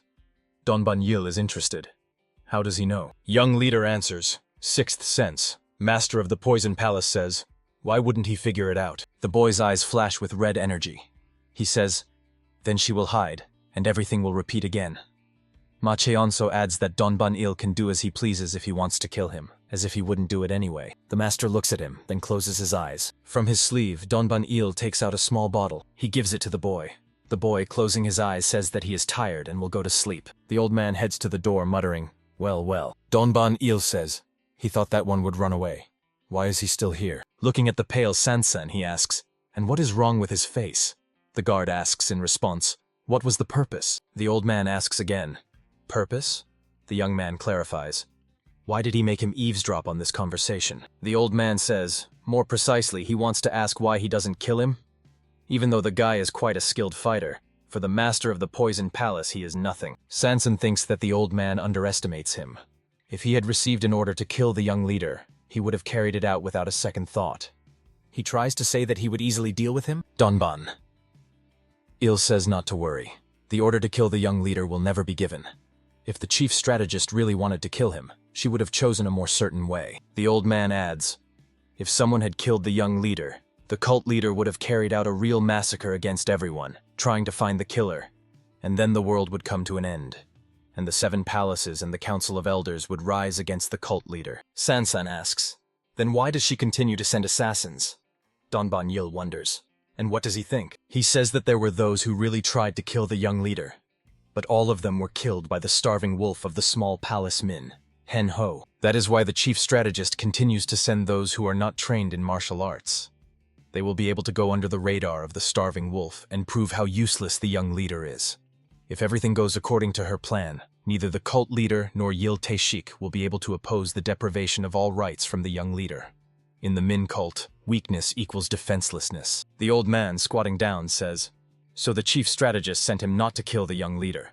Sansan asks, "Then who?" Donban Yil wonders. Should he answer him? The master of the Palace of Poisons says that the leader of the Demon Lord Min's squad has left, and now the young leader often goes beyond the palace. He adds, "There are more definite plans that will help kill the young leader." Sansan understands, and the person he must kill will trigger this chain. The battle of intellects between the supreme demonic mind Taiganjin and the young leader Ma Cheonso. The guard, looking after the departing old man, asks, "Why is he telling him all this?"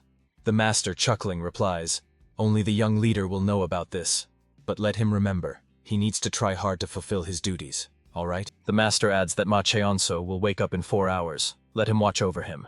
If the guard returns alive, he will treat him to ginseng. Sansan looks after him, puzzled. The young man sits on the floor, leaning his back against the wall. Meanwhile, Ma Cheonso, stripped of clothes, is in the concentration of purple energy. Like a flame, it surrounds him from all sides. The boy grimaces and whispers, "Just let him kill him already." Hugging his shoulders, he asks, "What does he want? What does he need from him?" A huge creature, woven from purple-black energy, looms over the young leader. It brings its face closer to the boy. He hears a voice, "Find." Ma Cheonso is surprised. "What?" The creature, woven from energy, says, "Let him find it and he will help him." The young leader cannot hide his surprise. He wakes up in bed and sits up, wondering, "Find?" Drops of sweat stream down his face. He remembers what he dreamed, and before his mind's eye appears a face woven from energy. Red lights ignite in the boy's eyes. This is the first time he was told to find something, instead of just driving it away. He recalls that in the year he turned 10, the thread between the real world and nightmares was woven for the first time. A couple of days have passed since the young leader and his guard returned from the Yada Palace. Sansan felt unwell after he literally had to run at night with the young leader. It would not be strange for him if people caused a real uproar, claiming he kidnapped the heir, but Old Back just waved to him with a smile when they met, as if nothing had happened. And the cook, looking at him unfavorably, said, since he volunteered to be a warrior of defense, he should perform his duties. If the young leader goes somewhere, he must report it. No need to act willfully. In general, she was as unfriendly as always. Henno just glanced at him but said nothing. Sansan comes to the conclusion that everyone here has lost their mind.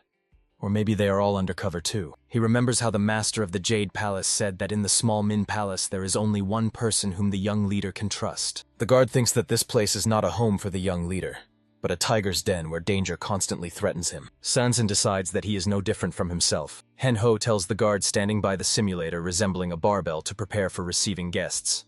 The young man replies, "All right." In the small Min Palace, cries are heard. "Lord of the Sacred Fire, the Min cult rules the world." Bisek and the Lord of Demon Squad, kneeling on one knee, pronounce words of greeting. Then Bisek says that they are carrying out the order of the cult leader. The young leader must appear in the spring pavilion of Min and befriend other talented youth of the cult. Ma Chanso laughs, so this is how they decided to act? A red aura flares around him. His gaze and smile resemble not joy, but madness. After laughing, the boy says, "All right." Looking at the laughing young leader, Sansan wonders, what has he come up with this time? A question reaches him. What is he staring at? Sansan glances at Ma Chanso. Looking unfavorably at the guard with eyes blazing red energy, the young leader says, "Let him just do his job." Sansan calmly replies, obeying. Night falls. A heavy rain is pouring. Lying in bed, Sansan thinks, as soon as he receives the order, he will immediately carry it out. He gets up, pondering that he needs to go to the market and gather information about his target there. Wearing a wide-brimmed conical hat and a cloak, he heads to the door, thinking, and then he will set the day of the assassination. A thunderclap sounds and lightning flashes. In its light, the young leader appears before the guard, piercing him with burning red eyes. The guard screams in fear. Startled, the guard sinks to the floor and stammering asks, "What is he doing here at this hour?" The boy replies that he could not sleep. Sansan says, "But it is already midnight." Ma Chonso answers that he knows that. The guard says, "All right." He thinks, "What is this? He always had a schedule, so why did he suddenly wake up and wander here?" Ma Chonso asks, "Where is he going so late?" Standing up, the boy answers that he also could not sleep, so he wanted to take a walk. Mentally, he curses. First, Ma Chonso finds out he is a mercenary, and now this, and he didn't even feel his presence. Lightning flashes again, and the guard himself realizes how foolish his words sound. The weather really invites walks. The boy says his room looks empty. Sansan replies that he does not like cluttering the space. The young leader says, "Well, He believes that someone planning to commit a crime does not need many things. The guard thinks, why ask if the answer is already known? He asks Ma Cheonso, looking out the window, why he came. The young leader answers, he does remember his words, right? The boy, without turning to him, reminds, the guard must fulfill what he is here for. Sansan replies that he remembers, and mentally adds, he was just about to do that. Machonso says, all right then, he can go. The guard asks, what? The boy reminds, he did say he wanted to take a walk, so let him go. Lightning flashes again. Sansan mumbles that the weather is not very suitable. Maybe tomorrow. He is cut off by a stern shout. Let him get lost. The guard replies, well, all right. He leaves the room and finds himself in a pouring rain, thinking, but this is his room. The door behind him slams shut. Machonso stands motionless, lost in thought.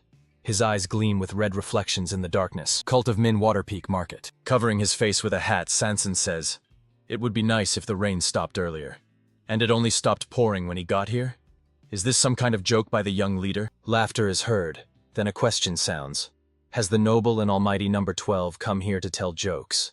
Did he feel such passion for him or something else? A man in the same conical hat, hiding his face, and a long cloak steps forward. Sansan, calling him Shell, says, does he still dare to laugh after almost kicking the bucket? Nothing bothers him. The man chuckles. Light falls on the man's face, revealing that the right side of his face is disfigured by a burn scar. Remembering the blazing market, he says there was so much malice in that child's eyes. He thought he would really die. Sansan should have stopped him. The guard replies, a binding agent must not reveal his identity to others. That's the life Shell chose. Who to blame now? Sansan adds, besides, it was a pure coincidence. The young leader acted alone. Well, they are not close enough to have casual conversations.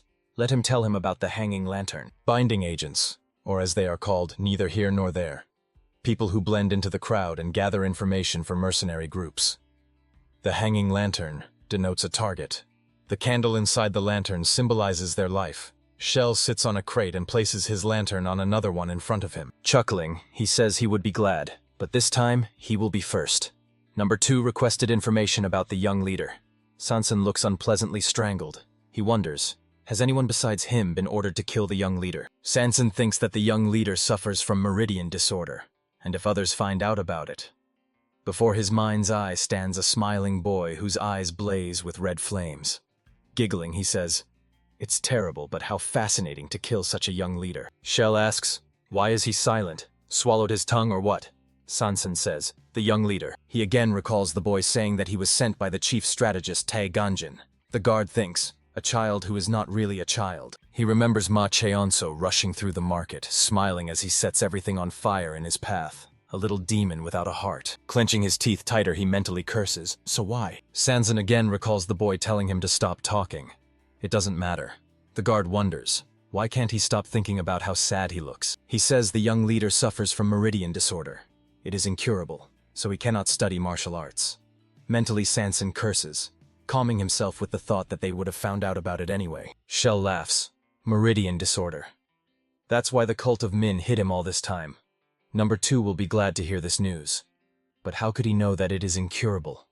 Sansan replies that the maid tried to kill the young leader. He immediately needed the help of the Palace of Poison. That's where he heard about it. Shell stretches his lips into a smile. He says the guy could have called a doctor right to the palace. Instead, they made such a journey to the Palace of Poison. Shell says the young leader trusts the master of the Palace of Poison. That's the only reason. Sansan thinks, a cunning scoundrel. The interlocutor asks, by the way, did he know? Shell unhurriedly begins to talk about the young leader. He believes that Ma Cheonso did not come to the market that day by chance. Sansan interrupts him. Nonsense. He better watch his words. He will not pity him, even if he is a liaison agent. Shell replies, yes, he understood. After all, that is number 12. But he thought it all through in advance. How will he complete the task if something happens to him? Shell asks the confused Sansan. Does he remember what the boy told him? The young leader, holding a knife to the crook's throat, says, there once lived a foolish cutthroat. Leaning over the man, the boy continues to speak. He earned money by deceiving people. But one day he decided to kill his boss. In general, the boss was also known to be quite nasty, but he had another subordinate. Sansan thinks, if the boy came specifically to Shell, knowing he was an agent, and by the person who deceives people he meant Tae Ganjin, the young man comes to the conclusion.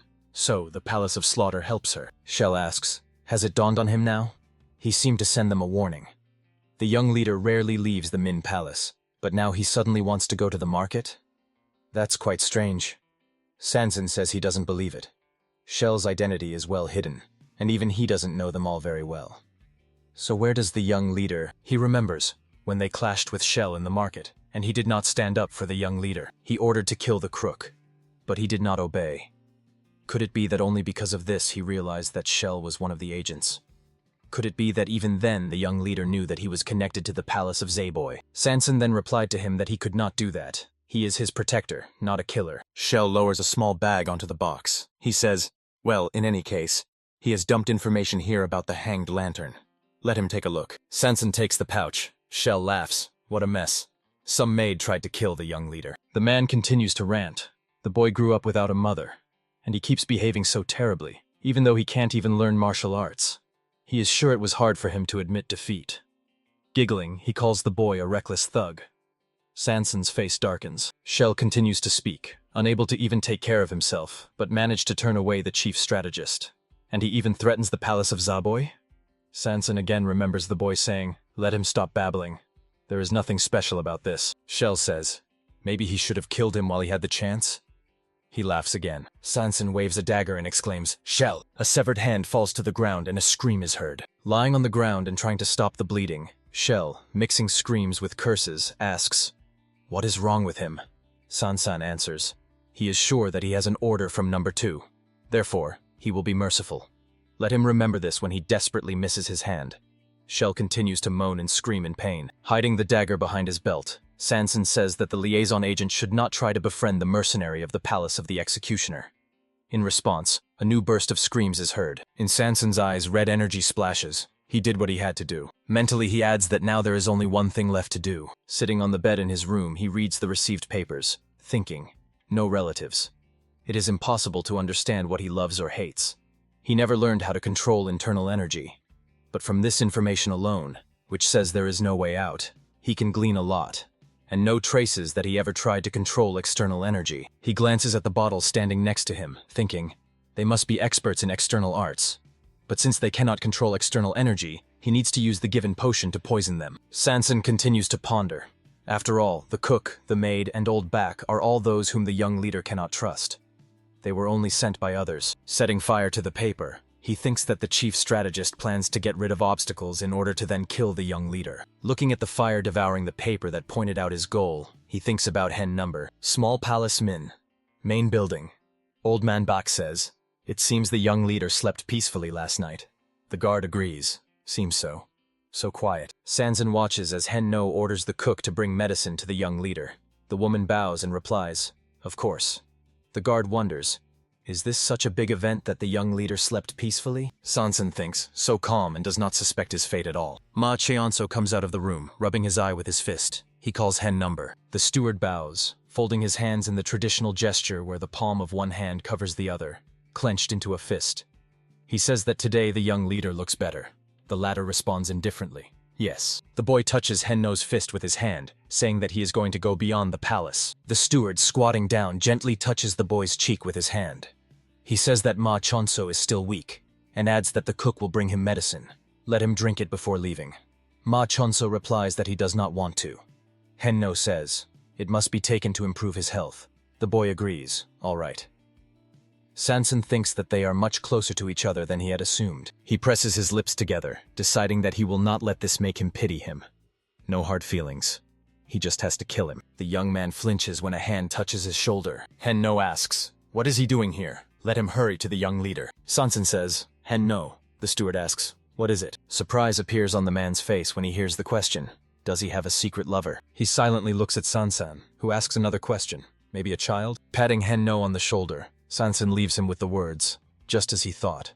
He adds that he imagines how he has lived all this time. The guard says that he knew it all along. Hen No's face darkens. A couple more days pass. The 7th day arrives. Sanson, sitting at the table, thinks about the fact that today the young leader must carry out the order of the cult leader and meet with other children in the spring pavilion of Min, and then he will kill Hen Number. The guard talks to himself.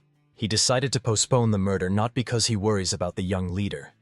He is simply curious about what other food is served in the spring pavilion of Min. In the past couple of days, he had many chances to kill Hen No, but he never managed to do it. He was worried about what might happen at the meeting today. Sanson is sure that it is a trap devised by the chief strategist to kill the young leader. Opening the door and leaving the room, the guard thinks that, moreover, she did not set an exact day for the murder of Hen Number. There was no date in the order.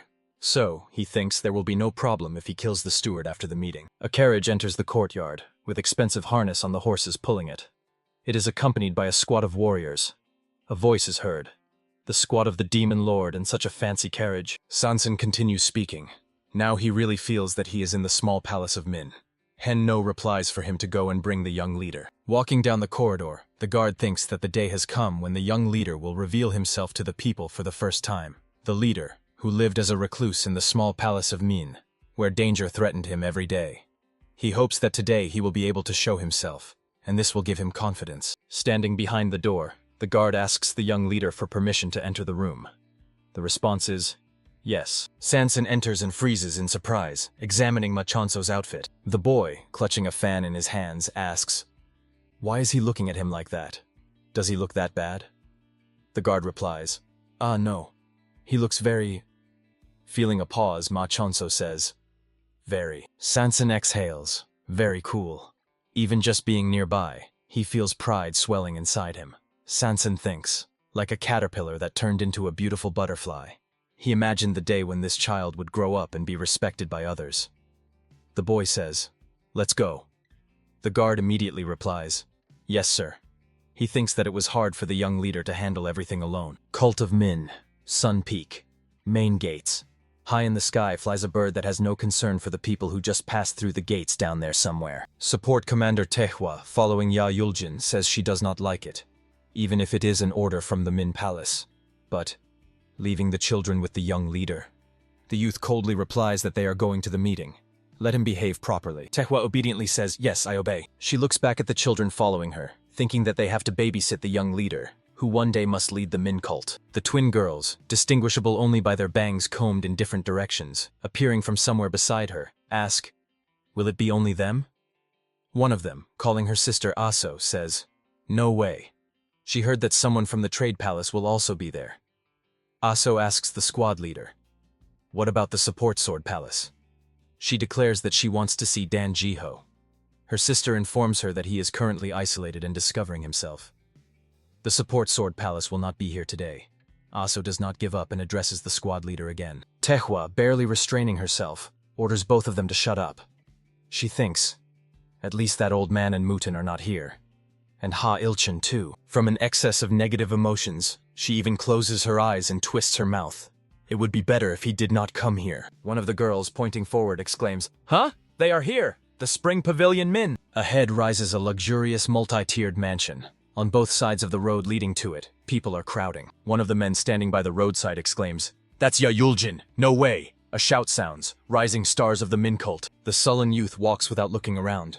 A cry sounds, "Chun Jae-san from the trade palace is also here. No way!" Some youth, pointing with his finger, shouts, "The Demon Lord's squad of the Min cult," and all heads turn in that direction. The squad escorts a luxurious carriage with intricately decorated horse harnesses. A shout sounds, "The young leader is here." The carriage stops and the warriors immediately drop to one knee. The door opens and the elegantly dressed Machongso steps out. An old woman standing in the crowd says, "What an incredible aura." A man standing nearby says, "Is this the young leader?"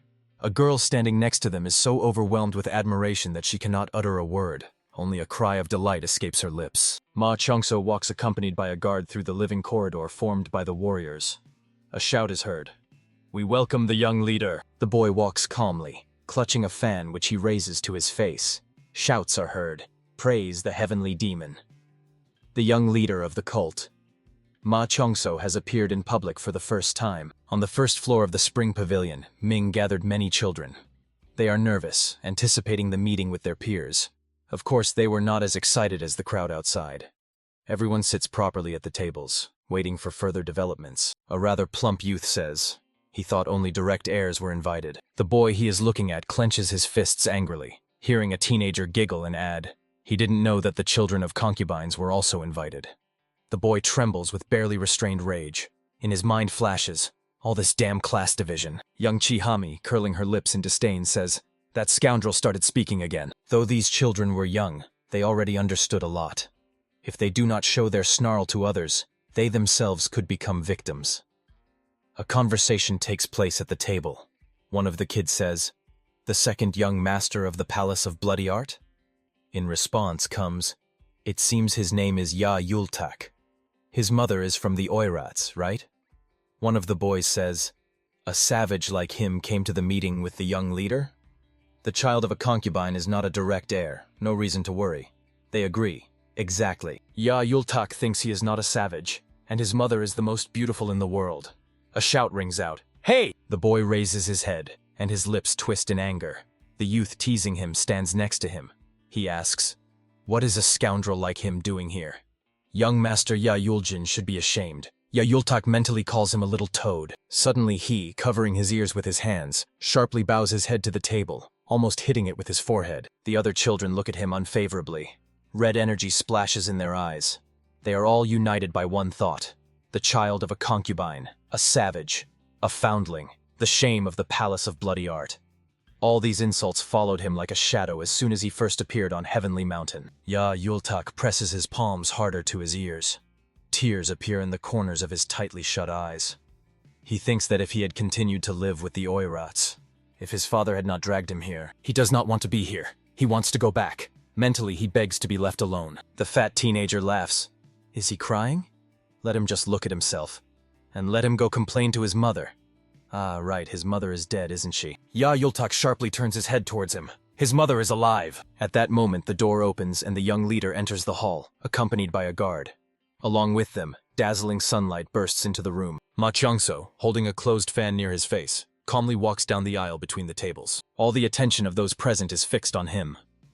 The young leader stops near the youth insulting Yahello. Looking at him, he thinks, "Is this the killer sent by Taeganjin?" But he seems too stupid. Meanwhile, the youth hurries to greet him. Bowing, he says it is a great honor for him to meet the young leader. Then he introduces himself. He is the second son of the trading palace. But Ma Changso interrupts him. He orders him to come closer. The youth looks confused. The young leader grabs the dagger, intending to pull it out of the sheath. He thinks he knows who is behind this. A drop of sweat runs down Chunam's face.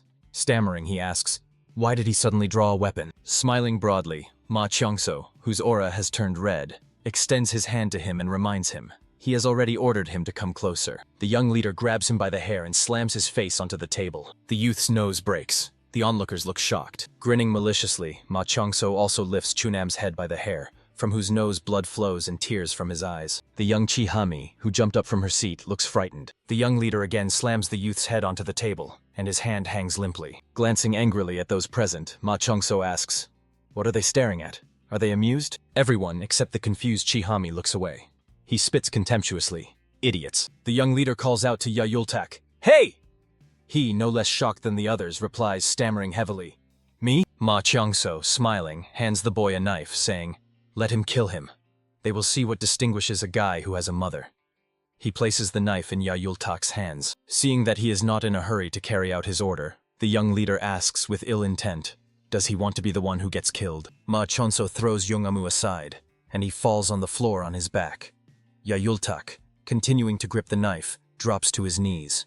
His eyes fill with tears. From his mouth escapes, "Hic." The youth, having come to his senses, cries loudly. The young leader gloatingly thinks, is he crying? The guard thinks, just not that. Footsteps are heard on the stairs, then laughter. A voice addresses the young leader. "Enough." Yahello, standing behind the cheerfully smiling youth, orders Tehui to remove the children. Ma Changso, assessing him with a glance, thinks that the real problems will start with them. A golden aura lights up around the youth, and a silvery one flashes around Yahello. The young leader realizes that the real problems are only beginning. Two youths stand before him, surrounded by shining auras. Near the road leading to the spring pavilion, many people are strolling. None of them pay attention to the woman intently looking at the building. Meanwhile, she thinks that she knew it all along. She believed that the young leader would come. He had never before attended public events.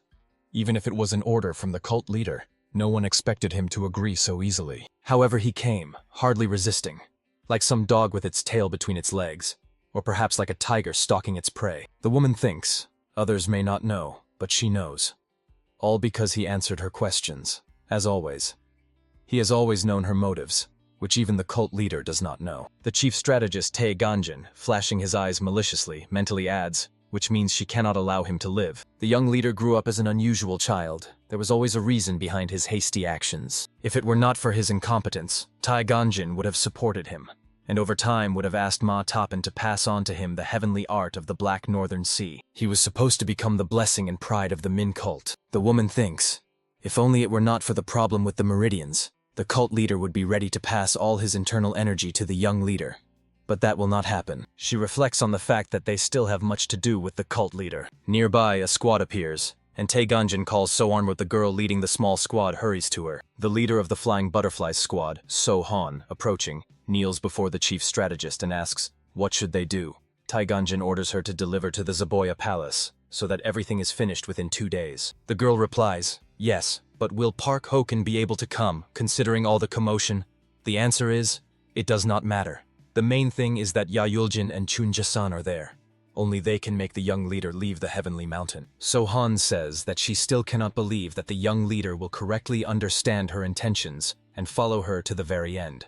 The woman replies that the young leader cannot be understood by an ordinary person. Yellow sparks flash in her eyes, and a smile appears on her lips.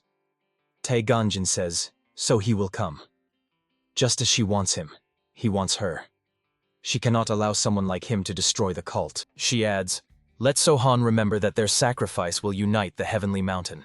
Meanwhile, the young leader and 2 youths are separated only by a round table. The youth, possessing a golden aura, respectfully greets Ma Cheonso and says that he wants to introduce himself once more.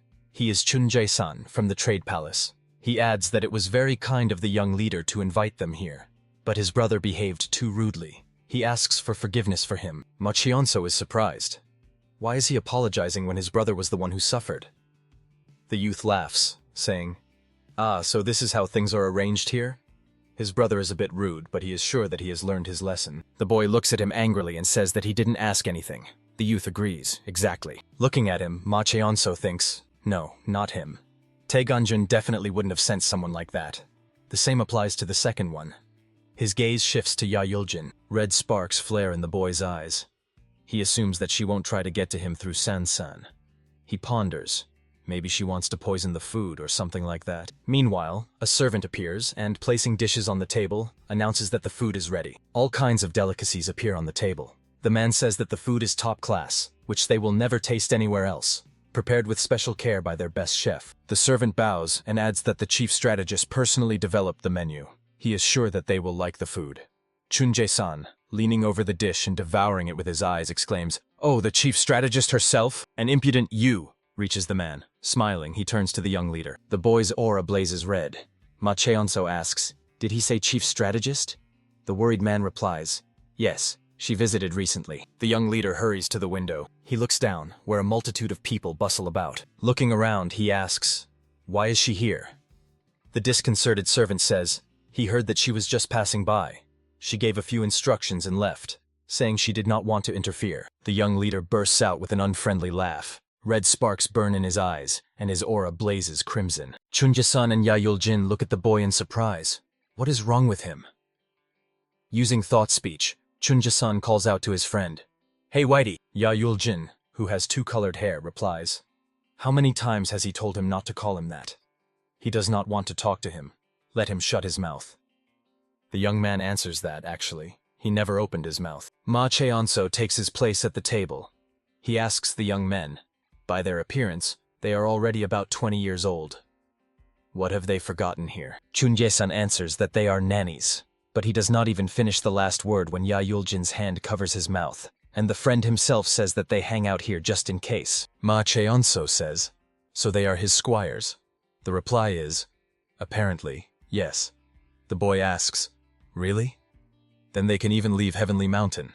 Yahyuljin answers, the cult leader said, it does not matter what they will do, as long as they are with him, so, yes. The young leader then suggests testing their skills.